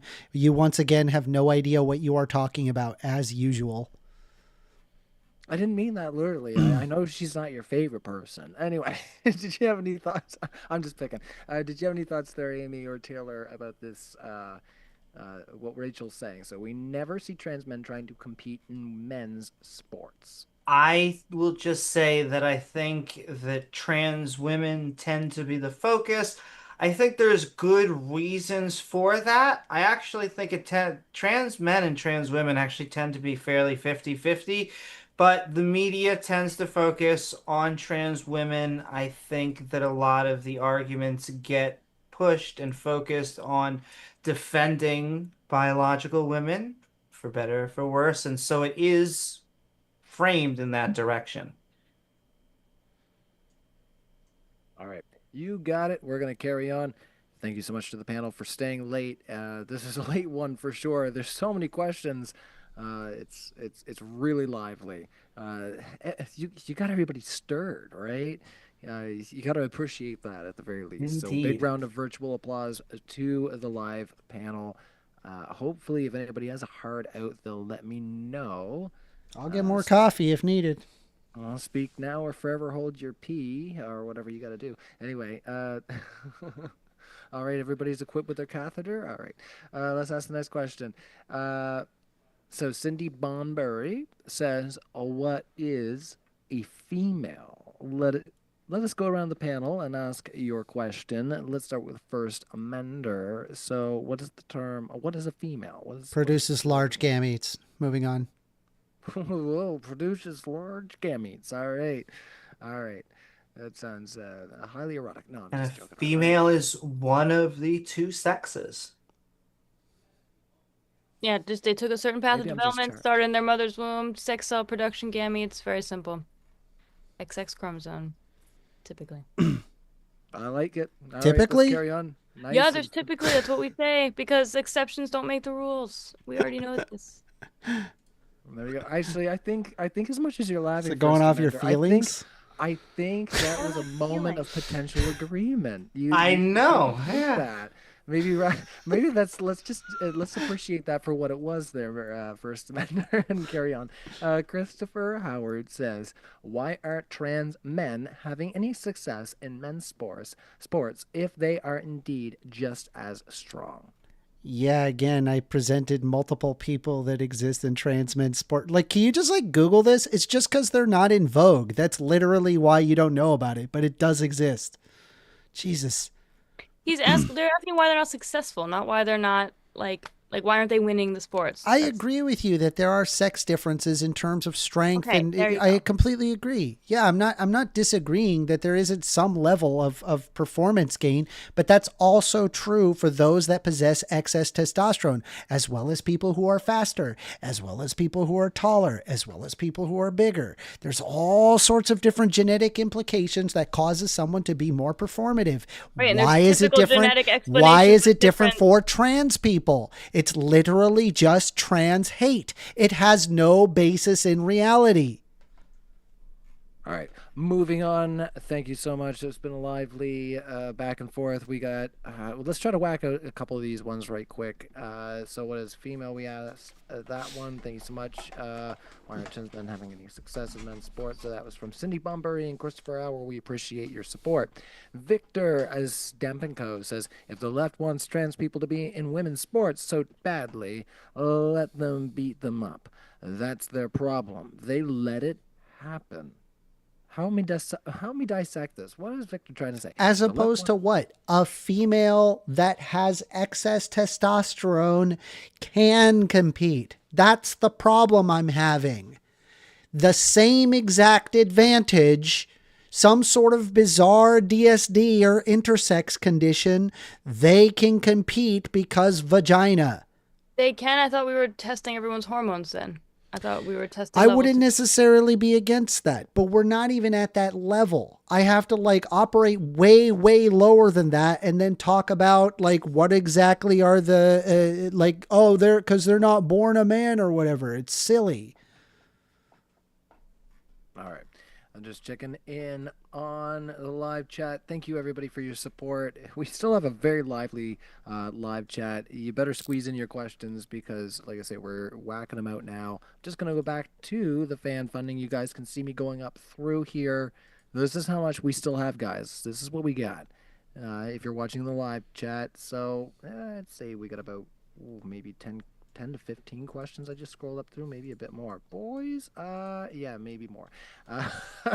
You guys really, like I said, you got people excited for this, and we really appreciate that. That's awesome. It's awesome to see so many people asking questions. They're interested. They're engaged. Joseph Newton says, First Amender, speaking of engaged, this might not be the best. First Amender needs to stop debating. He cries during every debate he has. Oh my God. I sat there and presented relevant studies, facts and analysis. And what I got from Jake the Rattlesnake is call me Lord. And what I got from Taylor is I don't believe in psychology. You tell me who is right. So to clarify, you don't need a handkerchief right now. We don't Nope, need to I'm call perfectly the fine. ambulance, as Max likes In to fact, say. I'm taking calls after this. So You got it. see you on my heard it, channel guys. afterwards. First Amender is going to be taking some calls on his channel, so if you want to directly tackle his ideas, he is tagged in our live description along with the rest of our speakers. I don't think Amy's there right now, so I'm going to get that refreshed before the end of this. I don't know if you're doing any after shows there, Amy, but maybe if you and First Amender want to... I am doing an after show. I feel bad because I'm going to send love to First Amender's channel as well, but then we are also having an after show, so agree, disagree, everyone is welcomed. Awesome. All right. Well, yeah, Taylor, you can pick your poison unless you're doing your own after show, or if you just want to go to bed afterwards and let everybody just talk about you. You know, I'll take that. Just let everybody talk about you for hours and hours for the rest of the evening. That's fun. Anyway, I stumble upon some golden ones that people will send me every once in a while. I'll be like, who said what about me? And I don't care. Anyway.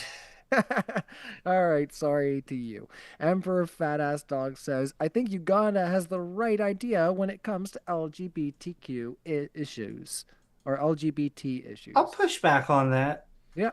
Because What's again, going on in Uganda? with the joke I will put forward with the reserve of sounding like a bootlicker for the West, I am very proud of the gains as the LGBTQ has made here. I know, a lot of religious people will say, do you want to go over to a Muslim country? Do you want to go over to insert fundamentalist right-wing religious country? No, I don't. I am very happy with the gains that liberals have made in the West. I feel that the LGBT community is very comfortable. And I actually would say that the anti-LGBTQ sentiment found in Uganda and other places is not the local band communities. I would say that that is more a push from certain religious groups. So I would rather export our view then vice versa. Very proud to be part of the West. Uganda is now currently arguing for the death penalty for quote unquote aggravated homosexuality under the 2023 Anti Homosexuality Act. Your argument is that you would like to kill people for being a homosexual. I want to let you know that if you are a Trump supporter, I want you to scream from the rooftops your position on this and say that you're a Trump supporter. It would be fabulous. All right, let's carry on with more questions. Let's see. Yeah, the live chat's having a lot of fun. Appreciate the support there, guys. Even Lord, I'm just trying to make sure we keep these in order because yeah, we can get out of whack pretty quick. So thanks for the comments on the Uganda, and what's going on with LGBTQ rights there.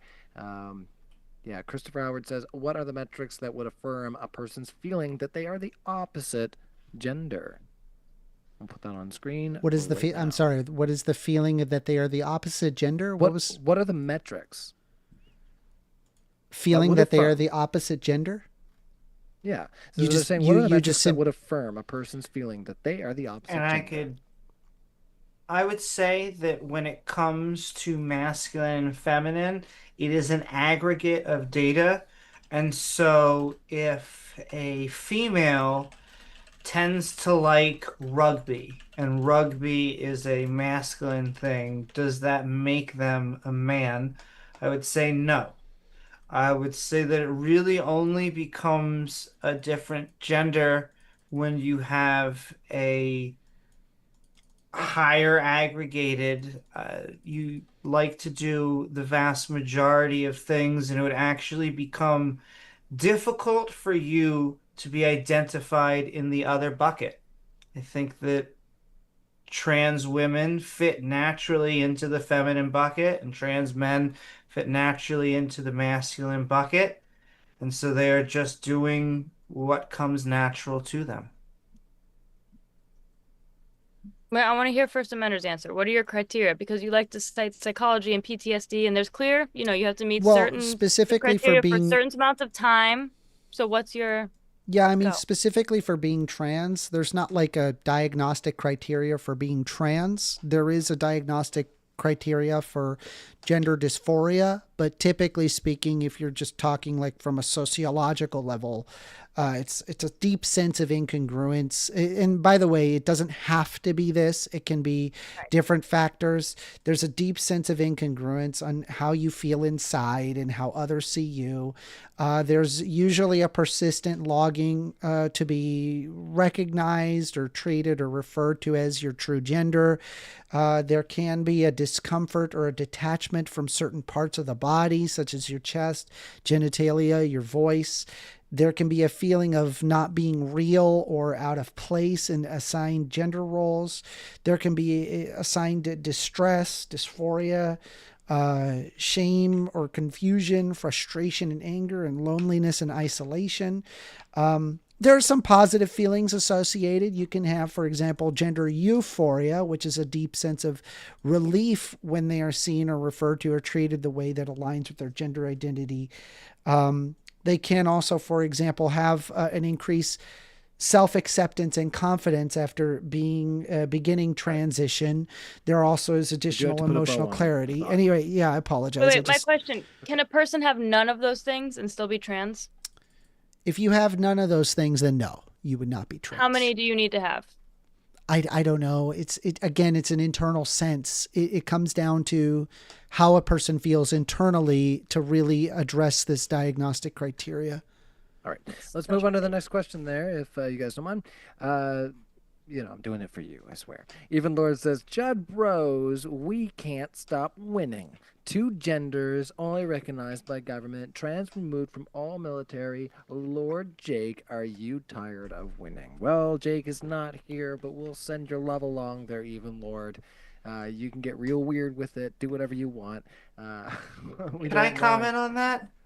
Sure. Because it's not I want to put forward, first of all, that the person who put forward that there was 57 genders was Mark Zuckerberg. That has never come from the transgender LGBTQ community.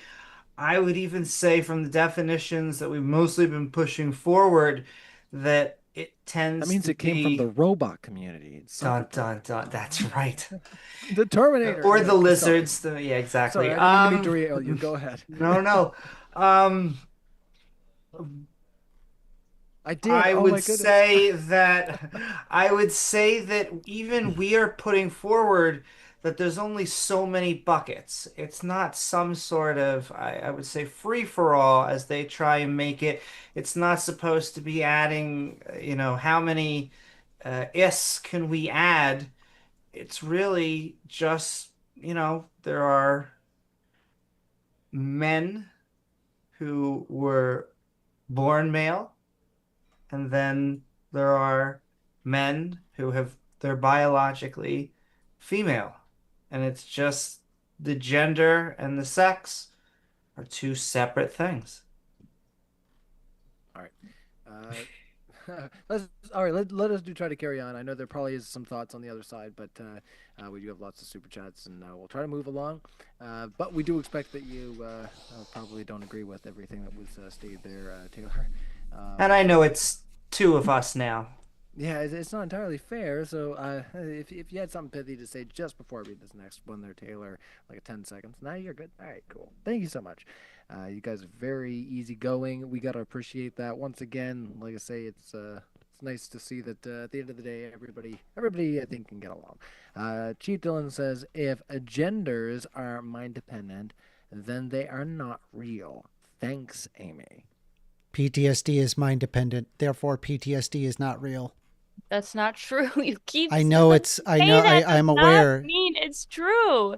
There are objective criteria that have to be met for something like So PTSD. does gender dysphoria, No, there, not little according buttercup? to you. Not according to you. Yes, It's all according to about a me. feeling. Yes, so it starts with a feeling, correct? And then you go to the psychologist and you get diagnosed. But you already Amazing. said you don't have to go to the psychologist. Oh my It's the God. same exact How do you know thing. someone has ADHD? They Huh? do have to go see a doctor and Yeah, get no diagnosed shit. with it. Correct. Okay, so you're Oh my proving my God. But it's an point. internal feeling. It has to do with behavior. It has to No, do with how there's it is. symptoms. You can ask the actually see that in the person. brain. Medication works. Oh my There's things that God. we can see that are So provable. You don't stupid. have So that on stupid. your side. You're also saying that you don't have No, to meet the you criteria. don't have it on your side. You are You also, have to you have all these ignore criteria. huge sections of evidence, like all of psychology, for example. You You keep literally saying I said that I yourself. literally didn't. And I literally didn't. I FYI, have a degree in psychology no from amount of Columbia papers University. was I going to change understand your psychology. mind. It's amazing. I'm saying that certain Oh studies. my you have to- God. you Look at have her to flounder. understand- She you can't have even to- address the reality of the situation. It's hilarious. Let's see if she can. So Yeah. let's see her respond. I've studied psychology. I understand. I've read millions of research papers. The fact is, you have to understand there's bias in research, and you have to understand that there's certain things as You bias need to in exhibit reporting that. and You can't just bias say in bias, self-reporting. therefore That is wrong. just Come on, true. now you know what Bias I'm is asking of real. you. Just wait, chill 1 second, First Amender. Let's let Taylor talk. The Go point ahead. is that you keep naming all these mental illnesses as though they're analogous to what you're saying. And there are clear, I agree actually that transgenderism and all these things is a mental illness. I think that if you don't feel like you're in your body, much like if someone feels like their arm should be chopped off, that's a real condition, that the treatment is not to cut off their arm. You're saying that the treatment is to lean into their delusions. And you're saying that because they say they feel better after we do that, that is proof that it is real and that is the treatment that we should follow. I'm saying that is incredibly harmful, disingenuous, and has big, complicated consequences for the world we live in, as we're already seeing. So that's what I'm challenging you on, is that don't take every study at face value, understand the method, understand its funding, that you can read studies with a brain. You can say that you don't just have to trust everything blindly that you read. And that certain studies are going to have more validity over others. This is how I know you actually have no idea what you are talking about. You stated transgenderism is a mental illness. That's wrong. If you know anything about the DSM criteria in the DSM-4, Yes, which they changed refer to like 5 shut seconds up. ago. In the DSM-4, They referred to it feisty. as gender identity disorder because there was this incongruence that people faced and they called it a mental disorder. However, as studies continue to come out in the DSM-5, they removed the concept of being transgender in and of itself being a disorder and said simply gender dysphoria was a disorder. It is completely possible for someone to be transgender but possess no gender dysphoria. They could have, for example, shut up. They could, for example, shut up. Nobody's been that rude. Just chill out for 2 seconds, please. Yeah, like please. take a breath. Like, hold on. I'm just gonna I gotta take away the right to unmute yourself. Just there's no need to be or that. Yeah. Everybody's just trying to move through the thoughts. Like I said, if somebody's really just floundering, give them a chance. I don't think, like I say, there'll be a chance to try to debunk those thoughts, but we can't just keep talking over each other. So go ahead, Taylor. I want to give you a chance to respond. I was mid talking. This question's for you. I want you to tell me what the difference is between transgenderism and gender dysphoria, and how could possibly somebody experience transgenderism without the concept of gender dysphoria. Try to be... Yeah, just as I was in the middle of trying to explain it, that you decided to then talk over me, and then I get server. I'm going back to it. Someone can possess gender euphoria and no gender dysphoria. They would still be transgender, but possess no medical negative condition, which is not what a mental disorder is. However, if you understood and have read on this topic, you would know that, but that is probably step one of understanding this. This tells me you've read nothing on this topic. Just because somebody exhibits a positive feeling doesn't mean that it's not a mental illness. Just because somebody says, "Yay!" That's literally what I was arguing. Right, but you're claiming that because someone can have gender euphoria instead of dysphoria, that it's not a mental illness that needs to be treated as such. You're saying that because someone's happy... That's correct. They have no negative symptoms. That's literally what a mental illness is. Negative symptoms. We heard all that. All right. We're going to let Amy jump in. She's got a totally different vein to go into, I can tell. So. Not at all. So I just want to talk about one thing about gender dysphoria, and then I want to respond to the actual question holder. I would say the difference between transgenderism and gender dysphoria is really about having stress about that circumstance. I would say the goal of transitioning is to actually alleviate gender dysphoria to the point that your mind and body are in alignment. I think it's sometimes a journey, but I would say that you often start originally with that disorder because the stress is what pushes someone into the therapist's office. Not always, but I would also like to agree with the question holder. I agree. Gender and all of these sorts of situations we've been talking about are very mind dependent. In fact, I would say that oftentimes many of these social phenomena that don't have an objective basis. Yes, we've talked about good empirical studies that I think show a good medical backing for being transgender. However, I think at the end of the day, it is true. If there were no minds, if it was just plants and fungi, then there's not going to be any transgender individuals. It comes from not only having a brain and a mind, but being conscious, and that conscious experience feeling, again, either masculine or feminine. It's why I think it is subtly different from, we were talking earlier about being a doctor or being a lord. I think those are, even though we're talking about analogies, it's not the same thing. And so really it is about the mind feeling either feminine or masculine. And thus, I agree. It is completely mind dependent and would otherwise go away. All right, you got it. And by the way, just FYI, yes, in order for something to be considered a mental illness, it does have to involve clinically significant distress or impairment in functioning. The DSM-5 specifically states that a mental disorder is a syndrome characterized by clinically significant disturbance in an individual's cognition, emotional regulation, or behavior that reflects a dysfunction. Mental disorders are usually associated with significant distress and disability in social, occupational, or other important activities. So a condition that causes no distress or impairment is literally not a diagnosable mental disorder. Right, and this is telling how I people know that- Taylor has no idea what they're talking about. And saying that you're going to kill yourself because people don't, use the right pronouns, that seems like you're in a lot That of would be distress. gender dysphoria. That part would be the mental You're disorder. I like, agree with gender you. euphoria is just the opposite. You're saying that because they don't feel sad, it's just a negative. Yes, The it's a exact positive same. feeling, If and it they is not a feel diagnosable happy- mental disorder. Correct. If they feel happy, if you're saying gender euphoria, which you haven't really even defined, gender euphoria is what? They're happy that they're being validated. What's the flip side of that? That they would feel unhappy if they are not being validated. It is the So positive you're- emotional feeling that someone feels when their gender identity is recognized, affirmed, or Right. expressed in a way that aligns with who they are. Correct. So what's the flip side of that? What is the opposite of that? If they don't, All I'm pointing out is that you said being transgender is a mental illness. I'm saying that- Transgenderism in I'm and not- of itself is not a mental illness. I'm saying Gender that dysphoria is the mental illness, not being transgender. I'm It is saying that possible your to have mood- only your- gender euphoria and not gender dysphoria, which would mean you would be trans, however, would not possess any negative mental conditions associated with a mental disorder. Okay, I'm just gonna keep it. It's just we're right. going in circles. Let's Ryan, carry on. I need to say I probably have like 15, 20 minutes tops. We've been going. Yeah, I was gonna say we've been going so long. My goodness.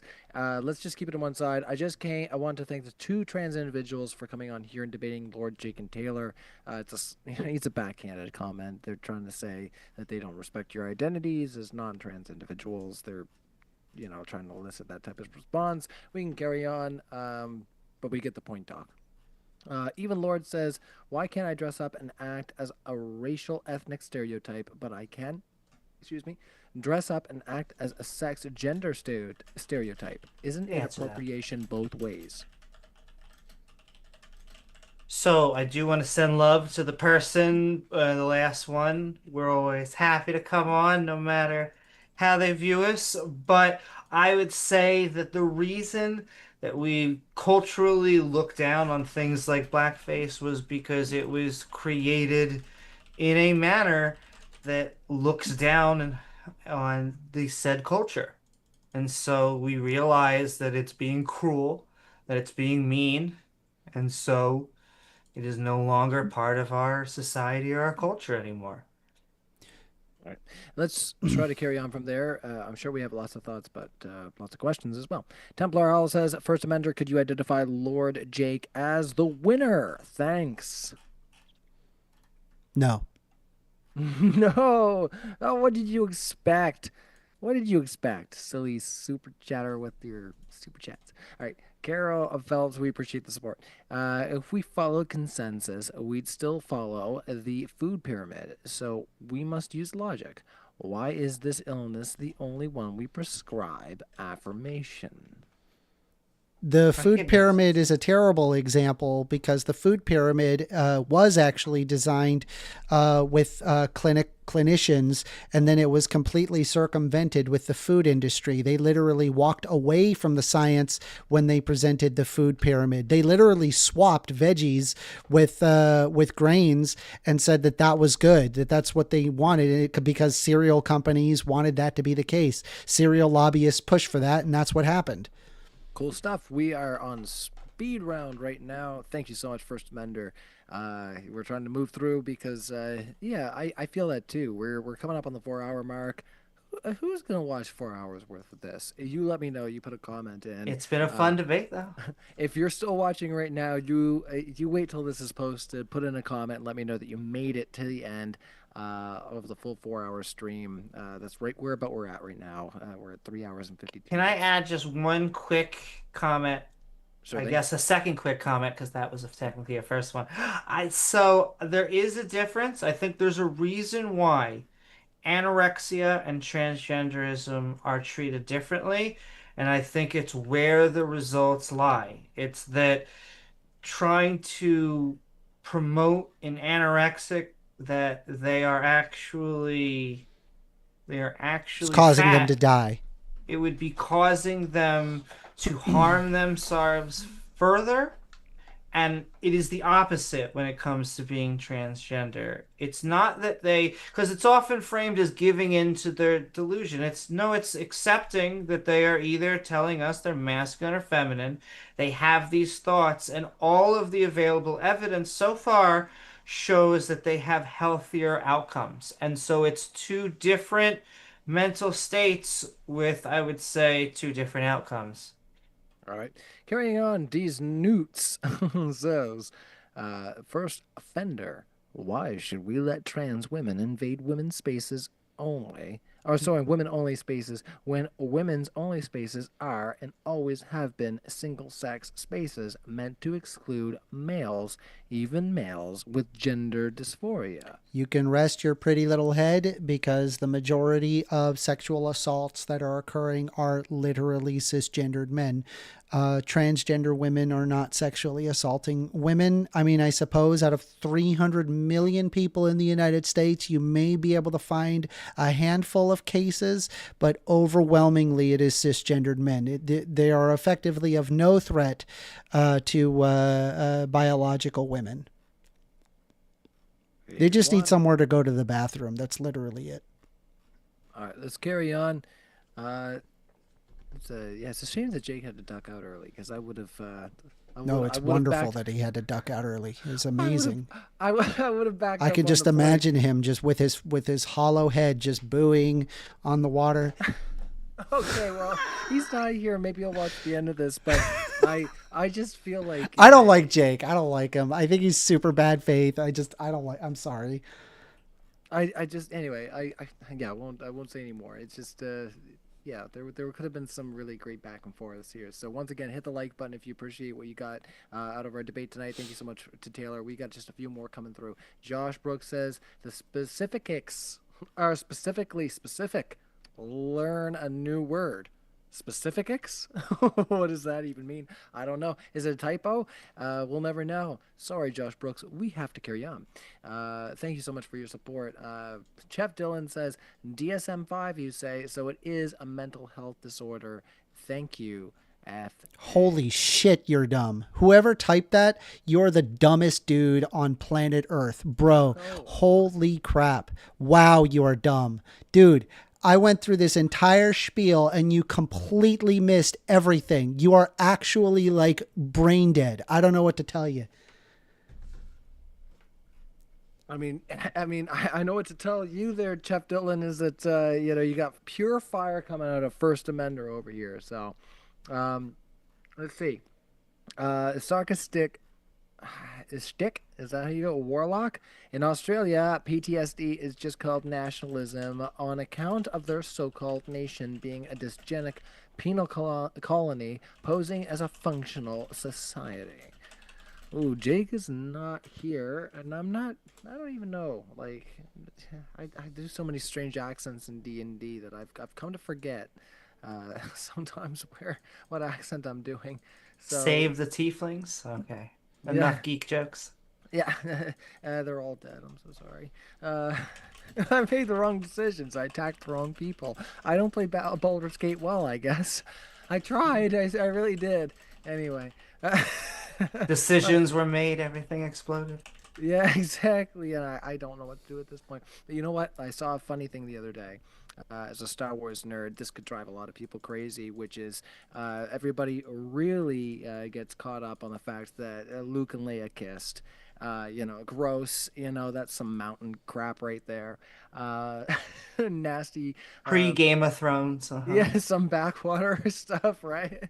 My brother's also my uncle's sister. Anyways, so yeah, that was bad because obviously they didn't know where they were going. I downloaded Project 4K 77. It just came out like a year ago. It's the original uncut theatrical release of Star Wars 77.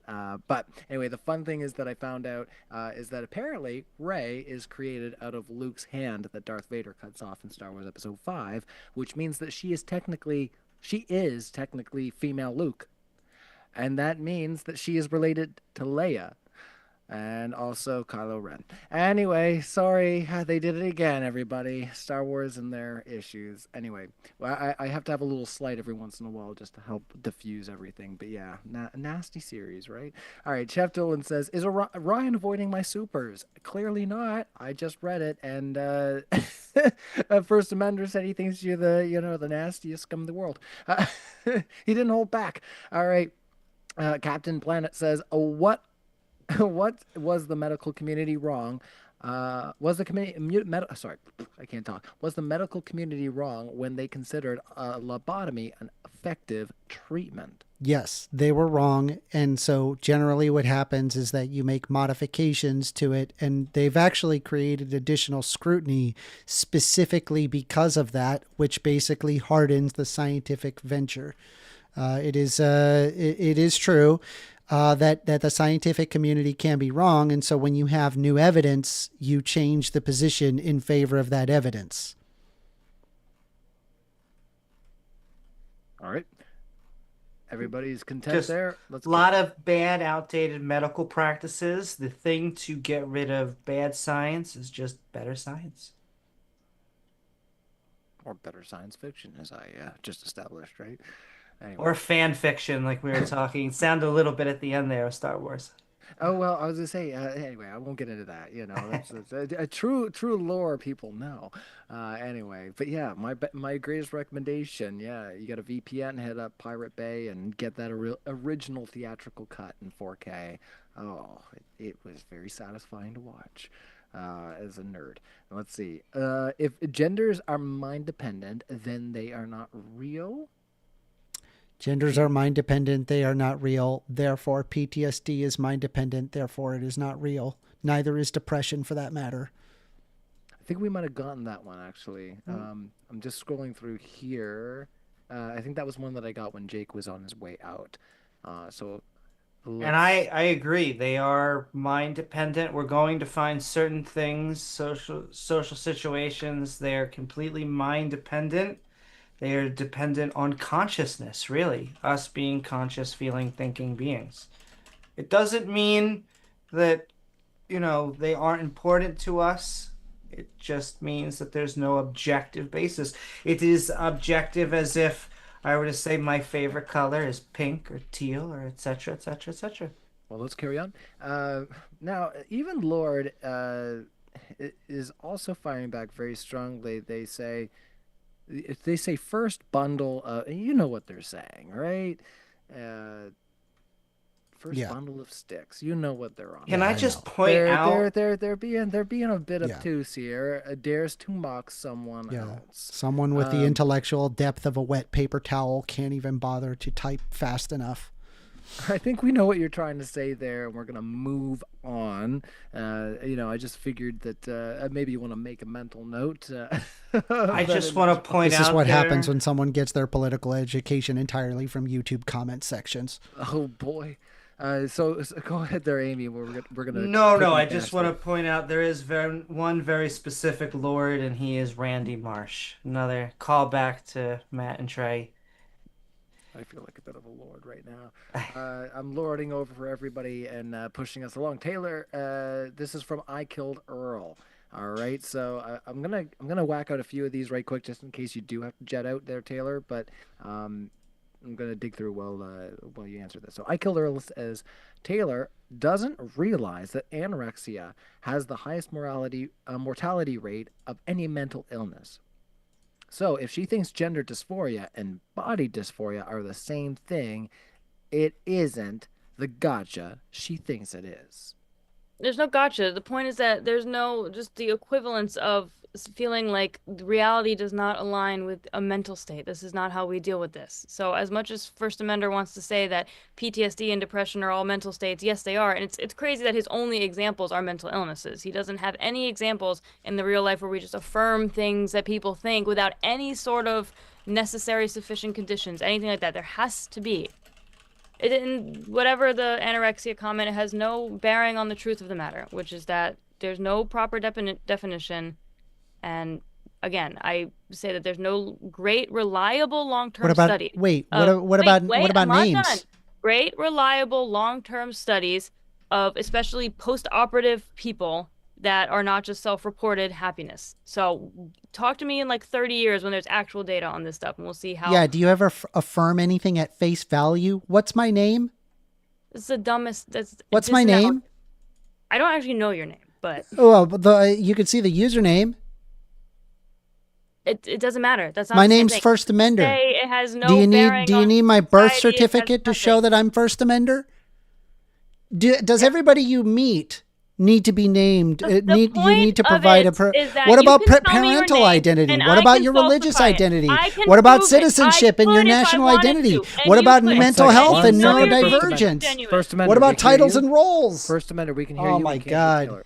Just actually because, brain rotted. They don't even think. They can't think. We have heard your point though, just to be fair, so let's let Taylor have. If you tell me what your name is, there are steps I can take to verify your name. There are yes tons of things in everyday life that are affirmed at face value without requiring proof. And just because I am tricked by somebody, just because I'm tricked by somebody's appearance does not make it truth. And you know this. It's like the simplest argument. If I walk around on Halloween and think that everybody's an X, Y, or Z, that doesn't mean that they are that, right? We're talking about the truth of the matter. That's what we're getting on. So, no. How do I know your name's Taylor again? You can look at my birth certificate and we can prove it. Thank you. There are many things we can do. I don't need your birth certificate. I just take your word for it. You don't want it because you don't care about truth. We do have to move on, guys. We got so many, you don't have so many questions, but we only can get through so many at the rate we're going. Kokomo says, I feel 2 + 2 = 5. Please affirm my feeling. Sure. So that is, the great 1984 trying to convince 2 + 2 = 5. I do not think that we are trying to bend logic, science, reality. I believe this is a very specific thing, which is to say a social phenomena of people not having their gender, the way they feel, just not match their sex. And so I don't want people to, again, have to deny reality, which is really what I think Winston was trying to get at with the 2 + 2 = 5. Fair enough. Even Lord, as you know, who's your new best friend there, First Amender. That's obviously said with with maximum sarcasm. Even Lord says Algerian male had done that in the Paris Olympics. So what is this about? I don't know what you're referring to. It must have been at a certain point in the conversation. Even Lord, the context is completely missing at this point. You can put it in live chat or super chat, and maybe we'll get some context. Robin Webster says they test women for hormone levels. This must have been during when you guys having the conversation about sports. So they test women for hormone levels.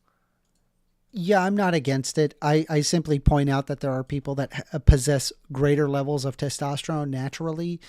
And it's like situations like that I kind of reconsider, like whether or not it's even moral to do that, I guess, in certain cases. That's all.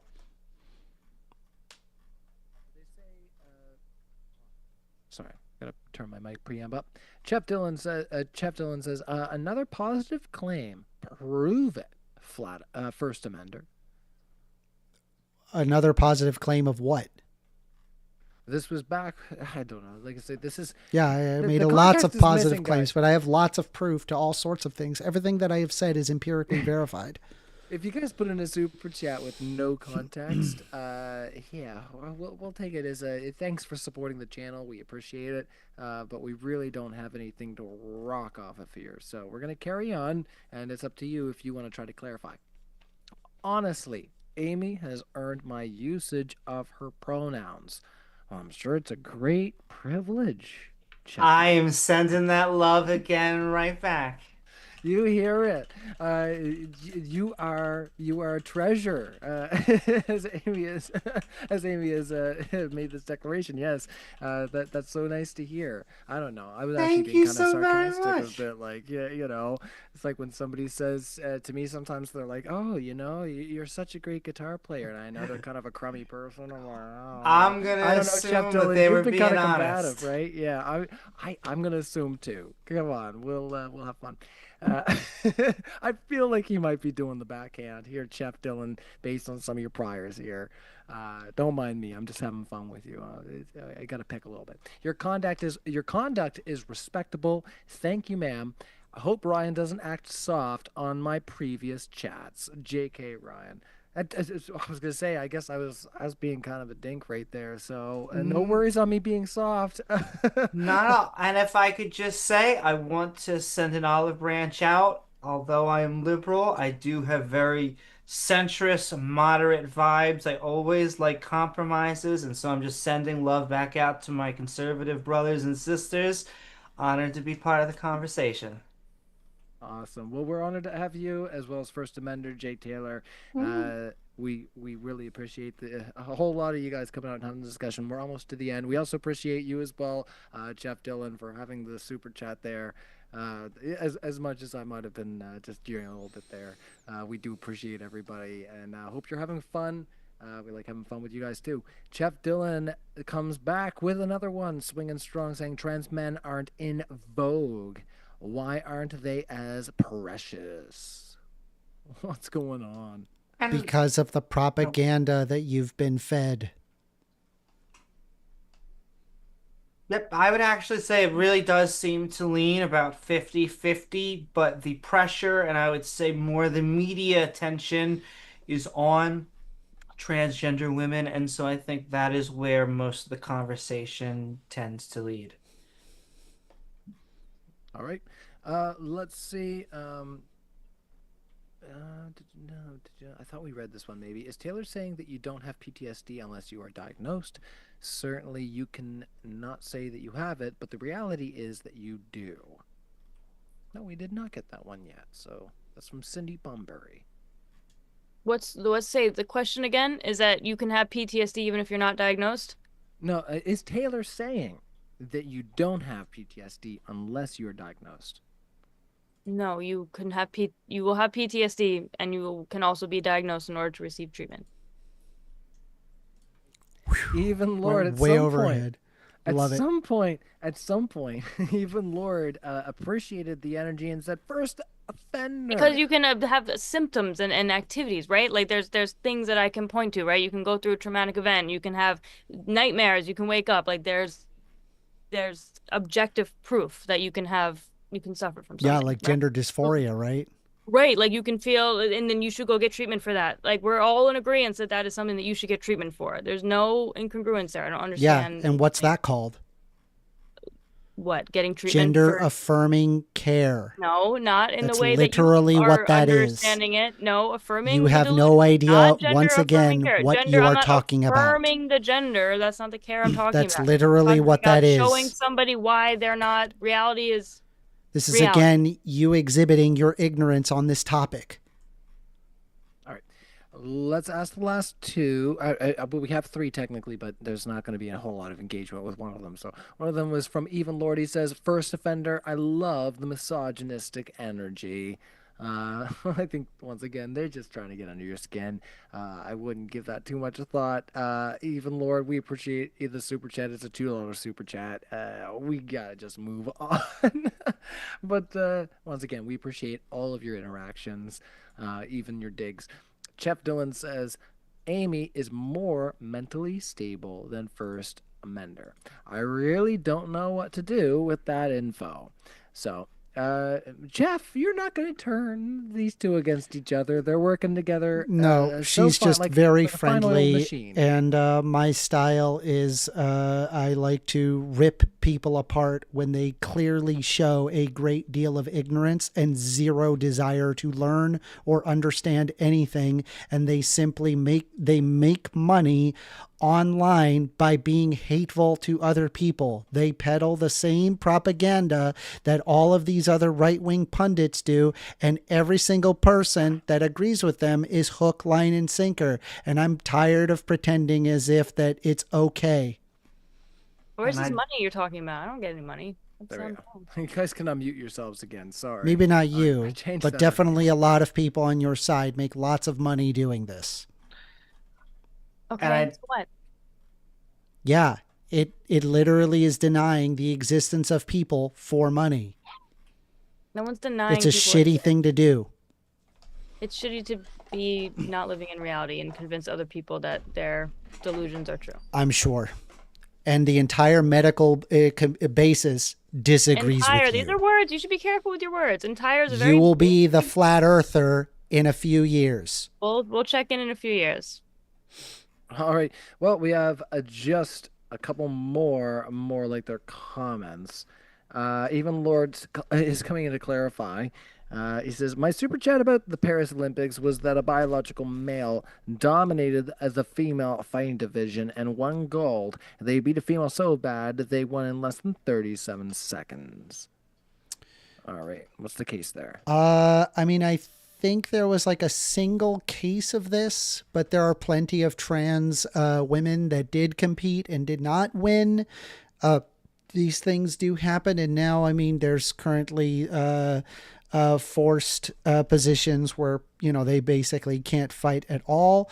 I personally just believe that trans people ought to be included, and given that there exists females that have excess amounts of testosterone, they have the same advantage as trans women. They can compete, so why not? Thank you so much. Jeff Dillon said, just a comment, said, thank you, Ryan. I was impatient. No worries. You're doing you, and you're the best you that you can be there, Jeff Dillon. We appreciate you. For $20, they said, set me up with my first debate against First Amender, Ryan. All right. Well, Jeff Dillon, I'm not sure if you're on Discord, if you're in a Modern Day Debate Discord, you can find me. It's Ryan Light and Shade. That's the name of my band. I'll put myself in the live chat, and you can send me a message there. But let's see, is there any other things that I may have forgotten? GJM PTW says, my question is, can a man... I know, we're only doing super chats. I'm so sorry. We can't take any of the live chat. Sorry, I thought I may have missed one. Yeah, let's put a bow on this conversation, everybody. We've gone so long. Thank you to the panel for being amazing and having the discussion. We're going to do a really quick closing statement for each speaker. Just a quick, pithy 30 seconds where everybody can find you and your thoughts on the discussion. So let us start with you, Taylor, there. I usually go in the reverse order, so I'll just ask you to unmute there. 30 seconds on the floor where everybody can find you and your thoughts on the discussion tonight, if we can keep it quick. Sure. I would just say my opponents have not given any concise or based in reality definition of what a woman is, what a man is. Thus, we cannot affirm such identities. I would really encourage my opponents, particularly First Amendment, to really be prudent in how they read studies, and just think about the consequences of irreversible surgeries on people, irreversible medications. You know, you call me hateful, whatever. I actually care about people and their mental health, and I feel like this is just a harmful ideology. I think these people are suffering with comorbidity of other illnesses, so, you know, just try to look at it from another lens. But thanks, guys, for having me. Awesome. Even Lord, I meant what I said in the chat. I'll spot you a freebie next time. Just try to remind me. We'll hand it over to Amy to give your final thoughts on the discussion. Thank you so very much again, Ryan. You can find me at youtube.com/Amy Newman, along with my co-host, James W. We host mostly skeptic content, but we do get into some political topics. I do think that we should affirm trans identities. I think that it is not only mentally healthy, I think that it is the morally right thing to do, especially since it is not a biological issue. It's not that we're saying that people change their chromosomes. It's not that we defy biology or don't accept science.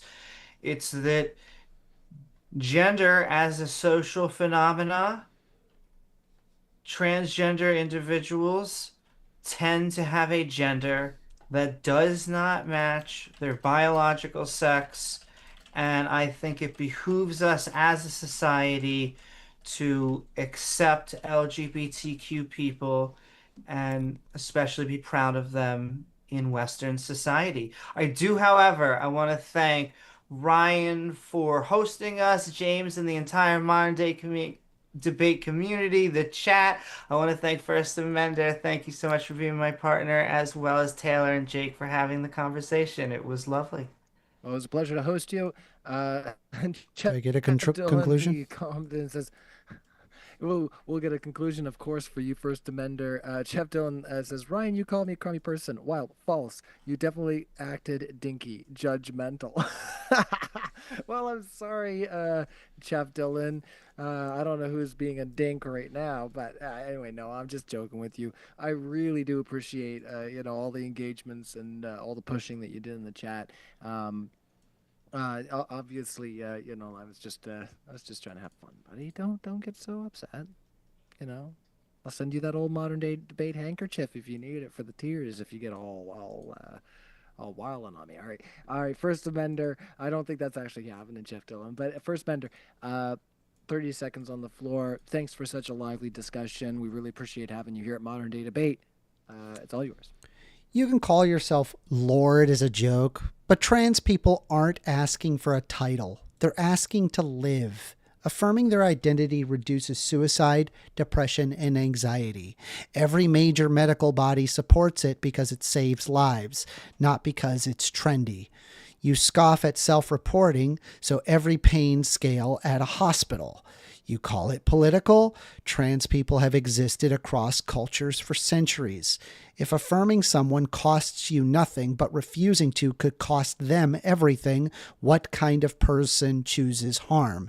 This isn't about pronouns. It's about decency, compassion, and evidence.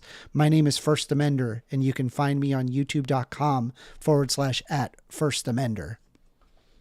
All right, and I would encourage our audience, if you have the stamina, if you have the means, if you enjoy what you're seeing on screen, I will be right taking now, calls after this.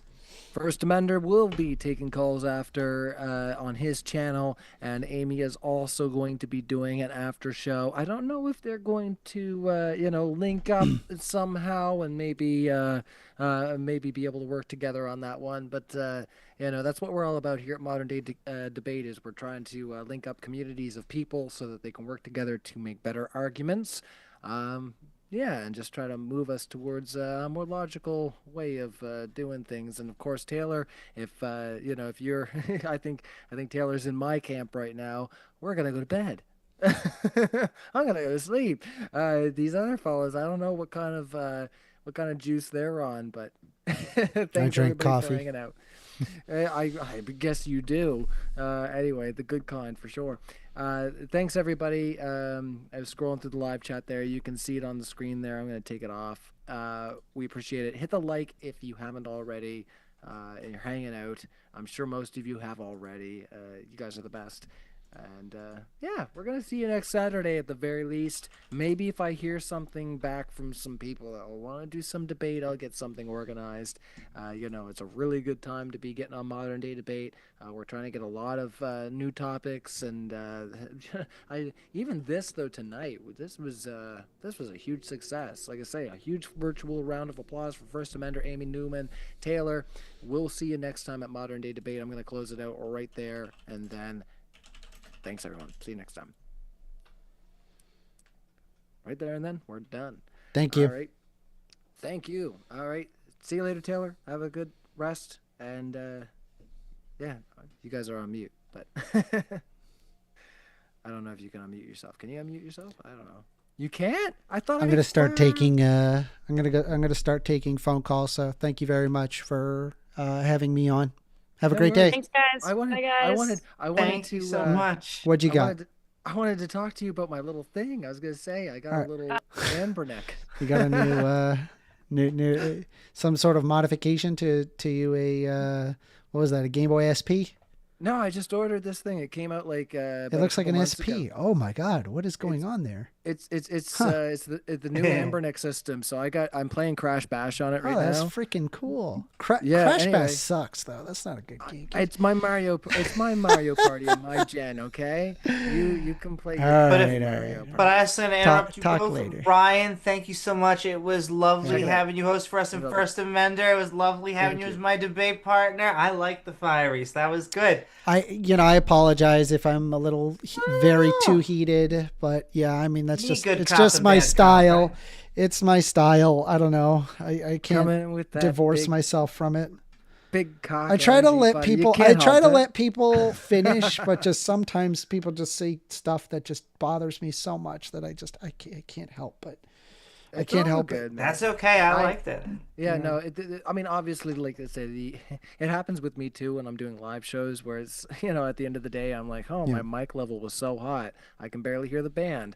Anyway, that was the only thing that I would probably say is that there was definitely like a lot of like you were way up here on the mic level and like everybody else was My kinda here. apologies. It's, hey, you know what? I don't think it's really a big deal. I try not to mess with the mic volume because like at least on my end I like look at my levels very carefully. It's basically like perfect. It doesn't like, and if I change it just slightly it causes all sorts of, so I'm like I'm not touching it. Yeah, no, I'm like yeah. Ryan's gonna have to figure out how to turn me down. No, I did look at the Zoom settings and it wasn't as intuitive Yeah. as something like Discord. Discord, you can go in and Yeah, turn it's like down really individual easy, yeah. levels, yeah. Anyway, But no, not here on Zoom. appreciate But it. Thank thanks. you. All right, enjoy your after show. Cheers, buddy. Bye bye. All right, bye. And Amy, I guess I'll let you go too. Bye. Bye. It was great seeing you again. It was lovely seeing you and having this debate. You guys were lots of fun. And you're right. After this podcast, I'm probably going to pass out myself. At least See you, after the Amy. after. Thank you. Bye, First Amender. Bye. I hope your after show goes amazing. I know it will. I'll try. I'll try. Oh, my bye, best. puppy. little Bubby. Little Bubby. She was on my lap most of the debate, and I Aw. realized that's why I said I Yeah. realized I was doing this a lot during the debate, so I had to move my camera because I was like, I know it looked like I was really excited for the discussion, but I was just Petting puppies. just petting little Maple here. She's my little Canadian Aw. puppy. Cute. She's such a Yeah. cutie. I got her the day I decided I wasn't gonna go to the debate con because I was like, I am not. You're like, was I funny. want something happy. It was the day that the I gotta actress join from one of those Canadian debate cons. Pie, It'll be fun. she got arrested, or not arrested, but detained in the airport, and they were like checking her phone and seeing like what her alignments were politically, and I was like, I am Wow. not gonna even touch foot in this place right now. That sounds like straight up like, cuckoo town. yes. I'm like, that's like when Russia decides to attack Ukraine. You say, you know what'd be nice? A vacation in Russia as a Ukrainian, and like you're not gonna do that. And I wasn't either. So sorry. You're like, I love whatever you support. Can I go? Anyway, yeah. Anyway, my wife, she's obviously like she's not as pasty as I am. So like she was traveling to Mexico and she was like, I cannot have a layover in America right now. I will straight up be in trouble. Yeah. Anyway. It's some crazy times. Yeah. Anyway, we're Canadian, so we got a different perspective, I'm sure. Anyway. See, I don't go across to other countries, but if I did, I'd be Canadian too. That's what I tell people. You know what? You want to hear a fun conspiracy right quick before you go? I'll tell you and your audience as well, First Amendment. I know they're there. My little conspiracy is that if you look at the timeline, right after Donald Trump said Elon could never be president, like a couple days afterwards, he was saying, we're going to take over Canada and it's going to be a 51st state. And I said right away, I bet there's a little Canadian citizen whispering in his ear right now. And I bet that Canadian citizen's name is Elon Musk. That's funny. Because if we became a state, Mr. Elon Musk can become the president. And I was like, I bet it all boils down to that guy's ego when he was told he can't do something. I'm because pretty it was sure we're literally all in within the that. couple of days. It was like a couple days later. Trump's like, you know what would be great if Canada became a state? We were like, no, we can't even That figure out the French, right? Uh, You where he was can't. watching the first South Park movie and That's he was funny. like, I've had enough with Canada. I've had here.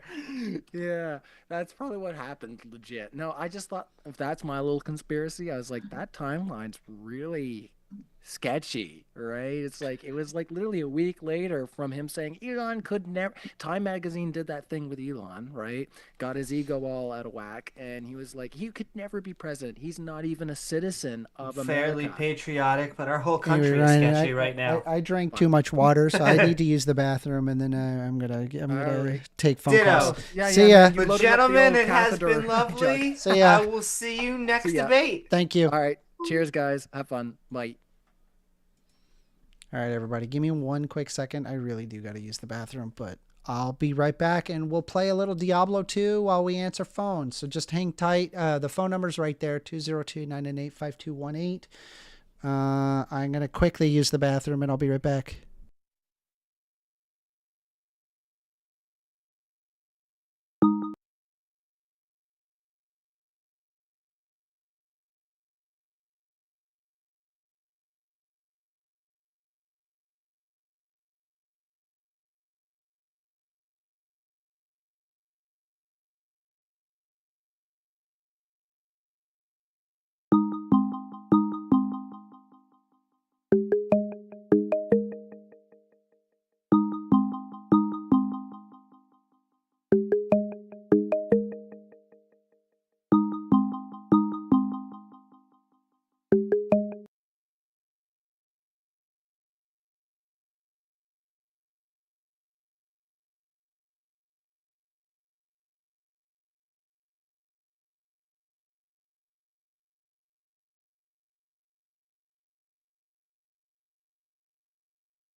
All right, I heard some calls. Call back.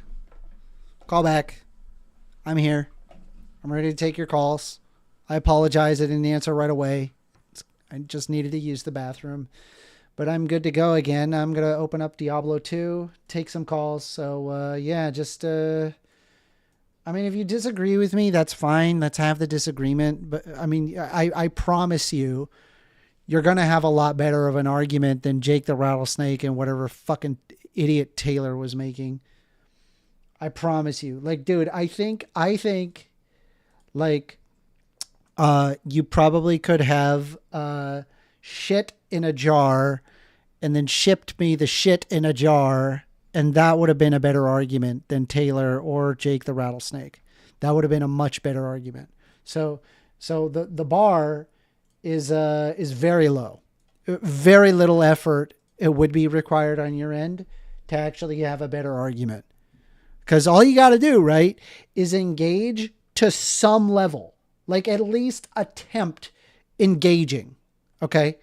I would love to hear from you. Anyway, I am taking calls. So, someone called and then immediately hung up. All right. Well, let's go ahead and get we got a phone call. Here we go. You are on the line with First Amender. How you doing? Good. How you doing? Good. What do you want to talk about? I want to talk about how you had a not so well display of entertainment. Okay. With podcast. Okay. Yeah. All right. So, actually, I don't want to say this to a lot of people, but Mrs. Amy, she was doing well, and I usually don't call transgenders women.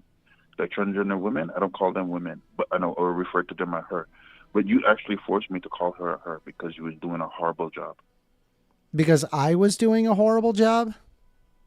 Yep. All right, well, I guess I won the argument because you're calling her a her. Cool. No, hold on. But let's talk about this real quick, though, so don't hang up on me. I wasn't going to hang up on right? you. I don't know what you think okay. this is. You think I'm just going to immediately be antagonistic towards you? You have to understand that, like, here's the thing. The reason why I was being antagonistic towards the end there was because it was clear to me that they weren't really interested in having any real discussion. I mean, all they were doing was just kind of repeating the same thing over and over. And I had already addressed what they had said multiple times. And I'm like, okay, well, they're not changing their argument. They're not, I mean, at least Taylor somewhat did that. Jake the Rattlesnake made no attempt, right? He just had his rhetoric and that was it, right? He wasn't going to address any of the empirical evidence. And she was going to sit there and doubt an entire field of research that, let's face it, you know, I mean, I don't even think she herself even believes that. Like, she sat there and put doubt into the entirety of psychology, saying that I don't trust psychology because it's a soft science. And it's like, well, hold on. If you don't trust psychology and it's a soft science, then what do you think about PTSD? What do you think about the placebo effect? These are known psychological conditions that are observable, testable, repeatable, and obviously they are true. But if she thinks that psychology is just wrong, why does she think those things are true? And she just physically could not engage with that. Okay, well, you see, I'm not like that, so I would like to tackle the whole debacle about like transgender brain scans. If you want to like dive into it a little bit. Glad to.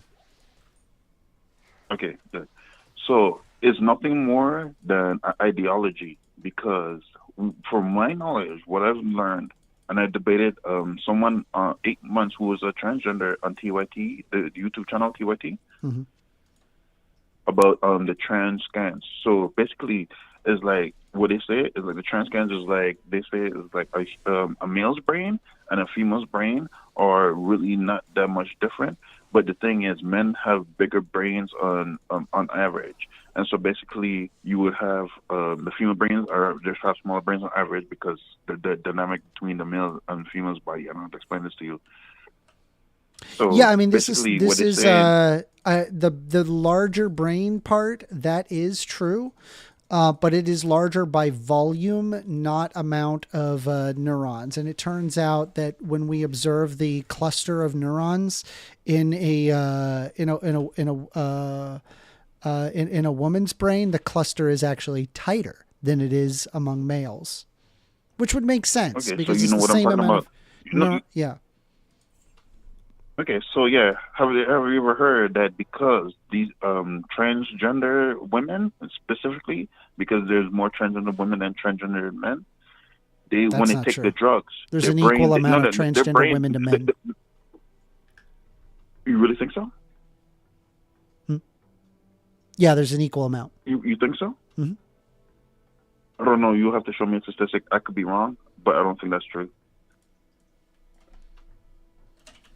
But however, what I was saying is that before they take the hormone therapy drugs, their brain is the transgender women are similar to men, but their brain is slightly a little bit different, but not close to women. And when they take the hormone therapy, the brain kind of like alters, but they're not as the same as women, but they're just not the same as men. So it's a different type of like brain because of the chemical drugs in their brain. But they say it's like when they see them before they do any transition in drugs, they're just like identical to men. Because if you see a transgender person, give me a second. I'm gonna find what you're requesting for. Okay. Thank you. Because we can have the discussion as to whether or not like how many there are, but I need to find the exact area where it exists. I'm almost positive. I'm okay with that because I love science. I love science, so I'm okay with that. And I'm not going to slander you, but I think you're a cool person. Thank you. I Sometimes appreciate that. You get a little bit too angry. You get a little bit too angry and you kind of like scream. And it's kind of like a bad precedent for men. But, I mean, it's okay. We all get angry sometimes. So I don't hate you. No, I mean, it's just these people they're idiots, dude. They're really, really dumb. And I don't like that. No, relax. We were all idiots one day. You was a child once, right? And you was dumb, right? I suppose so. Yeah, when you was 2 years old, when you were like, "Google Gaga," you were stupid, right? Hold on. I was like, "Oh my God, whose idiot 2-year-old child is this?" Okay, maybe that's not the best. Yeah, I thing to do, 'cause apologize. don't I have want you to use I have any to jokes. look around here. Where the heck is it? You could look in the swamp though, because you know what I'm saying is more sound than what you said. I'm just looking for it. It's a pain in the ass. Hold on, I'm sorry. Just give me a sec. Mm-hmm. Okay, here we go. Yes, and then what is this? Yes, this is a very recent study. Okay, so I'm proud to feature this. So I'll go ahead and I'm on my phone, so I can't look. Gotcha. So you can just read it to me. I'm going to share the screen for anybody who can see it. You're going to have to take my word for it. I'll read exactly what it says, so you don't have to actually go to it. The delay between, like, if you do end up like looking at it, it's like a computer or something. The delay between you talking to me and me talking to you is roughly, I'm sorry, and the actual stream itself is roughly about 12 seconds. Anyway, so I apologize then. Yeah, so I did pull up the epidemiology of gender diversity, and this is in the Science Direct published study. And I have the information right here. An estimated 1.6 million people in the United States identify as transgender, though the true populations of transgender people remains difficult to quantify. 1, 2, 3, 4, 5 within the community.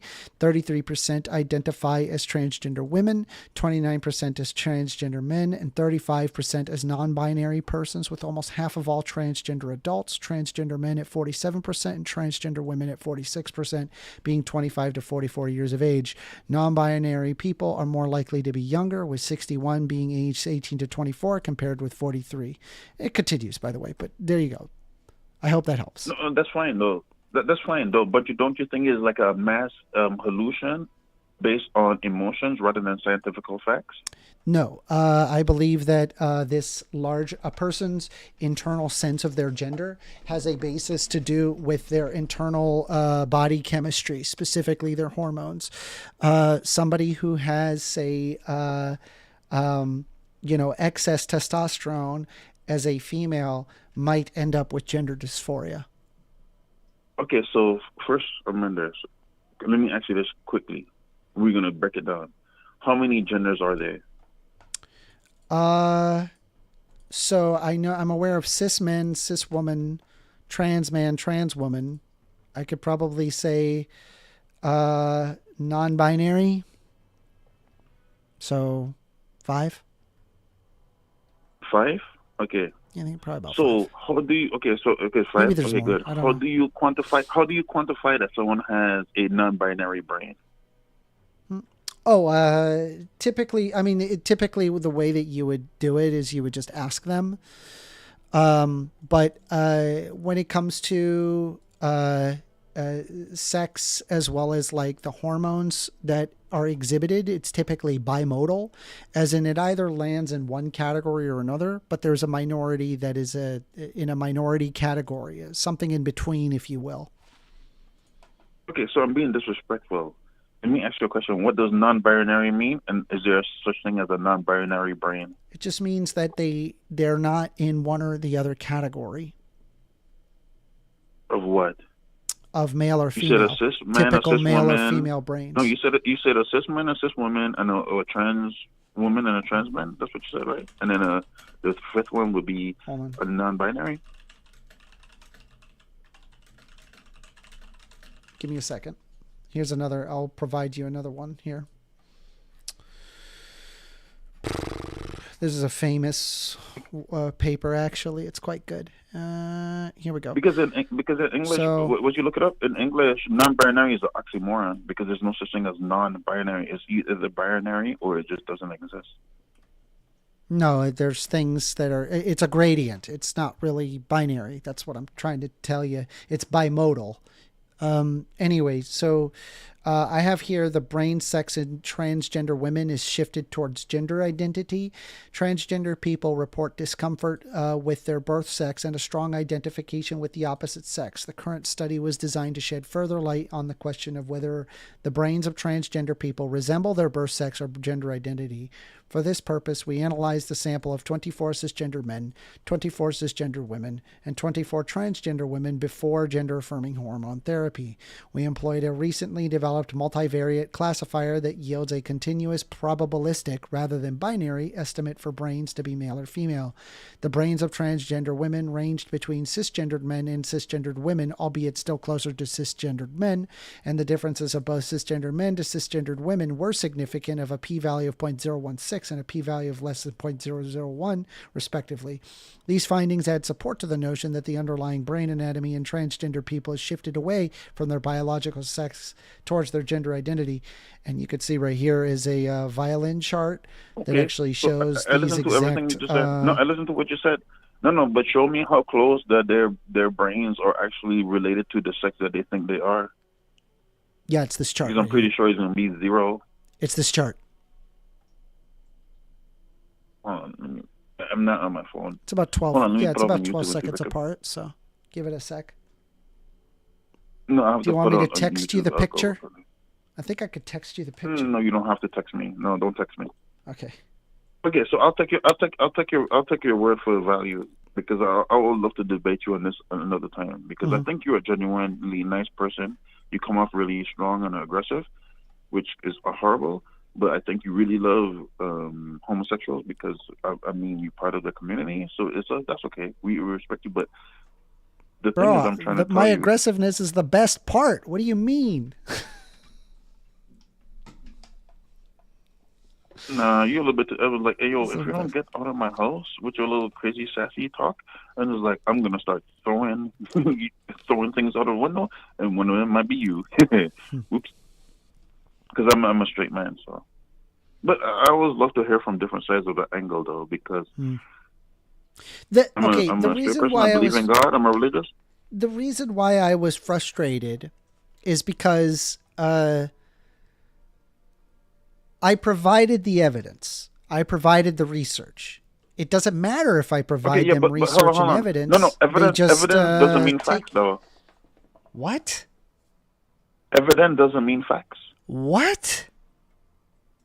That breaks my brain. I can show you evidence of me chopping off my fingers, right, and send you, mail it to you. But it doesn't mean I chop off my fingers. It could be somebody else's fingers. So evidence doesn't mean fact. Like, I have evidence to prove that I chopped off my fingers. I didn't. It could be CGI. You know what I mean? You have to understand this one.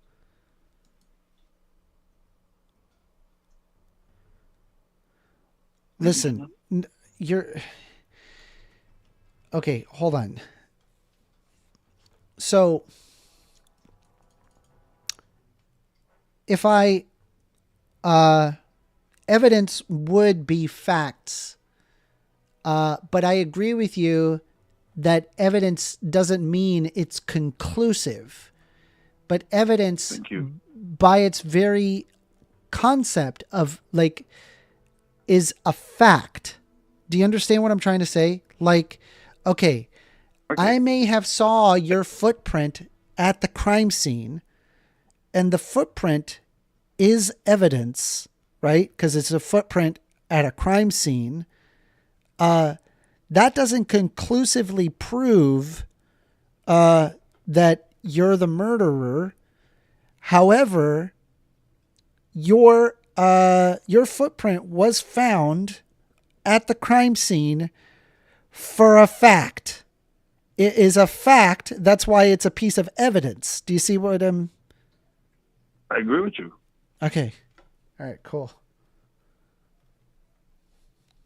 So you have to understand the whole quantification of people understanding and just like, okay, look down, like I don't want to make it any weird, but like look down is like if you look like your trousers, right? And then it's like, I have a penis. And like, I'm a girl. I'm just like, wow, this person has like a mental illness. It's like, you're not a girl, you're a boy. So saying that you have, like saying that like I am a girl because I like to play with dolls, or like I like easy bake ovens. I don't want to play with trucks and cars. I don't want like, it's just like you have to just like, wow. And like if it's your child, it's just like, wow, my son, I think he's a homosexual. And just like, okay. And just like hopefully he grows out of it. And then just like, Daddy, buy me a dress. I'm just like, what the? I'm not buying you a dress. I'll buy you a kilt at least halfway. We won't have to chastise the kid. Because it will never be my daughter. It will be my son. And just like, maybe my son is gay.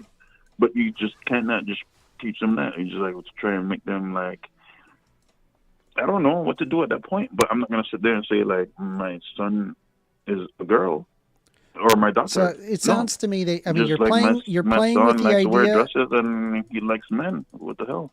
So I have a gay son. I think you're playing with the idea, which is good. At least you're somewhat trying to understand it, which is helpful. The best way that I can describe it to a cis person is, and what I mean by cis is you're just straight, regular. Please don't call me cis, because this is a derogatory term. So please don't call me cis. It is not intended as a derogatory term. It is not as someone is a cis male. It just means that their gender matches their sex. That's all I'm referring to. I need a word to call it. I don't identify as a cisgender. Just call me a male. Okay, whatever. Anyway, so it's irrelevant. What do you mean, whatever? It's not relevant. It's not. I'm just saying it's not relevant. So if you're referring to, say for example that there you are and you're a boy, and you're about to go through puberty, right? You're 14 years old, and there you are. You're starting to go through puberty, but for whatever frickin' reason, you develop gynecomastia. And gynecomastia is a condition, it's a hormonal condition which causes you to grow breasts as a boy during puberty. I know what it is. Quite unfortunate. It happens. And typically the fix for this is, hormone blockers and or breast surgery, breast reduction surgery. Anyway, what's interesting about this is that there's something internal that is telling you my body is not this, right? Like I am not this. I am a boy. I'm not a girl. Why am I growing breasts? That internal sense that you feel, that's gender. Well, I'll tell you, I don't know if I said it before, but I'll tell you right now, gender doesn't exist. I just explained to you how it does exist. Yeah, if I have gynecomastia as a dude, I would just like, damn. An internal sense, because, right? It doesn't match your body. Yeah, but I'm not going to say like, wow, I'm a dude with tits. That's impressive. No, I mean, it's an unfortunate consequence for all sorts of boys, and it's very embarrassing. It's not something people openly like to talk about. It's extremely embarrassing. So what they end up doing is they hide it. They will wear bandages over themselves until they can get the medical help that they need. And fair enough. I don't blame them. I don't blame them at all. I mean, you're going to be going through middle school with breasts. Are you out of your freaking mind? First of all, I never had I had multiple girlfriends in school, but if I had boobs as a man, I wouldn't be complaining. I would just be like, no girl like me. I could love myself. So, false.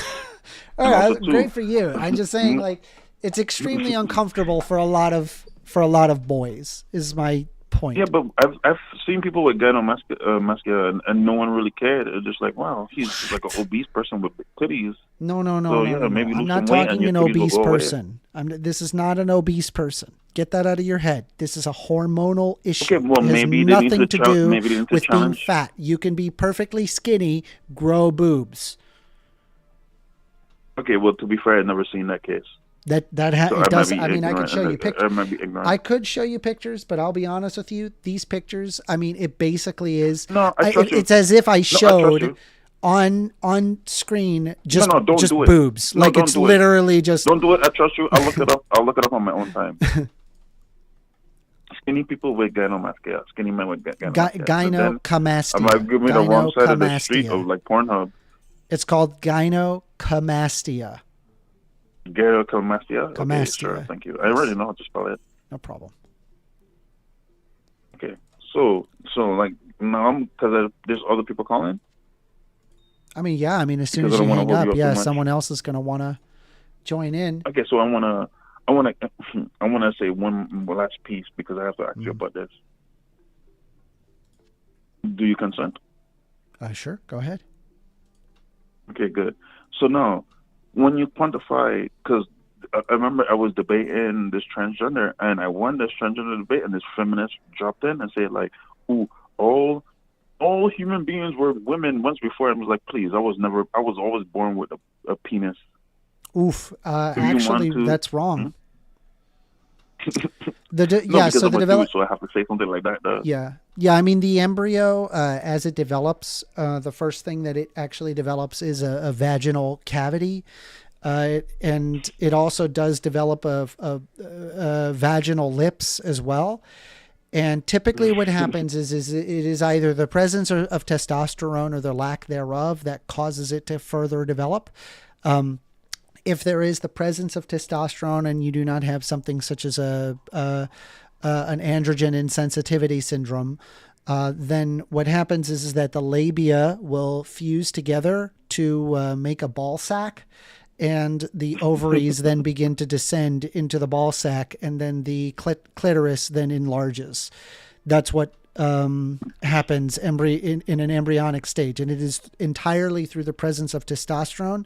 It has nothing to do with estrogen. Yeah, but in the womb, right? I didn't develop a vagina. I developed a balls and a penis, and thank you for asking. Boom, size of a mountain. Okay. And also two two things the size of like walruses? Yeah, but yeah. Let me see if I can have a graphic picture of this so I can explain. Because this is like, I mean, there are actual pictures of this, and it's just like it's wild. Like what you end up. You want to have to walk, or just like, oh, it's like fuck, I have to walk. Well, no, I want to share effectively developmental stages. Right, and it's like, yeah, because you can't show it though. But because it's literally like, here's nuts and here's baby vagina, like fetus vagina, basically. Like no, I don't. No, we don't know. That's basically like if I could get like just a cartoon where it's like not, it's just very clinical, Do not show that. Yeah, I mean it's okay. People have to look for it. It doesn't. You will get fucking sniped off of YouTube. Nah, but let me ask you a question though. Yeah. Yeah, do not control that, because I know what I'm talking about, and I know you know what you're talking about, right? So the actual real question is, right? The actual real question is, I'll leave you with this one, right? Is do you think that all these defects that people have from like intersex, which is horrible, and the transgenderism, do you think that is just nothing more than a figment of the imagination? Something like a biological defect? I found it, and it's no. Let me finish. A biological defect from Darwinism, or do you think they're gonna be like a repeat that? I'm sorry. What's a biological defect of Darwinism? That means they die from Darwinism. What? Okay, but what were you saying was a biological? I wasn't listening. I was researching, trying to find. Being an intersex is like a biological defect, which is Darwinism. Well, okay, so I don't like to use the term that it is a defect because it kind of implies something negative. I would say an anomaly is probably more accurate. I hope that makes sense. No, anomaly is not accurate. Defect is more accurate. Well, no, I just don't like the negative connotation. These people don't. You're black. Or like, yeah, I mean, like I have blue eyes. Is that? Hold on. Is me having blue eyes a defect? No, it's an adaptation. Well, to be fair, right? Blue eyes means that I actually have a higher chance of certain eye illnesses. Because this in itself is a genetic anomaly, right? But you wouldn't call it a defect because you're not. No, it is. It's uncommon to have blue eyes. People who have blue eyes, people who have blue eyes actually could deal better in colder climates. That's not true. That is a fact. Anyway, so hold on. So real quick, I just wanted to present to you, like, here's a paper regarding human gonad and adrenal development, where you can observe differences and effectively what I was talking about earlier. And this is just, it's not super graphic instance of this. Anyway, you get the idea. That is fine, but I need you to answer my question. I need you to answer my question. What was the question? Okay. So do you think transgenderism is a genetic mutation or a Darwin deficiency where people will die, or do you think is an evolution of the human beings? I think transgenderism is just, yeah, I mean, it's just a differentiation in genetics. It is atypical. Does that answer your question? Is that what you're looking? Buzzword. It's No, not. atypical It's not a is the buzzword. It just means not typical. That's all that means. Okay, let me ask you a question. Which one is more popular to at least carry in the human genome? A transgender or a straight person? Both are probable of carrying the human genome. No, you just ducking my question. Okay. Nope, not Have a good day, ducking your question. Why don't you ask why? Because defected. Not all humans are defected. Not all humans are perfect. Some people get defected. Some get defected more. Like that's why I don't even like to use the saying word autism, if because you it's have not a autism. okay. You're just like a extremely so like you're a aware high listener. transgender people do have children. There are trans men that indeed have children, and trans women. And just so you're aware, right, this is also common among gay and LGBT people who cannot have children.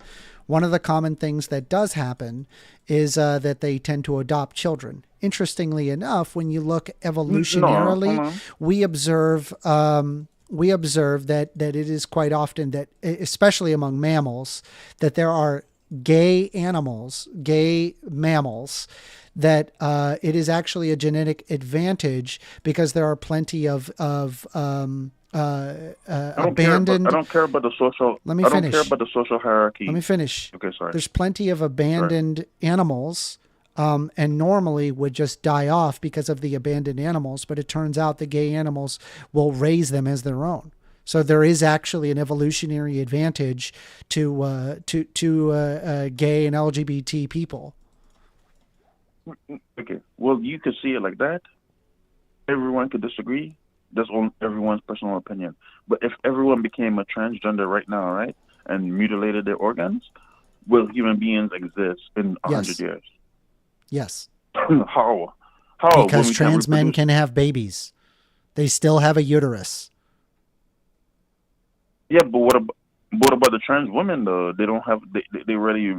Trans women can take their sperm and inseminate it into the uterus of a trans man. So then in 200 years, we cook. In 100 years, you'll be a survivor, but in 100 this is years, assuming 100% are this is assuming that all 100% of people became trans, which is not possible. But even if I assume your assumption, yes, they could still have babies. Trans men can have babies. Let me ask you a question. Can I get a transgender woman pregnant? No. Why not? Because they are born a man. Thank you. That's all I needed to hear. I don't know why that you think that was a gotcha. It doesn't really address the concept of the concept of gender and sex. Okay. Well, so can a trans woman get a? Can a trans woman? I don't even know how to say that because she has a womb. No, trans woman can't have get a woman pregnant. A transgender woman doesn't have a woman pregnant. Yes. How? Huh? With a penis. How? And sperm, small. They still have small gametes. Oh, sorry. My bad. Can a transgender man get a woman pregnant? Can a transgender man get it? No. Exactly. Okay. I don't know what got we understand. Most people on Earth understand that trans people should not be hurt and all this stuff. But would you admit that trans people like to catfish straight men, which is horrible? Yes, I agree with you. That's horrible. I think it's really important to tell the truth to people.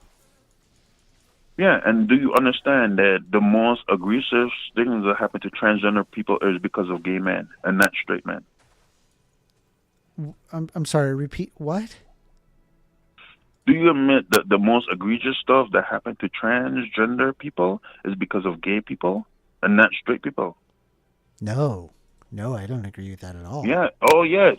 Statistically, transgender men, transgender women, they're usually beat up by gay men and unalived by gay men. If you didn't know this. Let me look that up. Hold on.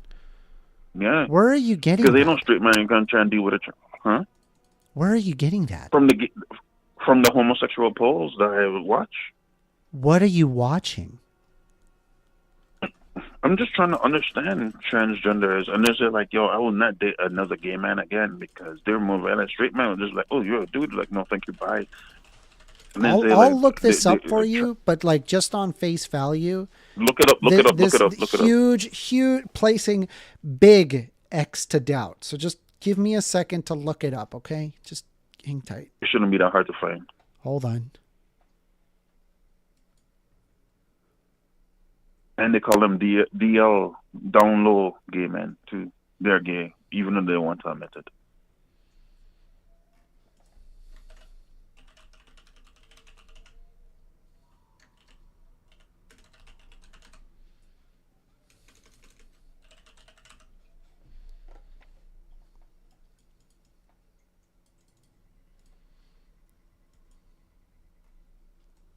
Yep. Hold on.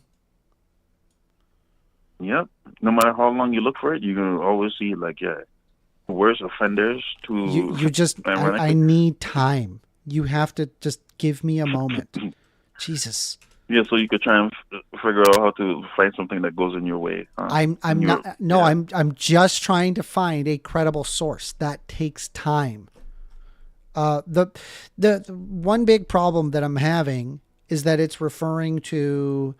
that transgender individuals suffer violent victimization 4 times higher rates than cisgendered people.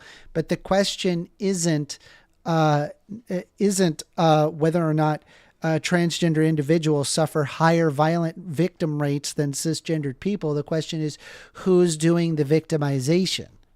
Do you see what I'm like? Who's doing the attacking? Okay, so let me help you. Who abuses transgenders more, straight people or gay people? Who abuses trans people more? During like sexy time. It's straight people. During sexy time. Straight people abuse much more. Yes. No, you just made that up. You made that up. No, there's no freaking way, dude.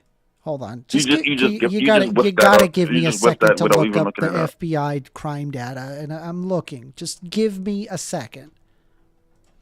Yeah, and you'll be shocked to hear that also too lesbians are the most violent group, and gay men are not that violent. That one I know. That one I'm aware. They actually fight each other, which is. Yeah, because 2 insufferable chicks in the same house over there fighting over like a. I mean, I'm not going to do any stereotypes, but that is a statistic I'm aware of. That one I'm aware of. Hold on. Okay, good. So I'm not making stuff up. So at least give me like, oh my god, you're so insufferable. I'm fucking out. And I was like, well, bye. Hurry up and leave. He was like, okay, but. Lesbian women, I don't know what they go through, but they turn into like straight up like freaking like octagon and just like, oh yeah, you remember the Colosseum in Rome? I was like, let's go. Like, yo, we all hating each other so hard.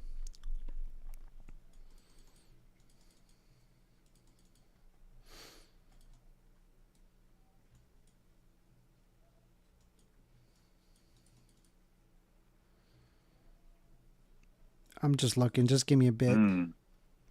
You can't spin that around to make you look better. No, I literally can't find the information you're asking for. That's the problem. Maybe you type it in a different way than already originally. I'm trying. Just give me a freaking second. My God. I'm sorry. Can I drop a comedic joke? What's your search? Hold on. Just fucking hold on. Give me a moment. Okay. I'm here. What the fuck is this study?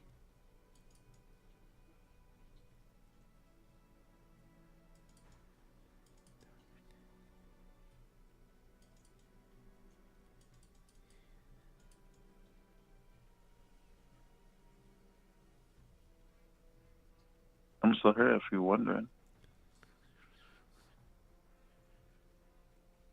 I'm not finding these numbers. Usually they're not asking the perpetrator what their sexual orientation or their gender is. All you have to do, okay, let me help you out. Who beats up and kills transgenders more? No, I want you to tell me where you found this information, because I can't find it. Because like the problem is you're asking specifically for information on what was the gender of the perpetrator causing the harm. What? Yes, no. I'm asking who commits more violent crimes and murders to transgender, straight men or gay men? Yeah, exactly. But you don't want to but the problem is you're asking for the sexual orientation of the perpetrator. And I'm not seeing any information on that, because they're not asking what is the sexual orientation of the perpetrator. They're asking what is the sexual orientation of the victim. Wait, hold on. Let me ask you a question. Don't straight men and gay men have the same same orientation? I said sexual orientation, which means that they're either gay or straight. Don't gay men and straight men have the same sexual sex organization to have the organization? Orientation. Okay, so what's the difference between a straight man and a gay man? What's the difference between a straight man and a gay man? One of them is sexually attracted to men. Do any of them have a vagina?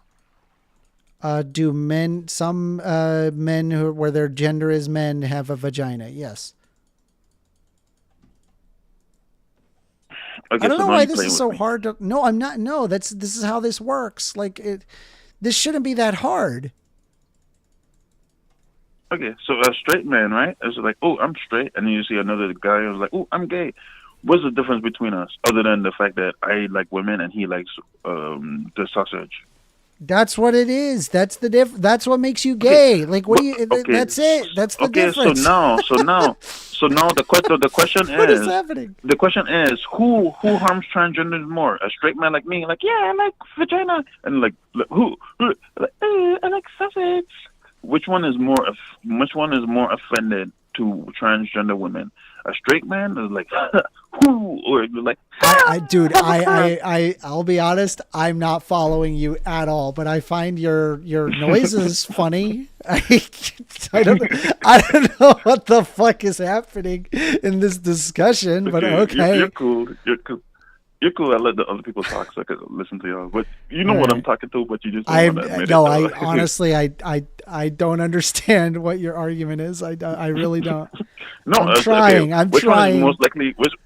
Which one is most likely to harm a transgender? A dude is like, booyah. Okay, like so from what I'm aware, like, okay, I'm a dude and I have a so person. what I'm aware of, right? At least what I'm aware of, overwhelmingly the perpetrators of transgender individuals is men.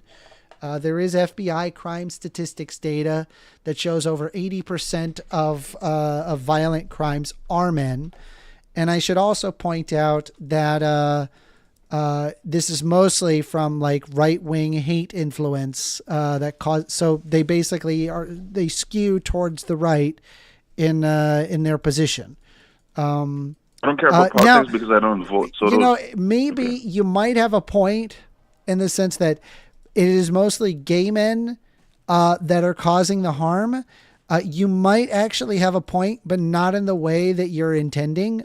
Basically, what I'm saying is that, do you remember that one news article that apparently the RNC was in town, and then there was so much activity on Grindr that day that it literally crashed the Grindr app? And so, okay, maybe those that are committing the most hate are like in the closet gay Republicans.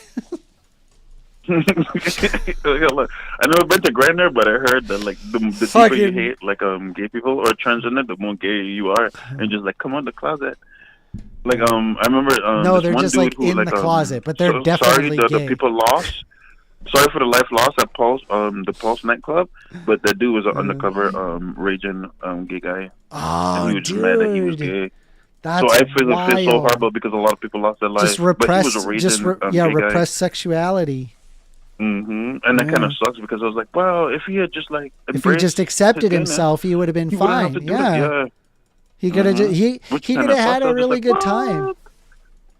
For true though, because he didn't have to kill all like those Arabian people. too. They would have eaten him alive, and he would get like all the drinks. No, you just probably have like multiple boyfriends that night. No, just move to fucking U.S. and I don't know, hopefully a Democrat state. But yeah. No, he was in the U.S. because it happened in Orlando, Florida. Yeah, I remember that. It was terrible. Yeah, that was so tragic. I was just like, wow. You might have a point there in the sense that they're like so blatantly homophobic. Did you know that I have seen a study that talks about that like people who are blatantly homophobic are like very high on like the homophobia hate scale? Yeah, there's an actual homophobia hate scale. That they eventually, they actually found out that those people. Well, they found out that people that were like that actually they turned out that they were extremely attracted to gay pornography, like exclusively, and it was just not seen among people who are not like exclusively attracted. So isn't that funny? Yeah, it's an actual thing. There's an actual study that has this. I hate these F words, but goddammit, it's just like no one's around. It's like, ooh, he's just super into it. Yeah, I'm telling you. So you gotta watch yourself, man. I mean, if you're super hateful, people might catch on. No, not me though. I don't care. I don't mind talking to you. I'm just fucking with you. Oh yeah, I don't mind talking to you. I don't mind talking to transgender people or whatever. I find people like me who don't disagree with me fascinating. So I find you fascinating. I actually find Amy. Amy was doing really well. I find her fascinating. Yeah, I mean, I can't. Amy, I'll call her her. I can't match her energy. Yeah, but. Yeah, Amy, deep down I want to say that's a man, straight up, but Amy was being so delightful, I'm just like, I say call her, even now I'm calling her a girl, so. But she said she wouldn't get mad if I call her a man, so. Yeah. I guess that's it. That's all I have to say. Good to talk to you, man. Yep, good talk. Make sure next time you don't look so like you like butt hurt, like you sit on like a freaking tack or like on a spiky dildo. I don't know. I honestly think I did all right. I think I did all right, but yeah, I don't know. Whatever. Maybe, but at the end you kind of look like you sit on a spiky dildo. Yeah, because these guys are idiots. I don't think they're. Nah, you see, don't call people idiots though. Oh, dude, try and work on that a little bit more because you're a good debater, but. Gaslight. Trying to gaslight people didn't work. You tried to gaslight. I didn't gaslight anything. No, fuck off. I didn't gaslight shit. I didn't gaslight a single fucking argument. I'm pretty sure I could point when you try to gaslight, though. No. I think you failed hard. No, I did not. I don't gaslight. If that's what you believe, I'll let you gaslight me on that one. I don't gaslight. All right. Well, then, I'm not going to let you gaslight me, so I believe what you just said. Okay. All right, whatever. Have a good day. Bye. Bye. All right, looks like we got another call here. Oh, god damn it. As soon as I hung up, they fucking call again. Just call again. I'll answer. Next person, I'll answer. Just give me a call. Right now I'm just grinding and right, phone call. You're on the line with First Amender. Oh, hi. How you doing, man? How you doing? What do you want to talk about? Doing well. I had a critique of you bring up the trans brains. So I mean, what you were, the studies you're referencing were the findings you were representing them accurately. The only issue that I was taking was that a lot of these are older and have failed to replicate. So I know you brought up I believe it was like the bed nucleus. Mm-hmm. So there was a study in 2024 that used a 7 Tesla MRI and failed to find a distinction between male and female BNST volumes. What's the study called? I'll look it up for you. Yeah, hold on. I'll get it for you right now. Just a second.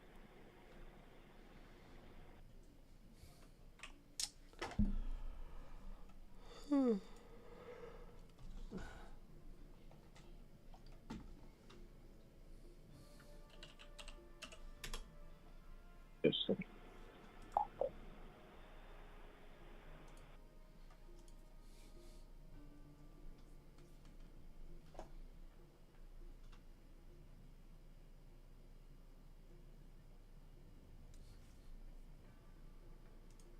So you're saying that you found a study that disproves it? Well, I mean, this proof seems a bit strong, but it would call into question at least the strength of the. I mean, I'd be glad to review it. If you have new information for me that says that okay, I should not be using that study, fair enough. I won't use it. I haven't received that, so you would be the first to provide that if you have it. If you have the full name, I'll look it up and I'll read it. I believe. Yeah, the human BNST volume is not simply sexually dimorphic. Hold on, let me see here. But that was just one of the several criticisms. So I mean, I can get everything if you'd like. Give me a moment. Let me pull it up. I'm trying to find it. What is BioRxiv? I don't even recognize this. Hold on. Who is Bio? Shit. Hold on. Sorry. Just give me a sec. BioRxiv. Okay. BioRxiv. I need to know who. Unpublished preprints of life sciences? Yeah, it's a preprint. Okay, so this is not empirically backed. Well, I mean, it's just, I'm sorry. correct. Let me rephrase that. I didn't mean to say these not peer reviewed. It is not peer reviewed. Anyway, so let me take a look here.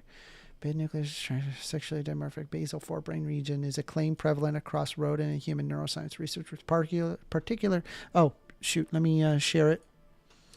Particular emphasis on substantially larger pervasive claim. Sorry, just give me a sec. No worries.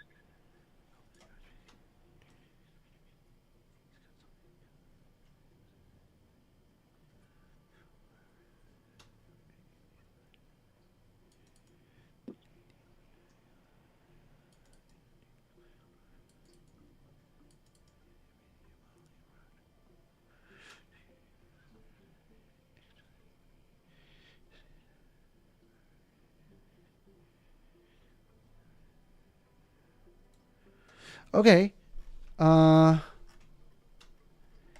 Okay, yeah, so I was bringing up the bed nucleus of the stria terminalis. This is good. I mean, thank you. I appreciate it. Sadly, it's not peer-reviewed. But do let me know if it ever does become peer-reviewed. Well, there were other critiques had as well. So when you're bringing up the actual differences between them, there is another study that pulled from I believe the Enigma. Well, you did see the particular study that I pulled up, right? The neuroanatomy of the transgender identity. I think I know you brought us other things besides the BNST. So we can shift over to that if you'd like. Yeah, I mean, this one I think is very good. It basically was able to confirm that there are people that differed significantly from cisgender person with respect to subcortical brain volumes as well as surface area, but not the cortical thickness. What year was that study? Because another critique that neuroscientists have been leveraging toward these studies is that a lot of them were before modern MRI statistical methods have been adopted. This is March 24th of 2021. So it's very recent. Okay. It's very good. And then what did they employ, like the Bonferroni correction or like FDR or? I don't know. I don't know. Good question. I'm not sure. I'm not a trained neurologist, right? I mean, all I did was I initially started kind of like on the anti-trans side. And then I was like, okay, let me read about the topic. Because I do this all the time where it's like, I just disagree with something. And when I disagree with something, I just go, okay, I'm going to read on the topic so I know what I'm disagreeing with. And then what ends up happening is that I just end up being convinced, of an argument if it's good enough, I guess.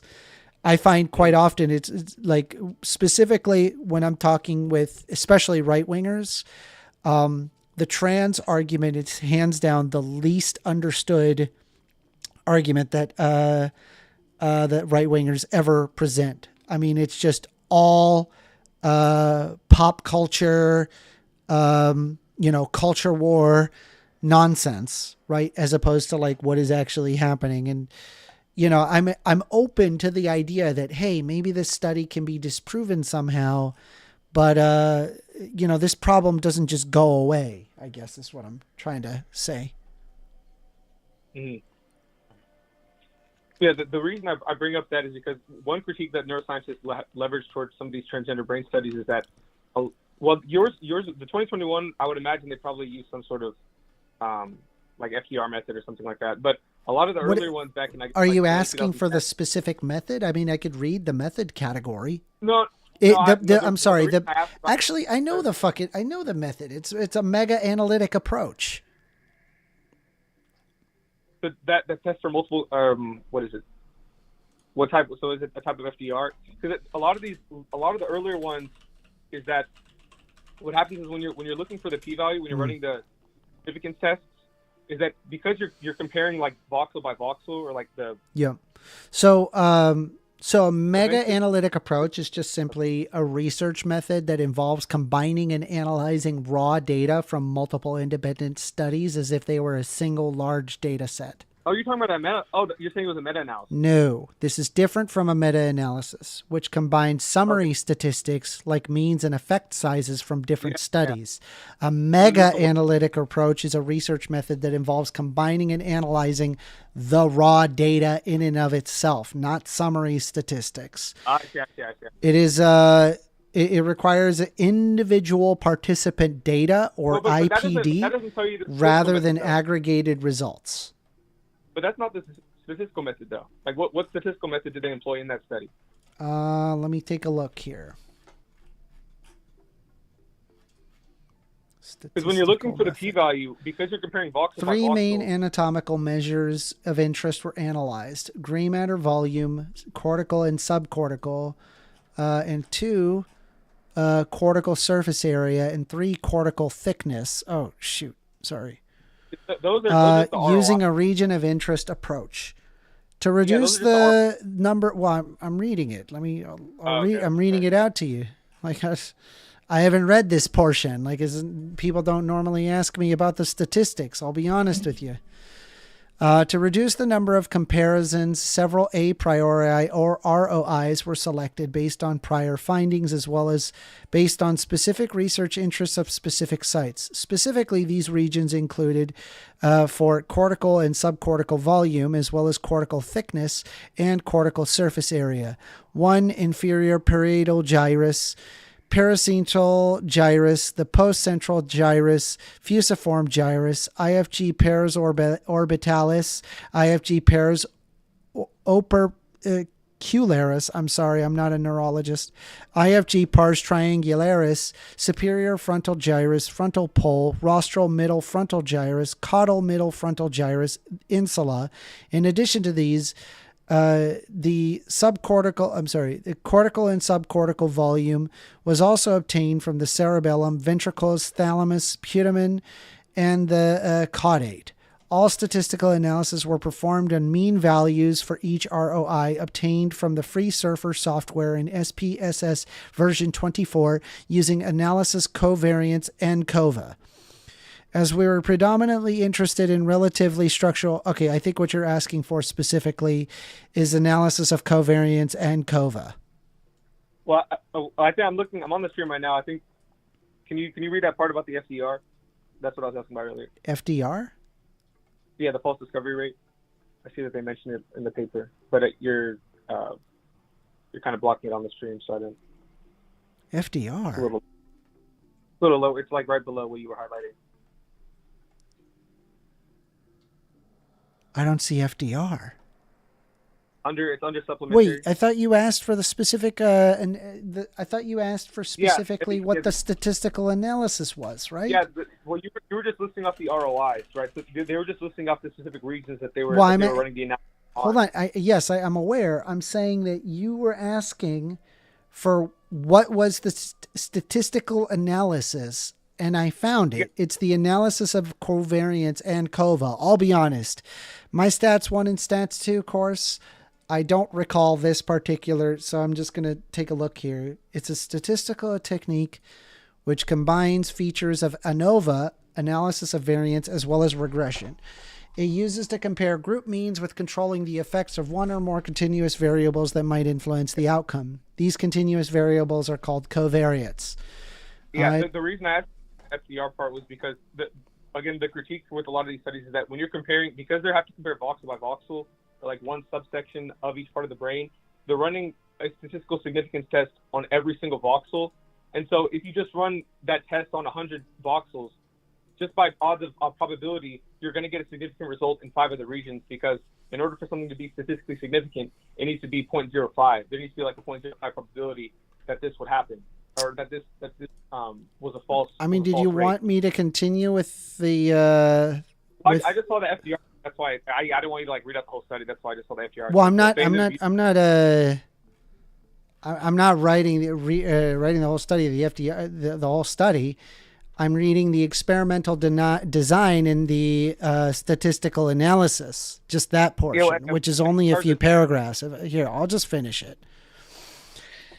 As we were predominantly interested in relative structural differences for all analyses, age and intracranial volume were used as a covariates of no interest. However, findings may differ after correction for overall brain volume.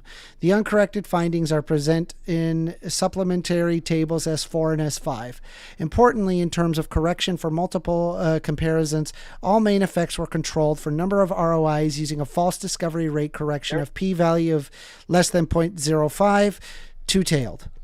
A significant main effect that's very good. Okay. Yeah. No, that's the statistical.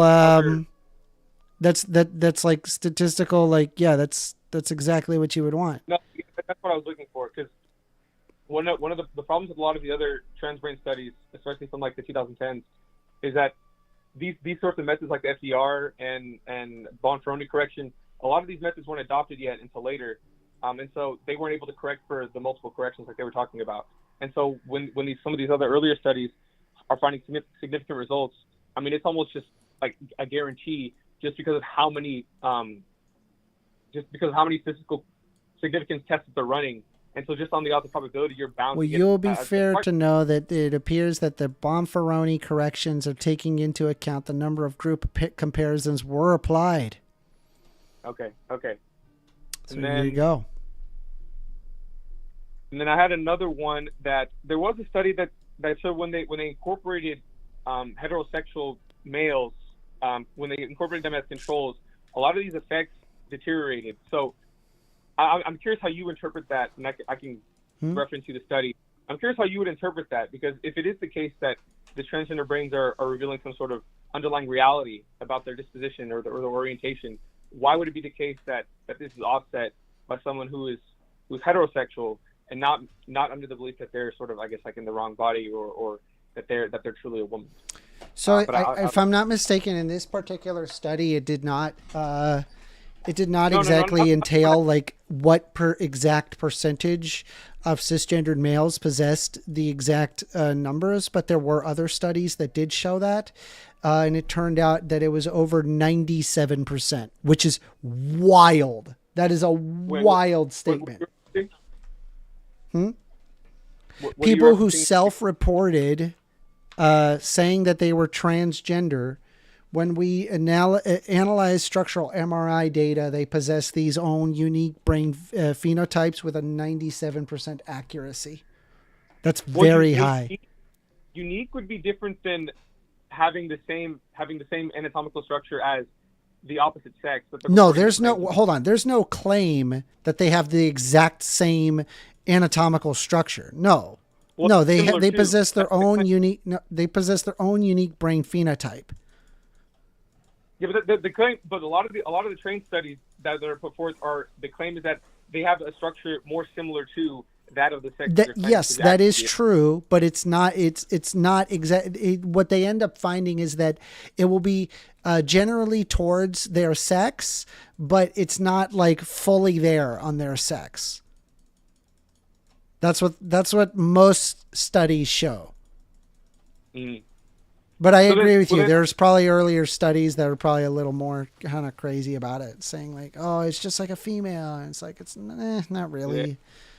Yeah. So you don't go that far. You just say that it's different. That's the only. It's different. Well, yeah. I mean, with I here's the thing. I go for the facts, man. That's what I do. I don't go because like, oh, it makes me feel good. No, I just say what the facts are, and then all of the idiot right wingers just get upset at me. Mm-hmm. I see. Okay. I didn't know. I thought you were going as far as to say like. They say something stupid like, actually, call me Lord. Jake. Fucking idiot. I don't know why I waste my time with these morons. I did. There was one more that I'm trying to find. There was one more I did want to bring up. Mind you, right? That first study that you referenced, I mean, it sounds very interesting. If that is the case, that the stria terminalis is, it doesn't work. Great, fair. But I would have to wait for it to be peer reviewed. I guess that's my only gripe with that study. And then hold on, there's one more I'm trying to find. I had it here earlier.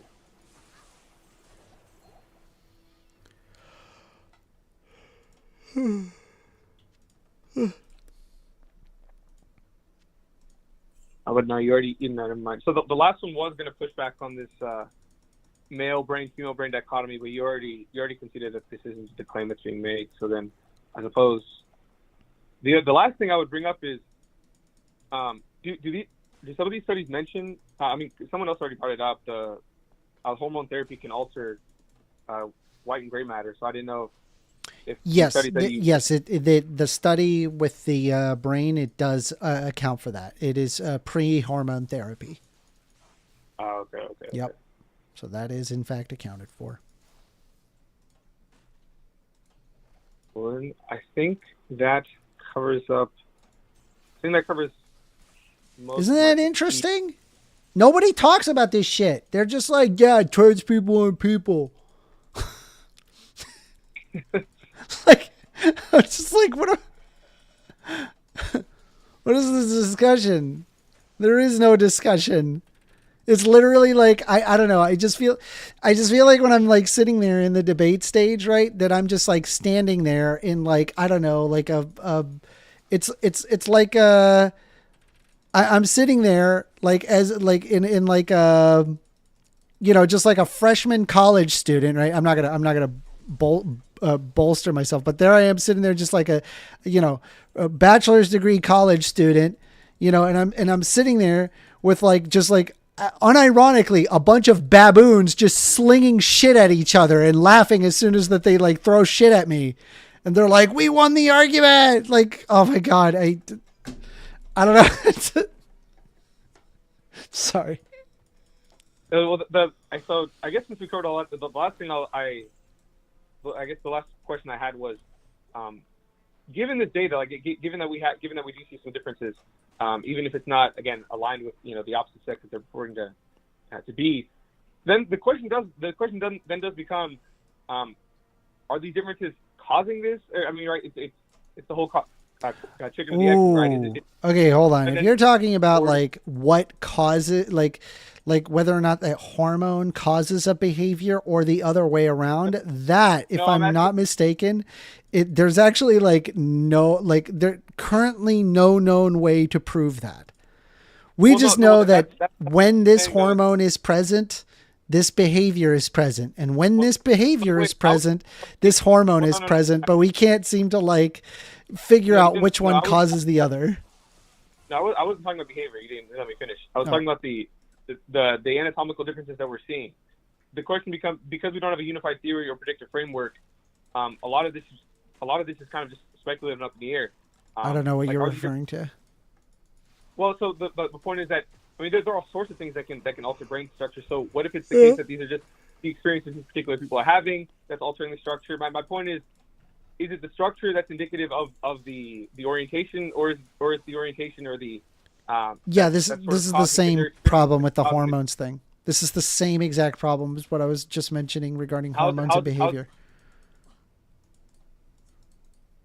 Yeah, the problem is that, and this is like just known, this is like a known thing in endocrinology, that it's like, okay, when there is a hormone present, is the hormone causing the behavior, or is the behavior causing the hormone?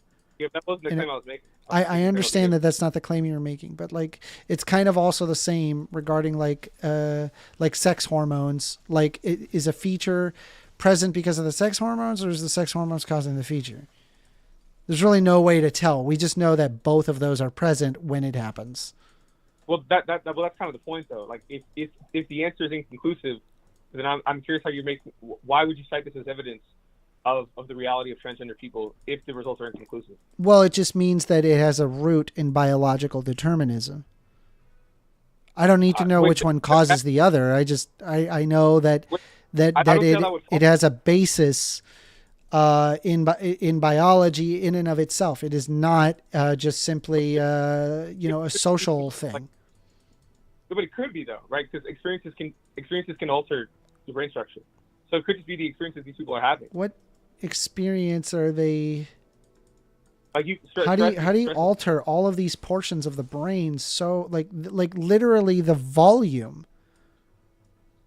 Yeah, it's not really that strange. Like, are they standing in front of like a gamma radiation beam and it's hitting that part of the brain, swelling it? Yeah, I'm not really sure. How does that work? I mean, if you by your own concession, if you concede that you're not sure which one is causing which, I again, it seems. What would you say? No, you're misinterpreting what I'm trying to tell you. Okay, go one more time then. I said that there's no way to determine which one is causing the other, but I don't need to know which one's causing the other. I just know that there exhibits this brain morphological structure on people that self-identify as trans. That would mean that there is a basis in biological determinism. But I mean, I guess I don't want to reiterate the point Jake brought up, but I thought even though Jake was he wasn't playing a bit of rhetoric, I think he brought up a valid point.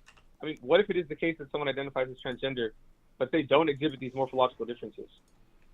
So like that, trans? I mean, that would just be like socially, like they are trans. And like fair enough. I mean, that can certainly happen.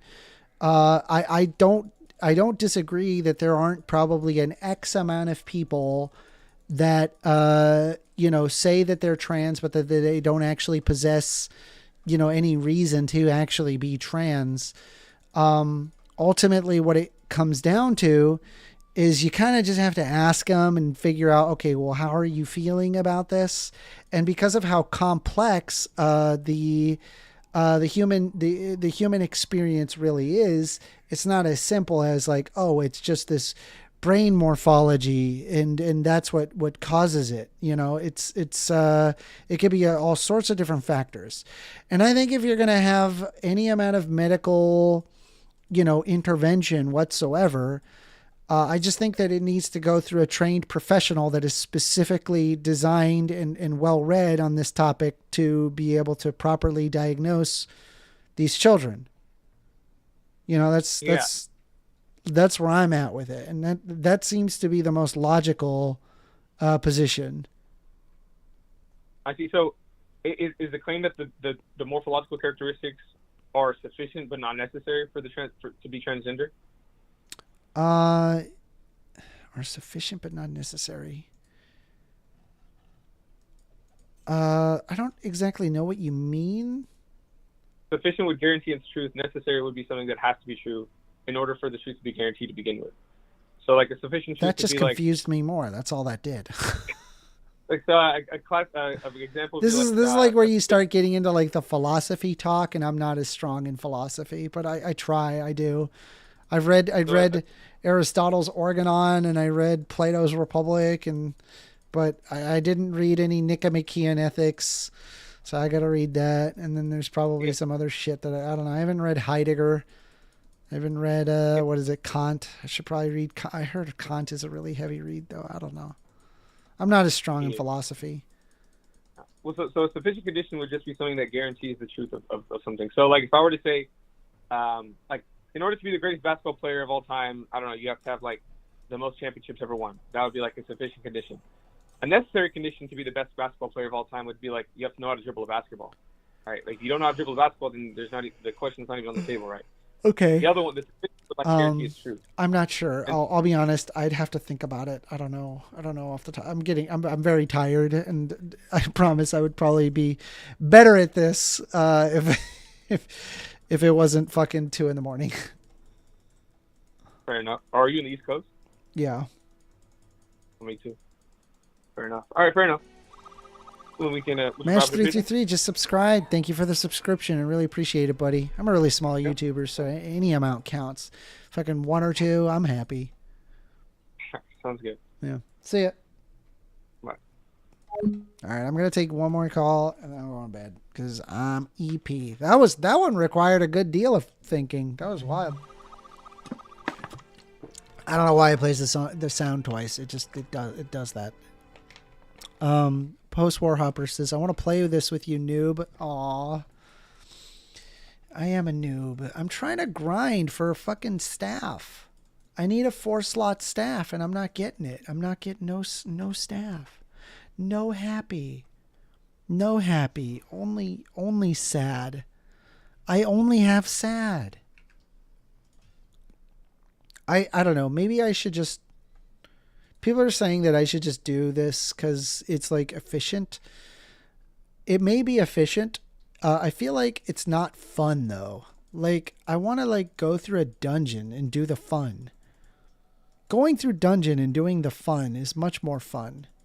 I'd rather do dungeon and do the fun. I don't know. I'll do Karast Bazaar, but I think I'm gonna wander around a bit and just fucking whatever. Who fucking cares? Hopper says, I may have one. Have one what? I need a... Give me... I need a staff. And I'm not getting a staff. I need runes and I need staff. Give me rune, give me staff. I'm going to just grind here for a while. I run ladder a lot.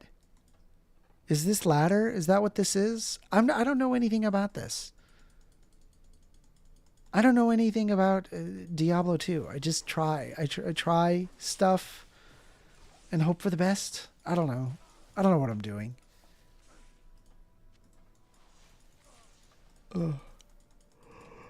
One more call. Did anyone want to call in? If not, then I'm gonna go to bed. But we have one opening. Call in if you want. You're the last caller. Call in. Come on. You got this.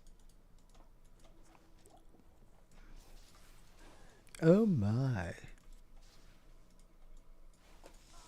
Ladder is sensational ranked. Getting a phone call. You're on the line with First Amender. What's up, Amender? Chaos. What's up, Chaos? How you doing? What did you think of the debate? I hate Jake the Rattlesnake. I don't like him. Yeah. I want to rip that dude's head off. No, figuratively, no, or you know what I mean. Like I've spoken to Jake like a few times. He's chill when you.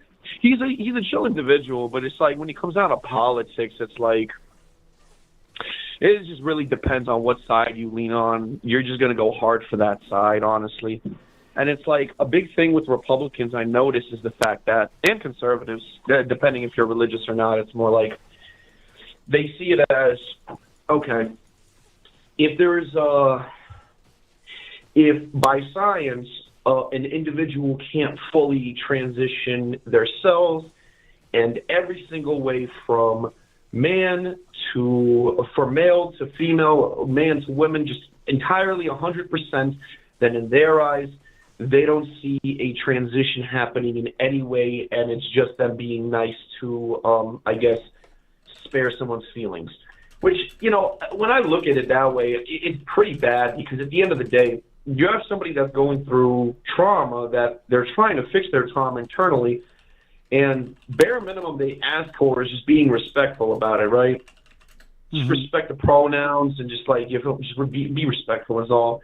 And I feel like a lot of respect goes out the window because, you know, a lot of Republicans just don't care enough to actually want to, right? They don't care enough to actually want to respect somebody and their pronouns. Like, matter of fact, I wrote something down. Hold on, let me throw you an analogy real quickly. Where's the shit at? Okay, so imagine this analogy. You have a pebble in your shoe. It causes pain and changes how you walk. The pain is real and impairing. Do you tell the person to think differently about the pebble, or do you take the pebble out? In the case of gender dysphoria, transitioning is like removing the pebble. It aligns the outer world with the inner truth, and the distress often disappears. So, you know. Yeah, well, it's about right. Yeah, it's pretty good. I like that. Yeah.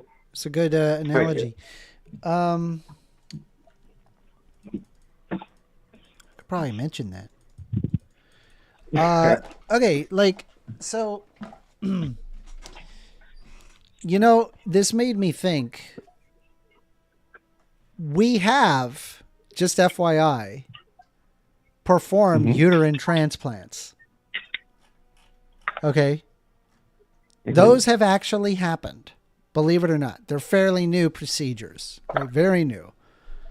The goal is to enable pregnancy. But basically, you have a healthy uterus and it is transplanted into a person who doesn't have one. It can be congenital conditions like MRKH syndrome. But basically, this has been done. Right. Though the surgery is very complex, and it even involves connecting blood vessels and ensuring rejection doesn't occur. There are required immunosuppressive drugs to prevent rejection. Let me see here. Is there a possibility of pregnancy with it?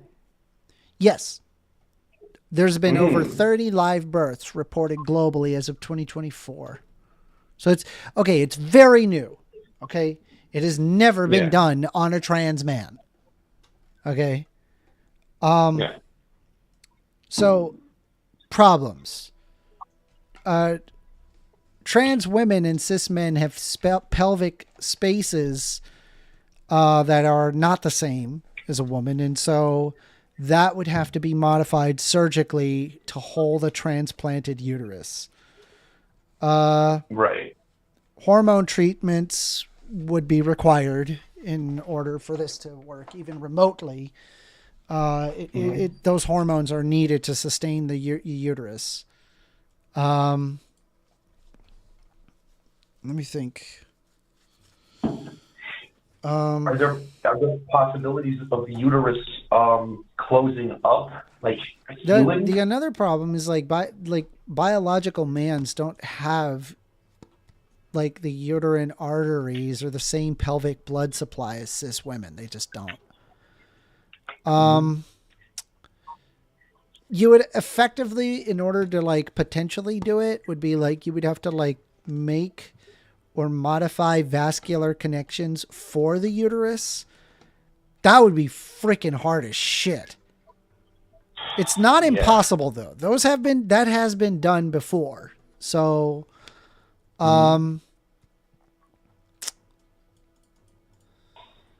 yeah, I mean, and just FYI, a cesarean delivery would be fucking required. There ain't no fucking way. It ain't happening. It ain't happening. No way. Your entire body. So, okay, with that being said, right, like, okay, uterus transplantation is experimental, and that's among cis women, okay? Yeah. So, it has not been done.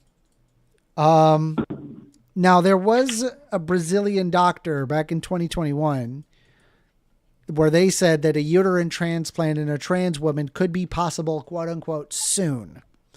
but no such procedure has yet been publicly documented. There have been some, like in male rats, that have showed limited success. Some pregnancies have been achieved, but very high risk. So, I mean, we're just not there yet, but we could be, you know, it's better than you think. Higher probability. When I first heard the idea of like a transplanted womb, I was like, shut the fuck up. No fucking way. That was 5 years ago. I was like, no fucking way. No. But now here we are, 2025, you know, and it's, it's actually possible. It's possible. I'm curious about like what, because even in pregnancy, there's always a host of complications for a healthy baby, right? Mm-hmm. And now you're putting. So I'm curious, what list of complications would even come with that for a child to be born this way, right? What? I personally don't even know. No, I mean cesarean section, no complications. It'd be fine. Well, yeah, sure, but like. And by the way, just FYI, the hormones would have to be carefully. They would have to be carefully monitored, for sure. Yeah, because I'm thinking to myself, I'm like, for obvious reasons, you have to have that exact same balance that a woman has in her body for it to go smoothly. Because, I don't know. We have yet to see a child being born through this, I guess. Well, no, we have. Okay, so not a trans woman. Yeah. That's fair. I'm saying, fair enough. I mean, you got a point. I'm just saying that we may be closer to it than you think. You know, I mean, it just seems so farcical. Like, there's no freaking way. How do you transplant a uterus? You know, but no, it is a thing. It would definitely be interesting to see how. Shit. Did I just find a fucking Thule rune? Let me look at this fucking thing. Hold on, fucking. God damn! I found a Thule rune. My man. Motherfucker. Okay, it's working. It would be interesting to see like what the conservatives and Republicans would have to say about it. For a trans person, if this goes through for the first trans person, it goes through. The baby's healthy. Everything's solid. I definitely know that the Republicans and conservatives are going to go crazy. They're going to lose their shit. They're going to go insane. Yeah, you can't say these things. Are you insane? Yeah. How dare you? Yeah, and like how dare the big you? thing is going to be also like with religion and shit. They're going to be like, "Yo, dog, you playing God now? You can't play God. Can't play God." Oh, you know what's interesting? There's something that I actually thought about. I feel like the word cis is just the most unfortunate word in the paradigm. Yeah, did you see how these people they got so upset because I called them cisgendered? They're like, that's a slur, and I'm like, dude, it literally just means same gender. Like that's it. Yeah, that's all it means. Exactly. Like calm the fuck down. Check this out. I'll break it down. And this is funny because I remember when I was still in Discord a while ago, like months and months ago, Quinn and a few trans people asked me this. And they were like, they mentioned the word cis, and I'm like, oh, whoa, I'm straight. And they're like, well, yeah, but like, then why don't you like the word cis? And I'm like, keep it a buck with you. It reminds me of the word sissy. That's so funny. And I mean, you got a point. I'll grant you. It's certainly, a lot of people when they first hear it, they're just like, but just, you know, I mean, but this is what I mean, man. Like, this is why I tell people that the trans topic regarding Republicans is the least understood topic ever. It is insane how understood or misunderstood the topic really is. I mean, it is just totally divorced from any reading. And I said it in my intro. I said the reason why is because there's been so much propaganda just peddled specifically to get clicks. It is so farmable, this content, just sitting here and just saying the same shit over and over and over. People eat it up. They love it, dude. They love to hear the anti-trans propaganda, and Rupert Murdoch is laughing all the way to the bank. There you go. And He knows that this makes money, and he knows it's fake. He knows. It's not like he's stupid about it. No, he is aware, and he's like, this is a great wedge issue. How do I get ratings? Oh, I just don't affirm trans people, and then everyone fights. I mean, listen, he was right about that, right? He got it done, he locked it in. Yeah, but you know, this is what I'm saying though. Is like, well, regardless of that, that still makes life worse for a lot of people. Like a lot. It just fundamentally makes life awful. And it's like, I just don't like what's currently going on, I guess. I want it to be a better life, a better society for everyone. And I'm just seeing trans people getting stomped into the ground, and it's awful, and I hate it, and I want it to die. Oh, listen, I don't get it twisted. Online, it is horrible. But I live in New York City, so like in person, it doesn't really happen at all. But oh yeah, well, I live in Florida. It happened. Yeah. Oh yeah. It'd be happening. I just want to let you know that. Yeah. I mean, Ron DeSantis again took full advantage of being a piece of shit. Oh yeah, 100%. But what I was saying prior, which was very interesting, like, okay, so imagine like the same way like cis people, I guess people when they hear the word cis, they would take it. Like, imagine instead of trans, we called them puss. Puss man, puss woman, right? Eventually, you keep saying that, they're going to be like, yo, you calling me a pussy? Like, so, I get what you're saying. I get it. Right? I get it. I get it. But here's what I mean, man. You just got to be more educated, and just learn and realize, wait, cisgender doesn't mean, it just means same gender. That's it. That's all it means. It's just, read, like, I don't know what to tell people. Just read more. It drives me nuts that I have to, like, I don't know, just like I'm being condescending when I say read more, but that's unironically what needs to happen. Read more, Yeah. I mean, listen, I remember the first time you and me had this, the trans conversation, I think like 8-9 months ago. And the first thing, our first debate, we had a little debate on Thursdays on Modern Day. And I remember, like, I was on the complete opposite side of that spectrum. And my whole, like, we ended it with, we'll agree to disagree.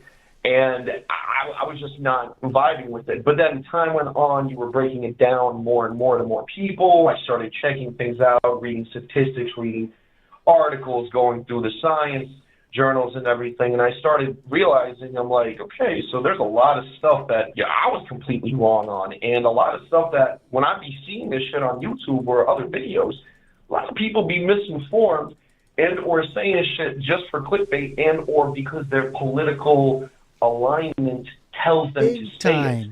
Big fucking time, dude. That's exactly what I was observing. Exactly what you just said. 100%. Yes. And I don't know. It's only a matter of time before people kind of, figure it out. I'm hoping that they do because it's sad to see, just this group of people that just don't deserve it. They don't deserve all of this attention, and they don't deserve all the hate coming their way. I don't think they deserve any of these laws being enacted that discriminate specifically against, like, okay, is it offensive of me to say, and I've heard some people say that this is offensive. I don't think it's offensive. I think it's completely appropriate. Is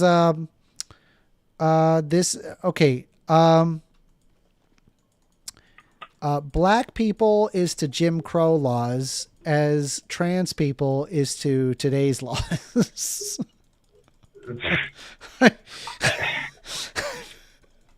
Jesus Christ. I'm not wrong. That's People will be all mad at me for that, but I'm not wrong. I don't believe I'm wrong on this. I think there are so many laws being enacted that are specifically being done to target trans people, albeit it's like to a lesser extent, right? I'll grant you that. Yeah. A good population, example obviously. of this was like, dude, there was a Texas school where they were banning K through 12 education, trans people access to sports, right? And all sports, right? And so what they did is that they're spending all this fucking time deliberating and trying to figure out like what it is, and like they're like, okay, well, how many students are trans in these sports? How many in our Texas schools? Do you know what the number was? Oh, I think you said prior. I think it was like 1 or something. 1. It was Yeah. one. It was literally one person. One person for the law. Poor little kid. Heck yeah. And you know that kid's getting bullied. You know it, dude. No doubt in my mind, they're getting bullied for sure. And it's like, bruh, what are we doing? Why are we doing this? You know what really like confuses me? Like it's when I pulled up the statistics when you were talking to that dude earlier about how many trans people there were, trans women, trans men, and people who identify as non-binary. I was looking at it and I was just there like, I saw the numbers. There were about 1.3 million trans individuals in the U.S. Yeah. So I thought to myself, I'm like, okay, so what's the professional athletes? And then I Googled it, and there's 6. Yeah, no, it's So like, I'm yeah. just there like, what the fuck? Yeah, it's like are literally. these margins? Yeah, I mean, they're just not going into sports. Like, they're not going into sports. Yeah. Like, you gotta consider that it's like a lot of these people just kind of want to live their life and not fucking be bothered. True. A lot of them. And this is kind of like why I brought up earlier, like with what was her fucking name? I already forgot her name. I don't care about her. She doesn't matter to me. I literally have already forgotten her name. She's what? It's not Amy. No, the other fucking idiot. Not Amy was great. Amy was super nice. Yeah. I wish I could be great. as nice as Amy. Like I can't fucking do it, dude. There's no fucking way. She's super awesome. There's no fucking way I can be that nice. I wish I could be that nice. I can't be that nice. Why can't I be that nice? Because it's just not in my nature. I can't do it. I must hate. Hey, listen. Don't you understand that I must hate? Listen, I get it. And at the same time, I always say, like, when you lock into these debates, give the same energy that they're giving back. So if they start even getting disrespectful, a small portion match that same energy. Oh yeah, well that's what I ended up doing. Yeah. I mentioned Jake the fucking dickhole fucking hollow head snake.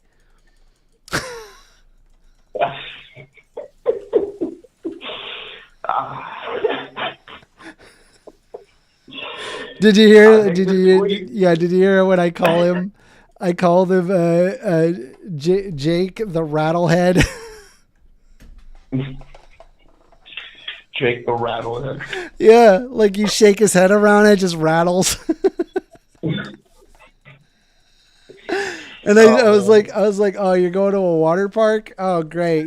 Make sure if you wear earplugs, you can float like a buoy with that hollow head of yours.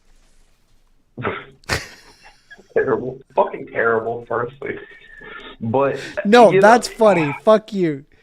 That's funny. This guy called me a soy boy the whole goddamn time. It was like, I know you don't have a lot of testosterone, Amanda. Amanda. Shit that I hate. Hold on. This is the shit that First I hate offender. when it comes down to Republicans.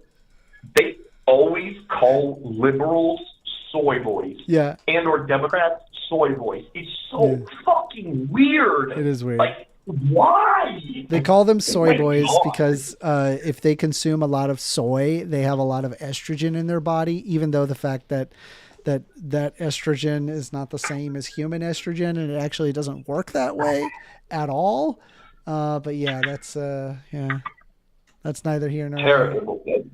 Well, it's Yeah, just no, that's morons, just more idiots, just dumb fucks. Like, I don't know, it's just dumb, just dumb. 100%. Dumbasses 100%. who know nothing, One more thing. who just say dumb I will things. say, I agree with you. They literally do say nothing but stupid They're shit half the idiots. time when it comes down to that. Total idiots. Fucking annoying. 100%. Oh, and the weirdest part is when you did that debate with what the fuck is her name? Rachel Wilson. There we go. Oh yeah. I was watching certain videos like after that were like doing highlights of your debate with her. And I remember one video was titled I think it was like Man-Child Bullies Rachel Wilson. And I'm like, what the fuck? Wait, bullies? Bullies? Bullies. When I saw the word bullies, that made me cringe. I'm like all I did was bully her. Oh my God. As if that they aren't the bullies. As if they aren't the bullies. Like, let's be honest. You really think that these people are like, oh, I just wanted to debate. All I wanted to do was debate. Yeah, fucking right. Yeah. Yeah, it's never fucking that. monsters. It's never that in any type of way. Yeah. It's always gotchas. They're looking for gotchas. Exactly, bro. There is no facts. That's why he's like, dude, that's why, like, I'm bringing up, like, relevant, like, neurobiology, and their responses, actually, call me king. I'm literally standing there in a fucking cage with a bunch of fucking baboons that all they can do is fling shit around. That's all they can do. They can't read. They can't fucking write. They can't do any math. No statistical analysis. It's just flinging shit. And as soon as the shit hits you, they all laugh. They're just not at your level. It's just and it's sad to see grown adults actually be like that. Fucking wild. Yeah. Morons. And honestly, the saddest part is the ones with the YouTube channels do this the most because they see it as more. Oh, I can get more clicks. More yeah, money. Dude. And they only give a shit about the money. By the way, I never want to become that. Help me not become that. Like, if I ever get big on YouTube, I want to ensure for damn sure that I'm going to err on the side of facts, and that is how I get my views. I will not get my 100%. Views by being clickbaity or, I will get my views not by sensationalism. I will get views by doing just facts, just the facts. That's the move. I respect that. Hell yeah. Oh yeah. Oh, one more thing, I guess, to wrap it up. Last thing, because I am EP. Yeah. I feel I'm gonna eat ice cream and then fall EP. Hell, bro, it's like almost 3 a.m. I feel you.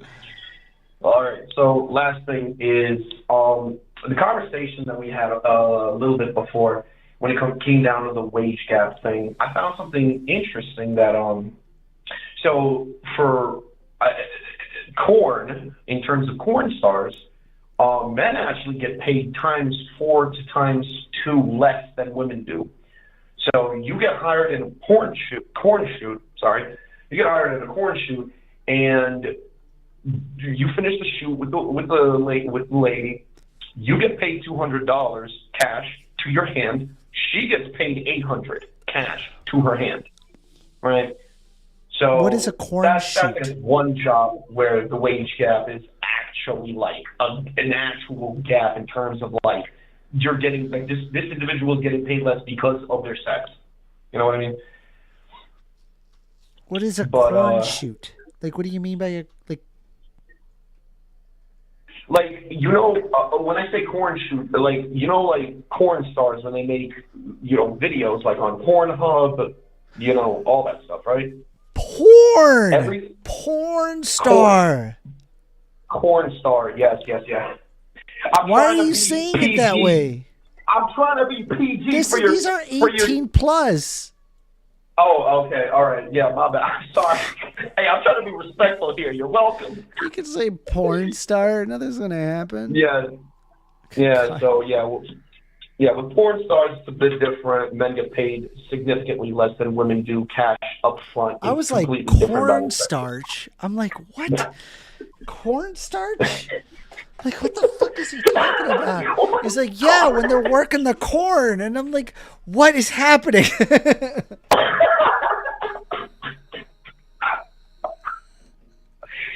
I didn't catch on. That's how tired I am, man. I'm sorry.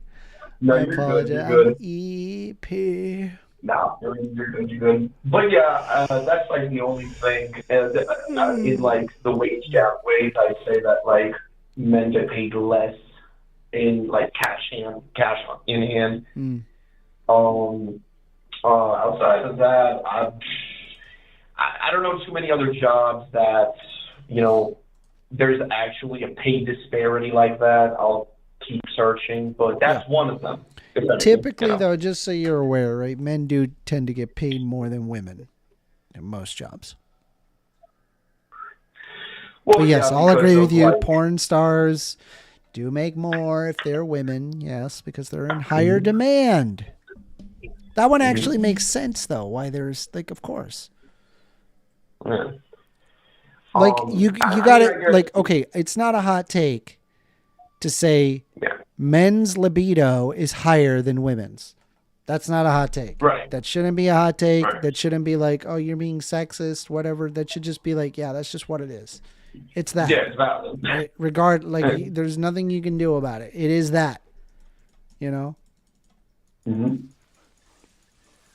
And I agree when it comes down to other jobs, like, I guess, like, the disparity is more or less the hours. Because, like, when you start, you're going to be paid the same as the dude. Like, if you get paid less than the dude off of your starting salary and you're in the same position, that's a lawsuit, right? So that doesn't happen like that. So it's mainly hours worked. Like, if the woman wants to do, let's say, part-time. That actually does not bear in the statistics. And I've actually shown research that shows that, yeah, literally same job, same amount of hours, men tend to get paid more. Is it because of maternity? So there's a crap ton of factors, and each one of them a very tiny like change, and then when you account for all of it together, a big change. Relatively large change. So it's more mundane than you think. Like a lot of people think, okay, well, it's because men hate women. And it's like, no. It's way more complicated than that. Like, for example, one example is like men tend to hang out with other men and women tend to hang out with other women. Right. Mm-hmm. And this is that's just an empirical fact. Okay. That just happens to be the case. Now, I'm not saying men don't hang out with women. I'm simply saying typically their usual hangout group is men hanging out with men, women hanging out with women. Regarding the, when it comes to leadership roles, it actually favors you quite a bit to be aggressive. That doesn't necessarily make you a better leader to be aggressive. It just makes it easier to become a leader because you're often willing to like step on people to be able to get ahead, right? Or either that or you're a real go-getter, right? All leadership qualities, which also are associated with higher levels of testosterone, right? That would be one example.